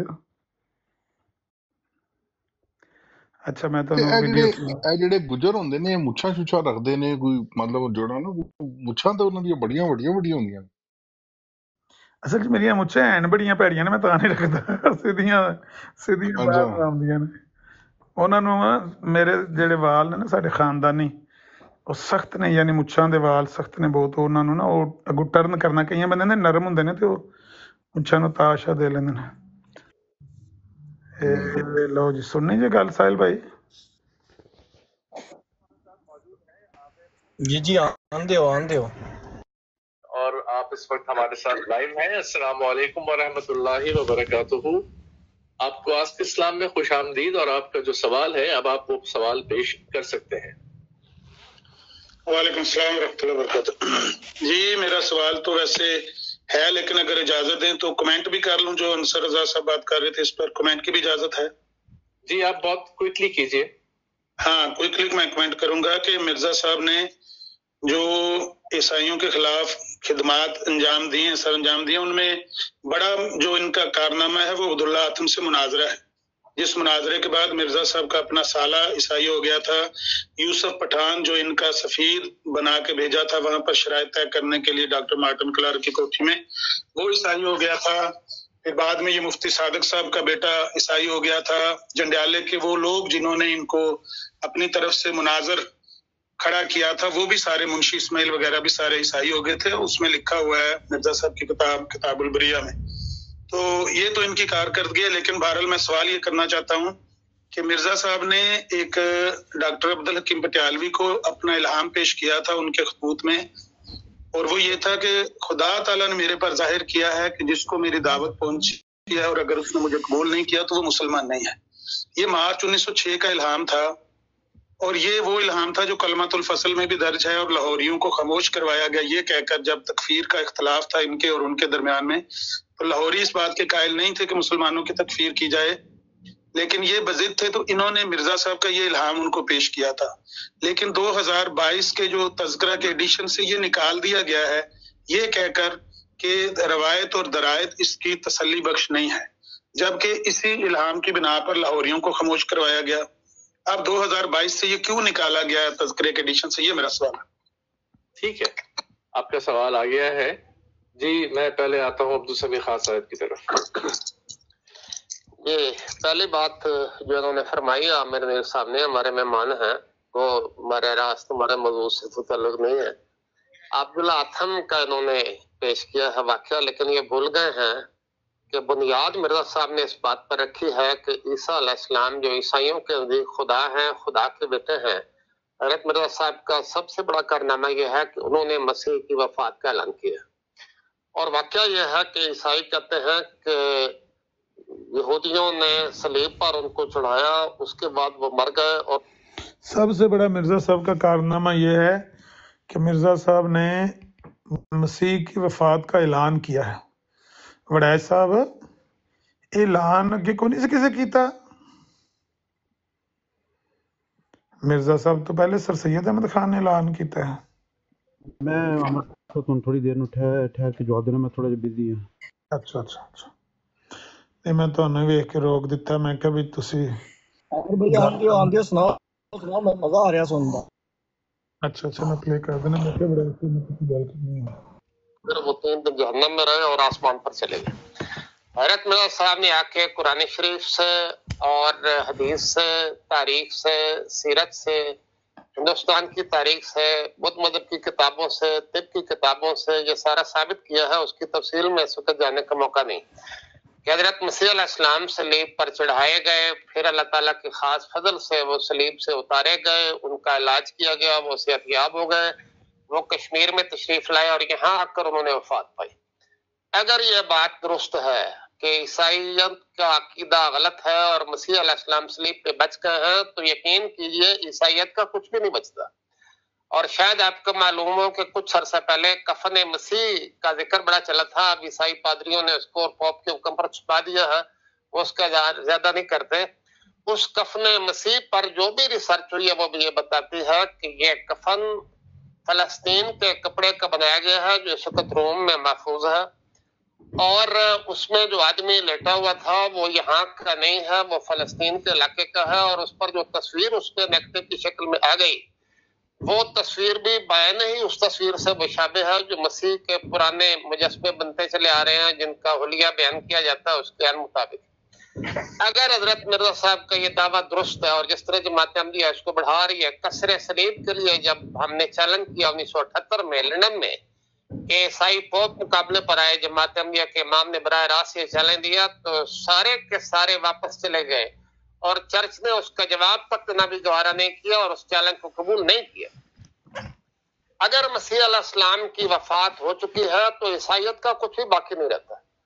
अब जो हम जहां तक बात है वो उसके मुबाहसे की, तो मुबाहसा मैंने भी पढ़ा हुआ है और आमिर नजीर साहब ने पढ़ा होगा, अगर नहीं पढ़ा हुआ तो पढ़। उसमें ईसाईयत के खिलाफ जो जबरदस्त दलाइल का अंबार इकट्ठा किया गया है, हजरत मिर्जा साहब के कलम का और इल्म का शाकार है। और ये भी याद रखिए कि वो किताब जो जंग मुकद्दस के नाम से शाया की गई है वो ईसाइयों ने शाया नहीं की, वो हमने शाया की है। अगर हम उसमें हार चुके होते, अगर हम उसमें शिकस्त खा चुके होते तो हम ये किताब शाया न करते जो हम 150 साल से शाया करते चले आ रहे हैं। वैसे अगर आप शाया ना करते तो आपका क्या ख्याल है कि ये मुनाजरे की कार्रवाई छुपी रह जानी थी? डॉक्टर मार्टिन क्लार्क की कोठी में आपने अमृतसर में मुनाजरा किया, आपने अपनी तहरीर लिखकर उनको दी, उन्होंने अपनी तहरीर लिखकर आपको दी। 40 बंदे वहां बैठ के सुना करते थे रोज। और आपका क्या ख्याल है कि वो मुनाजरा छुपा रहना था? लोगों को पता ही नहीं चलना था कि आपने क्या कहा, उन्होंने क्या कहा। वो तहरीरें तो दोनों के पास हैं, अखबारों में छपी हुई हैं। आप ना छापते तो वो छाप देते, तो फिर आपने क्या करना था? आपने वो छापी है, वो मुंशी कासम वाली, जो वो 300 यूरो 300 रुपया हार के आए हैं लुधियाने में 1912 में मौलाना सनाउल्लाह अमृतसरी के आगे आखिरी फैसला इश्तिहार पर, वो क्यों नहीं छापी? इसका मतलब उसका कन्फर्म है कि वो हार गए। 300 रुपया ने ठुके तो इन्होंने समझ आती सी हार गया मुनाजरा। सिर्फ उस किताब के आखिर पे मसीह मौऊद अलैहिस्सलाम ने एक चैलेंज दिया, और चैलेंज ये दिया कि चूंकि इस आथम ने रसूल करीम सल्लल्लाहु अलैहि वसल्लम की गुस्ताखी की है और 15 दिन इसने गुस्ताखी की है, लिहाजा 15 माह में ये हाविया में गिराया जाएगा। लेकिन फिर उसने रुजू कर लिया, उसने तौबा की, उसने अपने कानों को हाथ लगाया और कहा नऊज़ बिल्लाह, मैंने रसूलुल्लाह की शान में कोई गुस्ताखी नहीं की। अल्लाह ताला ने वक्ती तौर पर मौत से उसको बचा लिया, लेकिन फिर मसीह मौऊद अलैहिस्सलाम की पेशमियों के मुताबिक आपकी जिंदगी में मारा गया। उसको बार बार चैलेंज दिया गया उस जमाने में, पहले 1000 का इश्तिहार, फिर 2000 का इश्तिहार, फिर 3000 का इश्तिहार, फिर 4000 का इश्तिहार, लेकिन वो मुकाबले पर नहीं आया। अब अगर इसके बाद कोई शख्स मुर्तद हो जाता है तो आपके इल्म में, मैं जानता हूँ, अमन साहब को मैं सुनता रहता हूँ, ये इनको पता है कि बाज कातिबे वही भी मुर्तद हुए, बाद मुखलिस साहबी भी हजरत उम्मे हबीबा के खावन हबशा में शामिल थे, लेकिन वहां जाकर ईसाई हो गए। ये तो हर आदमी को अकीदे की आजादी है, जिस तरह वो अकीदा रखना चाहे रखे। जो आज आता है हमारे नजदीक, वो इस्लाम में आना भी हर इंसान की अपनी मर्जी है, इस्लाम से जाना भी हर एक की अपनी मर्जी है। इन लोगों के अकायद के मुताबिक तो आने का रास्ता तो खुला है, जाने का रास्ता सिर्फ मौत है। भाई आपके नजदीक जाने का रास्ता बंद नहीं है, जाने का भी खुला है, आने का भी खुला है। मिर्जा साहब के नजदीक जाने का बंद है। मिर्जा साहब ने उसी डॉक्टर अब्दुल कीम पटियालवी को खत लिखते हुए उसमें लिखा हुआ है कि मुर्तद की सजा कत्ल है। लेकिन आपका तो नया दीन है ना बिल्कुल, जो मिर्जा ताहिर ने आपको याद करके दिया है। मिर्जा साहब तो अपना दीन साथ ही लेके चले गए बेचारे, उनकी आपने कहाँ मानी है? वो तो मुर्तद की सजा कत्ल ही करार देते थे। अगर किसी को समझ नहीं आई, अगर कोई बदकिस्मती से मुर्तद होता है तो फिर उसकी मर्जी है, कोई हर्ज की बात नहीं। लेकिन क्या उसके बाद दुनिया में ईसाइयत नहीं फैली? मैं अफ्रीका में रह के आया हूँ, लाखों की तादाद में ईसाई आज भी आमने हैं। अभी हमारा जलसा सालाना खाना हुआ है, वहां पे 40,000 लोग हमारे सालाना जलसे में शरीक हुए हैं। अगर आपने उसकी तस्वीर देखी है तो बड़ी अच्छी बात है, नहीं देखी देखें, हैरान रह जाएंगे। उन सब ने सफाद लिबास पहने हुए, और हमारे हुजूर खलीफतुल मसीह हजरत मिर्जा मसरूर अहमद साहब वो लंदन से खिताब कर रहे हैं, और 40,000 लोग अपने रुमाल, सफेद रुमाल लहराकर उनका इस्तकबाल कर रहे हैं और उनको दाद दिया।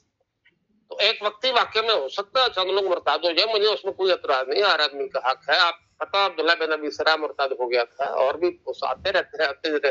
एक साहबी रसूल करीम सल्लल्लाहु अलैहि वसल्लम के पास आया और उसने कहा जी मैं मुसलमान हुआ था, लेकिन अब मैं बीमार हो गया हूँ, मेरी बात वापस करें। रसूल करीम सल्लल्लाहु अलैहि वसल्लम ने उसे कत्ल नहीं कराया, और फरमाया तुम्हारी बात वापस की जाती है, तुम जाओ। और फिर थोड़े अरसे बाद मर गए। कोई अर्ज की बात नहीं, हर आदमी को आने की आजादी है। मैं क्यों जिम्मा लूं किसी का कि फलां क्यों आया और क्यों गया? ये उनको मजहबी आजादी का हक है जो इस्लाम ने दिया।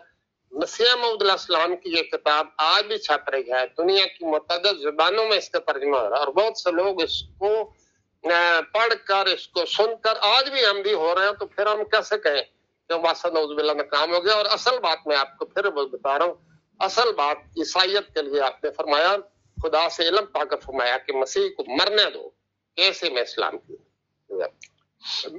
बस आपकी इजाजत से मैं जरूर वाकये के मुतालिक कैसी है, जैसे कोई किसकी वो नहीं होता, ये जो मुरब्बी जो बैठा है। चलो करो जी मलिक साहब, गल करो तुसी। ذل کی اور کوئی بروز کی حقیقت ہوتی ہے کہ نہیں ہوتی؟ کرو نہیں نہیں ٹکے دی کوئی حقیقت نہیں جی، سوال نہیں کرنا، کرو تو صحیح۔ میرا مائک میوٹ، تسی گل کرو، ذمہ مان ہو۔ عامر بھائی وہ الہام نکالنے کا کوئی جواب ہے؟ ہاں الہام کا جواب پہلے سن لیں، چلو میں فارورڈ کر کے آپ کو ڈائریکٹ ادھر لے جاتا ہوں۔ یہ تو باقی انہوں نے پوری کہانی رٹی رٹائی ہوتی ہے، وہ تو ستانی ہوتی ہے، ظاہر سی بات ہے۔ نہیں وہ عامر بھائی ایک منٹ رکو ذرا، وہ مربی صاحب فرما رہے سن کہ جڑا شراؤڈ آف ٹیورین ہے وہ پادریاں نے چھپاتا ہے۔ انہاں نو کنے کیا ہے شراؤڈ آف ٹیورین پادریاں نے چھپاتا ہے؟ وہ ہر سال باقاعدہ اتنے کھولیا جاتا ہے ویٹیکن سٹی دے وچ، 2025 دے وچ وہ فائنل کانفرنس ہونی ہے۔ کنے کیا ہے چھپاتا ہے پادریاں نے؟ وہ کھلیا اتنے لوگ جا کے زیارت کرتے ہیں شراؤڈ آف ٹیورین دی۔ پتہ نہیں ہن کئی انہوں نے جھوٹ بولے نے، کوئی بولیا ہوئے تاں دی گل کہندے نے کہ جی عبداللہ اتھم 15 مہینے دے وچ او 15 دن رسول اللہ دی گستاخی کردا رہیا، تے او جنگ مقدس وچ کتھے لکھی ہے جی وہ گستاخی؟ پھر دوسری گل ہے جی وہ 15 دن دے حساب دے نال 15 مہینے پھر انہیں دعا کیتی تے وہ بچ گیا، لیکن پھر پیش گوئی پھر پوری ہوئی تے مرزا صاحب دی زندگی دے وچ مر گیا۔ بھئی پیش گوئی پوری ہونی سی 15 مہینے دے اندر، یہ پیش گوئی نہیں سی کہ مرزا صاحب دی زندگی دے وچ مرے گا۔ نال ایک پاسے کہتے ہیں کہ وہ دعا قبول ہو گئی، انہیں توبہ طیب کر لی، تے نال آندے نے پھر وہ پیش گوئی بھی پوری ہو گئی۔ یہ میں ویڈیو بنائی ہے جڑی وہ میں پوچھیا بھی وہ 15 روز کیڑی گستاخی انہیں کیتی سی اتنے بہ کے جھوٹ بولن لگے ہو؟ تہاڈی کتاب جو مناظرہ چھپا چھوڑو کٹ کے دسو کتھے اودے گستاخی؟ ہاں نا کیڑا کرسچن ہے یا کیڑا کوئی مسلمان ہے جڑا جنگ مقدس پڑھ کے تے انہیں مرزا صاحب نو قبول کیتا ہے؟ جنگ مقدس انہاں لوکاں نے آپ نہیں پڑھی ہوندی۔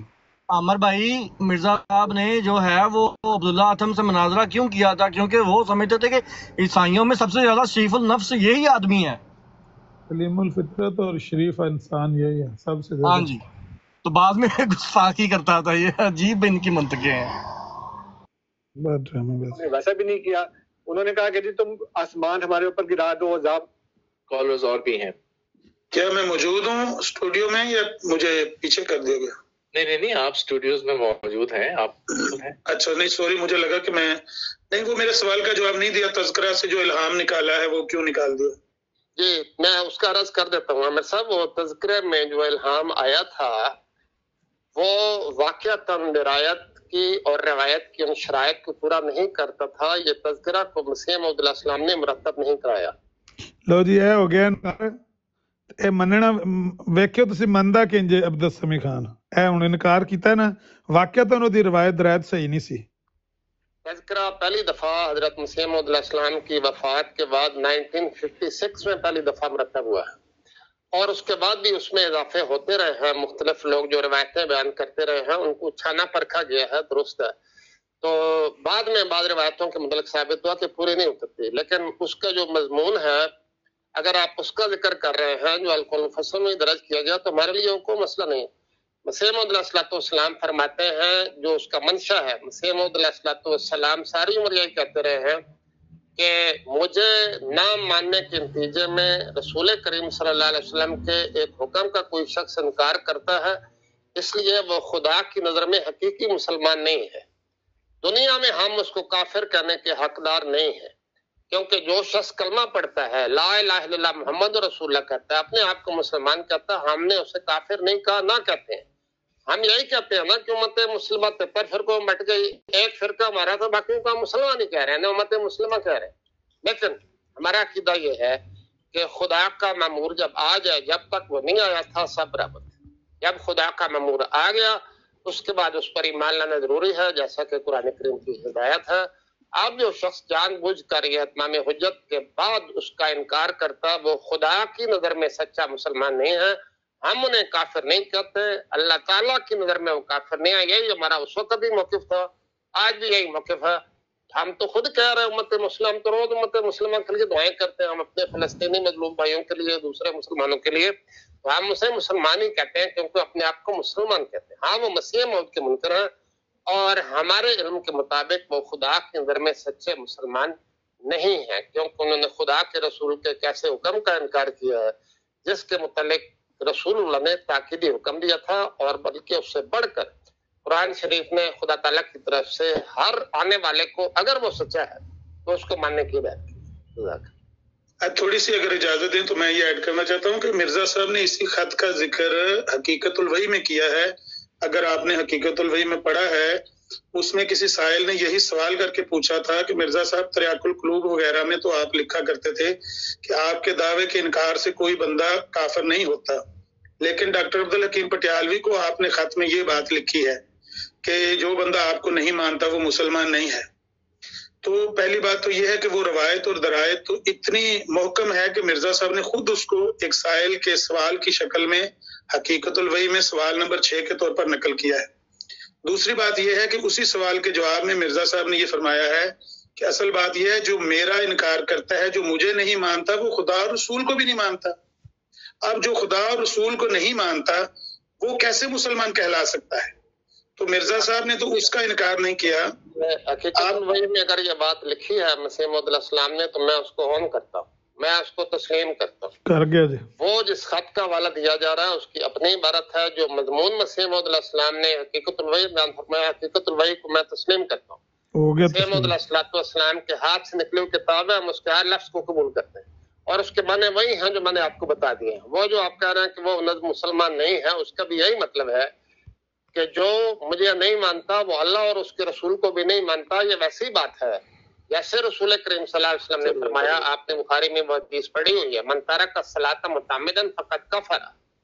जो शख्स जानबूझकर नमाज को छोड़ता है वो काफिर हो जाता है। क्या मतलब है? वो खुदा की नज़र में काफिर हो जाता है। आप उसे काफिर करने को हक नहीं रखते, वरना आप कह दें कि आज उम्मत मुस्लिमा की 90 या 95% आबादी काफिर होगी। खुदा की नज़र में वो काफिर नहीं है, क्योंकि उन्होंने अपने फराइज पूरे नहीं किए। हमारे कहने का और जो हमने मसीह मौद अलैहिस्सलाम से सीखा उसका ही मतलब है, जो मुझे नहीं मानता वो खुदा रसूल को इसलिए नहीं मानता कि खुदा ने उसे हुक्म दिया था कि आने वाले ममूर को मानना। रसूल करीम सल्लल्लाहु अलैहि वसल्लम ने फरमाया था जब वो आए तो उसकी बात करना। जब वो खुदा और उसके रसूल के हुक्म को नहीं मानता तो वो खुदा और रसूल को गोया नहीं मानता। जब कोई शख्स नमाज नहीं पढ़ता, जब कोई शख्स रोजा नहीं रखता, जब कोई शख्स मियाँ बीवी के हुकूक अदा नहीं करते एक दूसरे के, जब वो कुरान के हुक्म पर अमल दरामद नहीं करता। मसीह मौद अलैहिस्सलाम ने तो यहाँ तक लिखा है कि कुरान में 700 हुक्म है और जो शख्स एक हुक्म का भी इनकार करता है वो इस्लाम से खारिज होता है, वो मेरी जमात में से नहीं, वो उसी वक्त दायरा इस्लाम से निकल जाए। तो ऐसी बातें जितनी भी कही जाती हैं वो जोर देने के लिए, तवज्जो दिलाने के लिए कही जाती हैं कि वो हकीकी तौर पर उस पर ईमान नहीं रखता है। हज़रत मसीह मौद अलैहिस्सलाम ने तो अपनी किताब कश्ती नूह में आप जानते हैं मसीह मौद लंबी लिस्ट दी है कि जो शख्स ये नहीं करता मेरी जमात में से नहीं है, जो ये नहीं करता मेरी जमात में से नहीं है। और फरमाया 700 हुक्म में से जो एक हुक्म ही डालता मेरी जमात में से नहीं है वो इस्लाम से खारिज है। ये हुक्म भी इसी तरह है कि जो शख्स खुदा और उसके रसूल की इताअत करके हजरत मिर्जा साहब को बतौर मसीह और महदी कबूल नहीं करता, वो एक हुक्म की नाफरमानी करता है। इसलिए खुदा की नज़र में गोया कि वो खुदा और उसके रसूल को वो फैसला कुन वजूद नहीं मानता, वो मुता नहीं मानता। ये मुराद है, ये माने हम आपको बता रहे हैं। और ये ठीक है, लेकिन इल्हाम क्यों निकाला फिर तज़किरा से, अगर ये बात खुद मिर्जा साहब ने कोट की नहीं हूँ। मैं जब उस हकीकतुल वही की इबारत को ऑन कर रहा हूँ, कबूल कर रहा हूँ, तज़किरा में हो या ना हो इससे क्या फर्क पड़ता है। मैं जब कबूल कर रहा हूँ, आपके सामने कबूल कर रहा हूँ, सारी दुनिया के सामने कबूल कर रहा हूँ। हकीकतुल वही में मसीह मौद अलैहिस्सलाम ने लिखा वो सच लिखा, हम उसको कबूल करते हैं। अब इससे क्या फर्क पड़ता है कि तज़किरा में है या नहीं? मेरा ख्याल है कि ये सवाल जो आपका बिल्कुल ठीक है और वक्त होगा, बिल्कुल ठीक है। और बात यही है, जवाब ये है अंसर साहब, जवाब यही बनता है कि हमने अगर तो खुदा ना खास्ता कोई चीज डिसोन करनी होती तो हर एक जगह से उसको वाइप आउट करते रहे। हाँ बिल्कुल नहीं, देखिए ये बात भी है कि अहादीस में से बहुत सी अहादीस निकाली जाती हैं कि ये दरायत के मुताबिक नहीं पूरी उतरती। अभी चंद साल पहले जो फौत हुए हैं अल-अल्बानी साहब, नासिरुद्दीन अल-अल्बानी, उन्होंने बुखारी की और साहिह सित्ता की बहुत सी अहादीस को ये कहा है कि ये सही नहीं है, उसको उन्होंने कहा कि ये गलत है सारी। तो उसके अलावा जो पहले मुहद्दिसीन जमा करते थे फिर निकाल देते थे कि रवायत के मुताबिक नहीं है, दरायत के मुताबिक नहीं है, तो कोई ईसाई आगे पूछ सकता है उनसे कि जी ये हदीस क्यों निकाली, वो हदीस क्यों निकाली। फिर नबी करीम सल्लल्लाहु अलैहि वसल्लम ने फरमाया, आखिरी जो हज फरमाया उसमें ये कहा था कि देखो मेरे बाद काफिर ना हो जना के एक दूसरे की गर्दनें मारने लगो। तो क्या मुसलमान की गर्दन नहीं मार रहा, कत्ल गारत नहीं हो रही, इसका मतलब है कि वो सारे काफिर हैं फिर। लेकिन एक जगह ये कहा कि जिसने भी ला इलाहा इल्लल्लाह कहा वो जन्नत में दाखिल हो गया। तो ये तो फिर तजाद साफ है उसके सामने। मजमून को हम कबूल कर रहे हैं। नहीं, मजमून तो कबूल कर रहे हैं, लेकिन मतलब ये है कि इसमें तजाद ना उसका अपने अपने कॉन्टेक्स्ट है, अपना अपना उसका हैसियत बात है। अगर हमें बहानेबाजी और ये तो इंशाल्लाह उसको दोबारा दर्ज कर दिया जाएगा। असल मेरा मुद्दा इतना ही है कि इसको दोबारा ऐड करवाने है वो उसके सामने मैं इकरार कर रहा हूँ कि हमें उस पर इत्मीनान है। ये उसको दोबारा ऐड करवा दें, क्योंकि रवायत और दरायत और हकीकत वही से साबित है। दोबारा ऐड करना या ना करना ये आपका मसला नहीं है, हमारा मसला है। हम करें ना करें ये साडी मर्जी। सही है। ਇਹ ਜਿਹੜਾ ਆਖਰੀ ਫਿਕਰਾ ਤੁਹਾਨੂੰ ਸੁਣਾਇਆ ਨਾ, ਉਹ ਜਿਸ ਤਰ੍ਹਾਂ ਸਦੀਕ ਨੇ ਆ ਕੇ ਆਖਿਆ ਸੀ ਨਾ ਉੱਥੋਂ ਮਿਰਜ਼ਾ ਸਾਹਿਬ ਦੇ ਘਰੋਂ, ਭਾਈ ਜਿਹੜੀ ਗੱਲ ਮੈਂ ਤੁਹਾਨੂੰ ਸੁਣਾਣੀ ਹੈ ਇਹ ਦੇਖਣੇ ਸੇ ਤਲਕ ਰੱਖਦੀ ਹੈ, ਸੁਣਨੇ ਸੇ ਤਲਕ ਨਹੀਂ ਰੱਖਦੀ ਹੈ। ਨਹੀਂ ਕਰ ਲੋ ਜੋ ਕਰਨਾ ਹੈ, ਉਹੀ ਗੱਲ ਹੈ, ਕਰ ਲੋ ਜੋ ਕਰਨਾ ਹੈ। ਨਹੀਂ ਲੇਕਿਨ ਅਸਲ ਗੱਲ ਹੈ ਕਿ ਦੇਖੋ ਇਤਨੀ ਵੱਡਾ ਜਿਹੜੀ ਮਤਲਬ ਕਹਾਣੀਆਂ ਸੁਣਾਈਆਂ ਜਾ ਰਹੀਆਂ, ਮਿਸਾਲਾਂ ਦੇਈਆਂ ਜਾ ਰਹੀਆਂ। ਬਈ ਤੁਸੀਂ ਖੁਦ ਹੀ ਕਹਿ ਰਹੇ ਹੋ ਕਿ ਸਭ ਤੋਂ ਜ਼ਿਆਦਾ ਜਿਹੜਾ ਮੁਸਤਨਦ ਹਵਾਲਾ ਹੈ ਉਹ ਤਾਂ ਮਿਰਜ਼ਾ ਸਾਹਿਬ ਦਾ ਖੁਦ ਆਪਣਾ ਹੈ, ਤੇ ਅਗਰ ਉਹਨਾਂ ਦੀ ਆਪਣੀ ਕਿਤਾਬ ਦੇ ਵਿੱਚ ਇੱਕ ਗੱਲ ਲਿਖੀ ਹੋਈ ਹੈ ਫਿਰ ਤੁਸੀਂ ਕਹੋ ਕਿ ਜੀ ਉਹ ਗਲਤ ਕੱਢਿਆ ਗਿਆ ਹੈ ਜਿਹੜਾ ਉਹਦੇ ਵਿੱਚੋਂ। ਤੁਸੀਂ ਕਹਿ ਰਹੇ ਜੀ ਉਹ ਫਿਰ ਅਸੀਂ ਦੇਖ ਲਾਂਗੇ, ਤੁਹਾਡੀ ਮਰਜ਼ੀ ਆਪ ਹੀ ਕਰ ਲਾਂਗੇ। ਵੀ ਤੁਸੀਂ ਇਸ ਚੀਜ਼ ਨੂੰ ਤਸਲੀਮ ਕਰੋ ਕਿ ਉਹ ਤੁਸੀਂ ਗਲਤ ਕੱਢਿਆ, ਗਲਤ ਬੁਨਿਆਦਾਂ ਤੇ ਕੱਢਿਆ ਹੈ, ਕਿਉਂਕਿ ਤੁਹਾਨੂੰ ਕਿਸੇ ਨੇ ਤਵੱਜੋ ਨਹੀਂ ਸੀ ਦਿਲਾਈ ਕਿ ਹਕੀਕਤੁਲ ਵਹੀ ਜੀ ਤੇ ਉਹੀ ਗੱਲ ਆ ਰਹੀ ਹੈ। ਤੋ ਇਹ ਉਹਨਾਂ ਦੀ ਗਲਤੀ ਹੈ। ਅਸੀਂ ਪੁੱਠੀ ਡਾਈਏ ਸਿੱਧੀ ਦਾਈਏ ਤੁਹਾਨੂੰ ਕੀ ਜੀ ਤਾਰਕ ਭਾਈ ਤੇ ਆਪਣੀ ਕਿਤਾਬਾਂ 'ਚ ਆਪਣੇ ਲਿਟਰੇਚਰ 'ਚ ਰੱਖਿਆ ਨਾ ਉਹ ਜੋ ਵੀ ਸੀ ਹੈ, ਤੁਸੀਂ ਵੀ ਉਹਨੂੰ ਮਿਟਾ ਦਿੱਤਾ ਕੋਪੜੇ। ਹੁਣ ਐਸਾ ਮਾਈਕ ਦੇ ਨੇੜੇ ਕਰਕੇ ਮੂੰਹ ਤੇ ਲਲ ਕਰਕੇ ਬੋਲੋ, ਦੱਬ ਕੇ ਡਰੋ ਨਾ। ਆਪਣੇ ਲਿਟਰੇਚਰ ਵਿੱਚ ਰੱਖਿਆ ਨਾ ਮਿਰਜ਼ਾ ਸਾਹਿਬ ਦਾ ਉਹ ਖਤ ਜਾਂ ਨਹੀਂ ਰੱਖਿਆ? ਕੀ ਆਖਿਆ ਜੀ? ਤਾਰਕ ਭਾਈ ਤਾਂ ਆਪਣੇ ਲਿਟਰੇਚਰ ਵਿੱਚ ਰੱਖਿਆ ਹੈ ਜਾਂ ਨਹੀਂ ਰੱਖਿਆ ਉਹ ਜਿਹੜਾ ਵਾਲਾ ਕਹਿ ਰਹੇ? ਤਾਰਕ ਭਾਈ ਤੇ ਲਿਟਰੇਚਰ ਰੱਖਿਆ, ਤਾਰਕ ਭਾਈ ਤੇ ਜ਼ੁਬਾਨ ਤੇ ਰੱਖਿਆ। ਅਸੀਂ ਕਹਿੰਦੇ ਕਾਫਰ ਆ ਮਿਰਜ਼ਾ ਸਾਹਿਬ ਦਾ ਇਨਕਾਰ ਕਰਨ ਵਾਲਾ। ਲਿਟਰੇਚਰ ਵੀ ਤੇ ਆਇਆ ਨਾ ਉਹਨਾਂ ਤੇ ਜ਼ੁਬਾਨ ਤੇ ਰੱਖਿਆ ਮਿਰਜ਼ਾ ਸਾਹਿਬ ਦਾ ਲਿਟਰੇਚਰ ਸਾਰਾ। ਮਾਸ਼ਾਅੱਲਾ ਜ਼ਬਰਦਸਤ। ਯਾਰ ਮੇਰੀ ਤੇ ਆਵਾਜ਼ ਬੜੀ ਕਲੀਅਰ ਆ ਰਹੀ ਹੈ ਤੁਹਾਡੀ, ਪਤਾ ਨਹੀਂ ਮੇਰੀ ਕਿਉਂ ਨਹੀਂ ਜਾ ਰਹੀ। ਨਹੀਂ ਉਹ ਮਾਈਕ ਤੋਂ ਥੋੜਾ ਜਿਹਾ ਉਹ ਹੈਡਫੋਨ ਐਸਾ ਲੱਗਿਆ ਕਿ ਆਵਾਜ਼ ਸਾਫ਼ ਨਹੀਂ ਹੈ। ਦੱਬ ਕੇ ਬੇਸ਼ੱਕ ਬੋਲੋ, ਡਰੋ ਨਾ। ਇਹ ਇਲਹਾਮ ਅਨਸਰ ਰਜ਼ਾ ਕਹਿੰਦਾ ਹੈ ਕਿ ਤੇਰੀ ਪ੍ਰੋਬਲਮ ਨਹੀਂ ਹੈ, ਅਸੀਂ ਦਰਜ ਕਰੀਏ ਜਾਂ ਨਾ ਕਰੀਏ ਉਹਦੇ ਚ ਤਜ਼ਕਰੇ। ਤੂੰ ਕੀ ਲੱਗਦਾ? ਨਹੀਂ ਉਹ ਕੰਮ ਮੇਰੇ ਖਿਆਲ ਵਿੱਚ ਤਾਂ ਦਰੁਸਤ ਇਕਦਾਮ ਹੋਇਆ, ਹਾਲਾਂਕਿ ਕਈ ਹੁਸੈਨੀ ਸਾਹਿਬ ਵੀ ਇਹਦੇ ਤੇ ਕਾਫੀ ਦਫਾ ਇਤਰਾਜ਼ ਕੀਤਾ ਵੀ। ਮੇਰਾ ਤਾਂ ਮੌਕਫ ਇਹ ਵੇ ਕਿ ਜਦੋਂ ਉਹ ਹਕੀਕਤੁਲ ਵਹੀ ਚ ਅਸਲ ਇਬਾਰਤ ਮੌਜੂਦ ਹੈ ਔਰ ਇਸ ਖਤ ਦੀ ਅਸਲ ਇਬਾਰਤ ਨਹੀਂ ਉਹਨਾਂ ਕੋਲ ਮੌਜੂਦ, ਤੇ ਠੀਕ ਹੈ ਫਿਰ ਬਿਹਤਰ ਹੀ ਉਹਨੂੰ ਤੂੰ ਕੱਢ ਦੇਣਾ ਔਰ ਹਕੀਕਤੁਲ ਵਹੀ ਜਿਹੜੀ ਇਬਾਰਤ ਉਧਰ ਉਹਨਾਂ ਨੂੰ ਡਾਇਵਰਟ ਕਰ ਦੇ। ਕਿੱਧਰ ਡਾਇਵਰਟ ਕਰਦੀ ਹੈ? ਇਹ ਦੇਖੋ ਨਾ, ਉਹਨੂੰ ਕੱਢਣਾ ਨਹੀਂ ਸੀ ਚਾਹੀਦਾ, ਬਲਕਿ ਉਹਦੇ ਥੱਲੇ ਰੈਫਰੈਂਸ ਹਕੀਕਤੁਲ ਵਹੀ ਦਾ ਲਿਖਣਾ ਚਾਹੀਦਾ ਸੀ, ਇੰਨਾ ਕਰ ਦੇਣਾ ਚਾਹੀਦਾ ਸੀ ਅਗਰ ਉਹਨਾਂ ਕੋਲ ਉਹ ਵਾਲਾ ਖਤ ਨਹੀਂ ਸੀ। ਉਹ ਤਾਂ ਲਿਖਿਆ ਨਹੀਂ ਨਾ, ਉਹਦੇ ਵਿੱਚ ਲਿਖਿਆ ਨਹੀਂ ਕਿ ਹਕੀਕਤੁਲ ਵਹੀ ਤੁਸੀਂ ਅਸਲ ਜਿਹੜੀ ਹੈ ਸਫੇ ਤੇ ਇਬਾਰਤ ਲਿਖੀ ਉਹਨੂੰ ਜਾ ਕੇ ਪੜ੍ਹ ਲਓ। ਬਾਕੀ ਸਾਰੇ ਮਿਰਜ਼ਾ ਸਾਹਿਬ ਦੇ ਖਤ ਵੇਖ ਕੇ ਤੇ ਆਪਣੇ ਹੱਥ ਫੜ ਕੇ ਲਿਖੇ ਨੇ।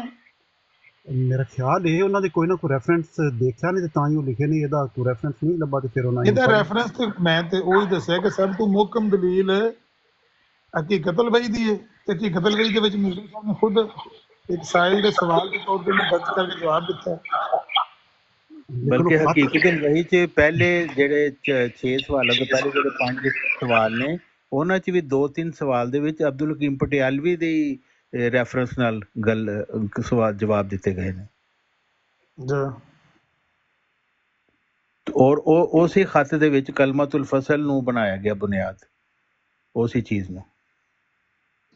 ਕਲਮਾਤੁਲ ਫਸਲ ਵਿੱਚ ਜਦੋਂ ਇਹ ਖਤ ਨਹੀਂ ਸੀ ਹੱਥ ਵਿੱਚ, ਤੇ ਕਲਮਾਤੁਲ ਫਸਲ ਚ ਕਿਉਂ ਉਦੋਂ ਚਾੜ ਕੇ ਤੇ ਲੋਰੀਆਂ ਦਾ ਮੂੰਹ ਬੰਦ ਕੀਤਾ ਸੀ ਜੀ? ਇਹਦਾ ਜਵਾਬ ਨਹੀਂ। ਇਹ ਕਲਮਾਤੁਲ ਫਸਲ ਵਿੱਚ ਚਾੜ ਕੇ ਕਿਉਂ ਲੋਰੀਆਂ ਦਾ ਮੂੰਹ ਬੰਦ ਕੀਤਾ ਸੀ, ਇਹ ਕੋਈ ਐਸਾ ਇਤਨਾ ਗੰਭੀਰ ਮਸਲਾ ਨਹੀਂ ਤੇ ਕਿਆ ਲੋਰੀਆਂ ਦਾ ਮੂੰਹ ਬੰਦ ਹੋ ਗਿਆ ਸੀ? ਲੋਰੀਆਂ ਦਾ ਤਾਂ ਮੂੰਹ ਬੰਦ ਹੀ ਕਰ, ਜਦੋਂ ਤੁਸੀਂ ਆਪਣੇ ਮਸੀਹ ਮੌਤ ਦਾ ਲਾਮ ਪੇਸ਼ ਕਰ ਦਿੱਤਾ, ਉਹ ਕੀ ਕਰਦੇ? ਲਾਮ ਦੇ ਅੱਗੇ ਲੰਮੇ ਪੈ ਕੇ ਰੋਂਦੇ, ਰੋ ਧੋ ਕੇ ਚੁੱਪ ਕਰ ਰਹੇ, ਰੋ ਧੋ ਕੇ ਚੁੱਪ ਕਰ ਰਹੇ। ਆਹੋ ਨਹੀਂ ਇਹ ਬੜੀ ਮਜ਼ਬੂਤ ਦਲੀਲ ਸੀ ਨਾ।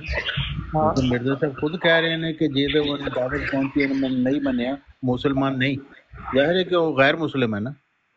تے لاہوریاں دے جڑا انسٹانس سی کہ بھئی مرزا صاحب نو منن نہ منن نال تہاڈے ایمان تے کوئی فرق نہیں پیندا. پھر مرزا صاحب نے اپنی طرفوں گل نہیں کی چوہان صاحب، مرزا صاحب نے اللہ دے متھے لائی ہے کہ بہرحال مجھے خدا تعالیٰ نے میرے پر ظاہر کیا، خدا نے مجھ پر ظاہر کیا. ہاں بالکل.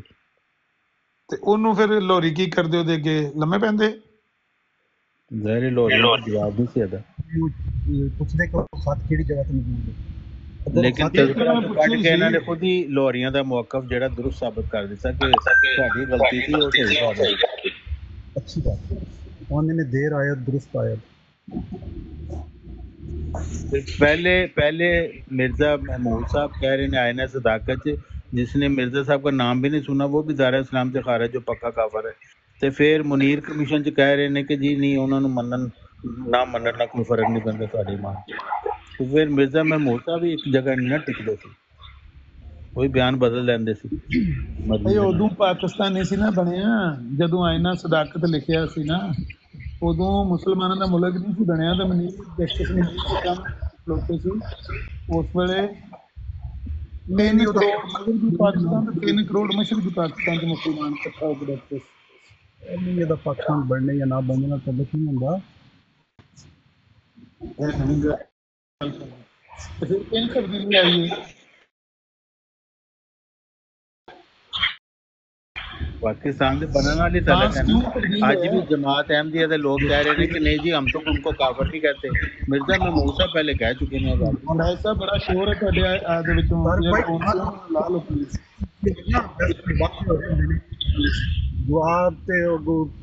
جواب دیتا جا رہا ہوتا ہے ਉਹਦੇ ਵਿੱਚ ਕਿਸੇ ਖਾਸ ਕੰਟੈਕਸਟ ਵਿੱਚ ਗੱਲ ਹੋ ਰਹੀ ਹੁੰਦੀ ਹੈ. ਉਂਝ ਕਦੀ ਵੀ ਉਹਨਾਂ ਇਸ ਤਰ੍ਹਾਂ ਦਾ ਮੌਕਫ ਨਹੀਂ ਪੇਸ਼ ਕੀਤਾ ਕਿ ਜੀ ਇਹ ਦੂਸਰੇ ਜਿਹੜੇ ਖਲੀਫਾ ਨੇ ਕਿ ਇਹ ਕੋਈ دار اسلام پہ دار اسلام پہ خارج پہنے نے کافر بلکہ پکا کافر اور دار اسلام سے انوار خلافت وہ کہہ رہے ہیں ہمیں چاہیے کہ غیر احمدیوں کو مسلمان نہ سمجھیں.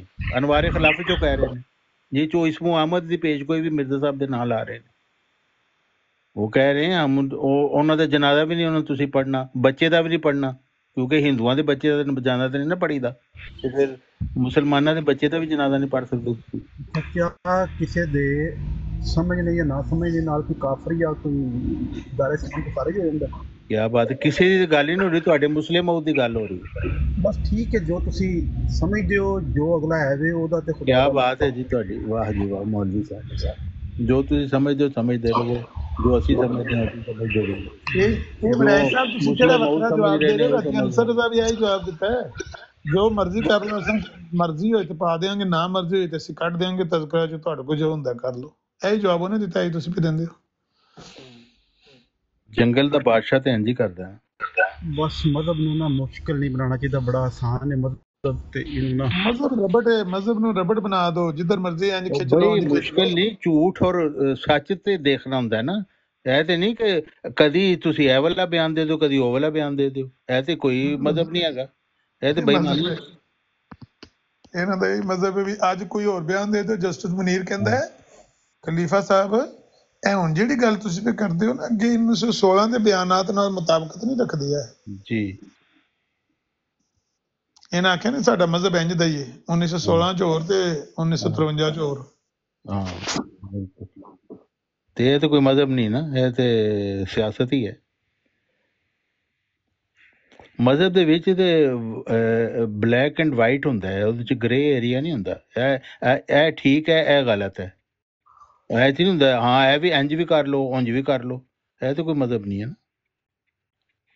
میں وہی پیارس کرنا کہ انہاں دے نزدیک مذہب ایک ربڑ دا نام ہے، انہوں ربڑ نو جتنا مرضی ادھر کھچ لو ادھر کھچ لو، اے سمجھنا مذہب پیدا ہی نہ ہے بس. یعنی مرزا صاحب کہہ رہے ہیں کہ جو مجھے نہیں مانتا وہ اللہ رسول کو نہیں مانتا، تو جو اللہ رسول کو نہیں مانتا انہوں نے کہا ہاں تو ہے ویسے مسلمان، تو اگرچہ اللہ رسول کو نہیں مانتا. ظاہر ہے کہ بھی وہ کافر ہے جڑا اللہ رسول کو نہیں مانتا.